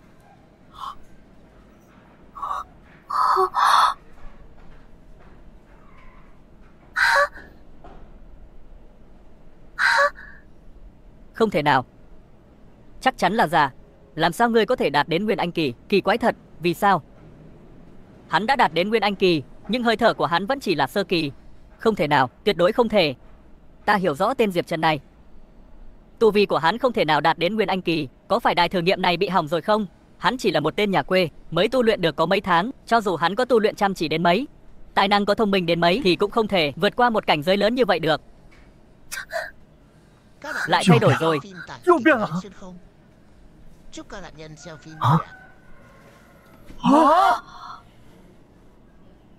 Thật sự đạt đến hóa thần. Cái gì? Cái gì? Kỳ độ kiếp. 渡劫期， Đây không phải là Côn Luân Thánh Quân mới có sao? Không ngờ ta vô tình lại lợi hại đến thế. Đây, kỳ độ kiếp này. Sao hắn có thể là cảnh giới độ kiếp được? Điều này chắc chắn là giả. Ngoài tứ đại thánh vực, thập đại tông môn cùng Cửu đại cường giả chi tôn, ta chưa từng nghe có cường giả độ kiếp mới nào cả. Nào, chúng ta thấy cảnh giới luyện khí của hắn mãi vẫn là sơ kỳ, hóa ra thực lực của hắn đã đạt đến đỉnh cao. Trở về với sự thuần khiết, chúng ta có thể nhìn ra mới lạ. Ta đã nói, đừng để Diệp Trần thử nghiệm. Chỉ sợ thực lực của hắn sẽ làm các người sợ hãi. Bây giờ, các ngươi còn gì để nói nữa? Vẫn đang thay đổi.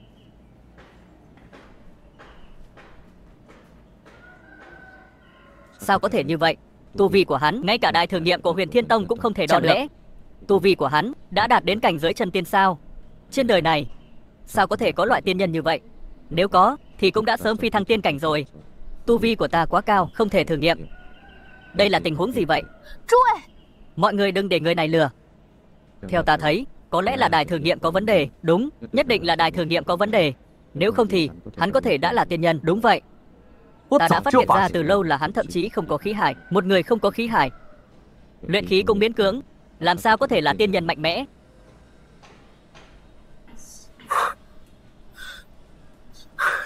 Quả nhiên. Ngươi không chỉ là một tên phế vật, ngươi còn là sao chổi. Cái đài thử nghiệm này chính là bảo vật của Huyền Thiên Tông chúng ta. Ngươi thế mà lại phá hủy nó. Diệp Trần à Diệp Trần, ngươi đúng là một tên vô cùng ngông cuồng. Ngươi nói xem, ngươi đi đến đâu là phá hủy đến đó. Nhưng lần này sẽ không có đại trưởng lão và trưởng môn chịu trách nhiệm thay người nữa. Không đúng. Có phải ta có khả năng thực sự là tu tiên đại lão? Hỗn độn bia cũng vậy, ngộ đạo thạch cũng vậy, còn cả đài thử thách này nữa. Không phải hỏng, mà là không chịu nổi. Đây là không định diễn nữa à? Thằng nhóc, ngươi chỉ ở giai đoạn luyện khí, có tí thực lực mà để đài kiểm tra không chịu nổi. Nếu là người ở cấp độ chân tiên thì đài kiểm tra này còn có khả năng không chịu nổi. Nhưng người thì không thể. Đài thử nghiệm này cứ để các ngươi ở Côn Luân Thánh vực đền đi. Tiệc thọ này ngươi không cần tham gia nữa. Cút ngay. Là ngươi tự cút, hay ta tát một cái đập ngươi về Côn Luân Thánh vực. Dừng tay. Bái kiến Huyền Thiên chân nhân. Vừa rồi có chuyện gì xảy ra? Ai ở đây gây ồn ào? Vừa rồi có người cố tình phá hỏng đài thử nghiệm. Ta sẽ thay người trừng trị kẻ này. Đúng vậy, thằng nhóc này chỉ chạm nhẹ vào đài thử nghiệm đã làm hỏng mất rồi. Tội không thể tha. Đài thử nghiệm hỏng rồi. Đây là bảo vật được lưu truyền từ tiên giới. Nếu không phải là chân tiên thì ai có thể làm hỏng vật này? Chính là tên phế vật ở giai đoạn luyện khí này. Diệp Trần, Huyền Thiên chân nhân đích thần đến, còn không bao nhận lỗi. Đến lúc đó không ai cứu được người. Đừng vì cái gọi là sĩ diện, cuối cùng ngay cả mạng mình cũng mất. Ta xem lần này ngươi làm thế nào. Chờ lát nữa sư phụ ta đích thân ra tay. Không chỉ ngươi phải chết, mà cả Côn Luân Thánh vực cũng phải chịu liên lụy. Sư tôn, người cuối cùng cũng đến rồi. Sư tôn.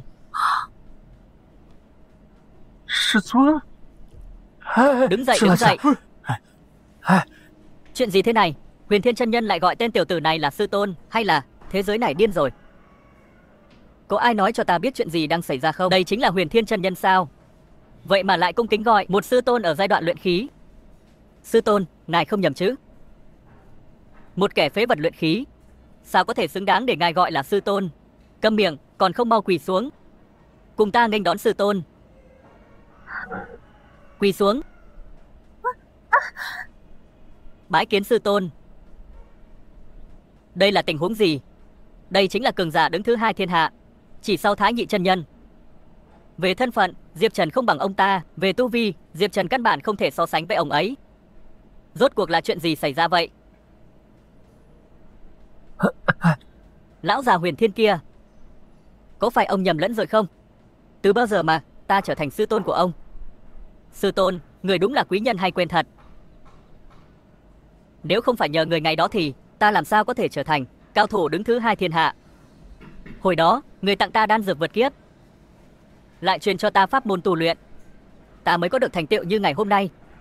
Những viên đan dược đó đều là đan dược phế phẩm do ta luyện chế. Sao đến tay các ngươi lại trở thành đan dược vượt kiếp? Còn về pháp môn tu luyện, không phải là thể dục buổi sáng sao? Hóa ra ta lợi hại đến vậy. Ta có thể có tu vi như vậy, hoàn toàn nhờ ơn của người.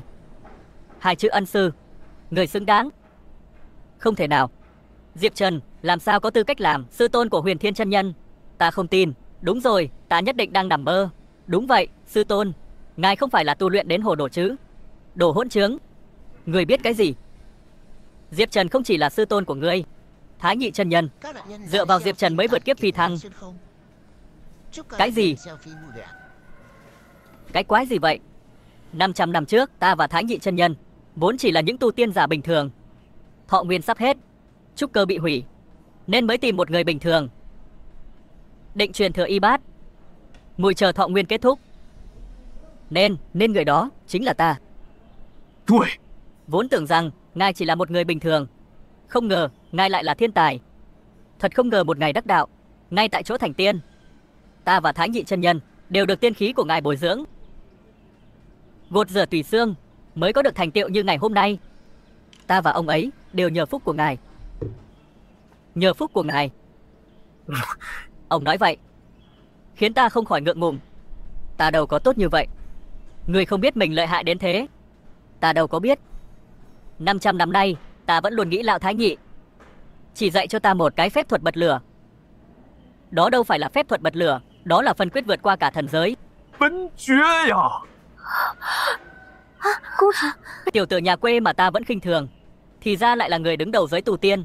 Ta cũng không tin hắn có thực lực như vậy. Nhất định là Huyền Thiên chân nhân giả hồ đồ rồi.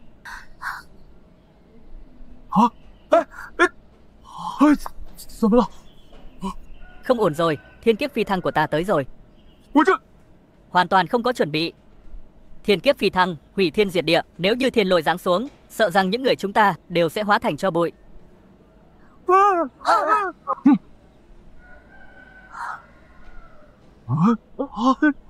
Đa tạ sư tôn đã thay ta hộ đạo, trục tán thiên kiếp. Giờ ta phi thăng ở đây, sắp được phi thăng thành tiên. Hắn vậy mà có thể trục tán phi thăng lôi kiếp. Không phải hắn nói mình đã đạt tới trình độ tu tiên chân chính sao? Thì ra Diệp Trần này từ lâu đã sánh ngang chân tiên. Chúng ta so với hắn, thật sự là kiến trong kiến. Quả nhiên là Nguyệt Ly sẽ chọn hắn. Thì ra chúng ta mới là trò hề. Không ngờ, ngươi đã là tiên nhân rồi. Đúng nhỉ? Ta luôn nghĩ mình là một kẻ yếu đuối. Không ngờ, ta lại là một đại lão tu tiên.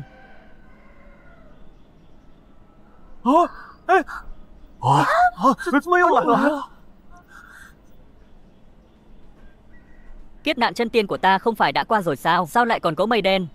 Chẳng lẽ là cơn đại nạn vàng bất tử? Cơn đại nạn vàng bất tử là một tai họa nữa cho những người bất tử trên bầu trời. Sức mạnh còn hơn cả kiếp nạn chân tiên lần kiếp chân tiên. Sao lại có thể xuất hiện kiếp nạn như thế này ở nhân gian? Nhất định là vừa rồi Diệp Trần ra tay, khiến tiên khí lầm tưởng thực lực quá mạnh, nên đã nâng cấp thêm lôi kiếp. Đây đã không còn là thứ mà nhân gian chúng ta có thể chịu đựng được nữa. Có khoa trương vậy không?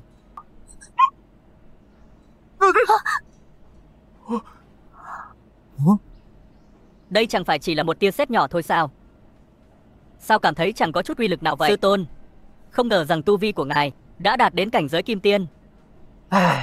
Kim tiên chân tiên gì chứ? Ta chẳng cảm thấy gì cả. Bây giờ ta phát hiện ra giới tu tiên các ngươi có vẻ hơi yếu. Sao vẫn chưa xong? Đây rốt cuộc là kiếp nạn gì? Kiếp nạn tiên đế. Chỉ có trong truyền thuyết mới có thể thấy được kiếp nạn này. Chỉ có đạt tới cảnh giới tiên đế mới có thể dẫn đến kiếp nạn này.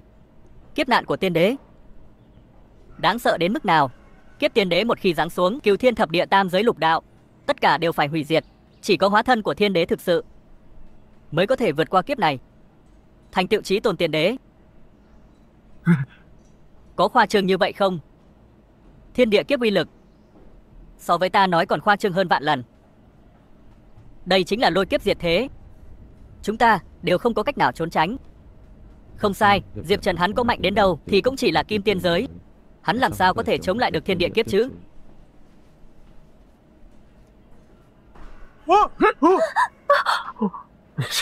Nhớ quá đi mất. Các người chắc chắn đây là kiếp nạn của tiên đế chứ? Ta thấy giống như đang củ vậy.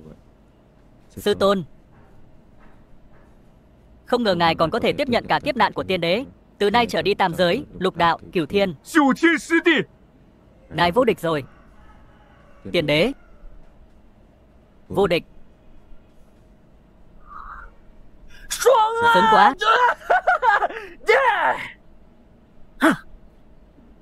叶晨， Vậy là ta đã vượt qua được thử thách rồi sao? Thử thách? Thử thách gì cơ? Tình cảm của chúng ta bền chặt như vàng, cần gì phải thử thách? Diệp Trần, ngươi giỏi như vậy, có khi nào sẽ phi thăng tiên giới không? Rồi rời xa ta, ôi chao, làm tiên có ý nghĩa gì chứ? Ta lợi hại như vậy, ta sẽ ở lại nhân gian cùng nàng hưởng lạc thú thò ra thụt vào. Khi nào nàng muốn thành tiên, ta sẽ đi cùng nàng.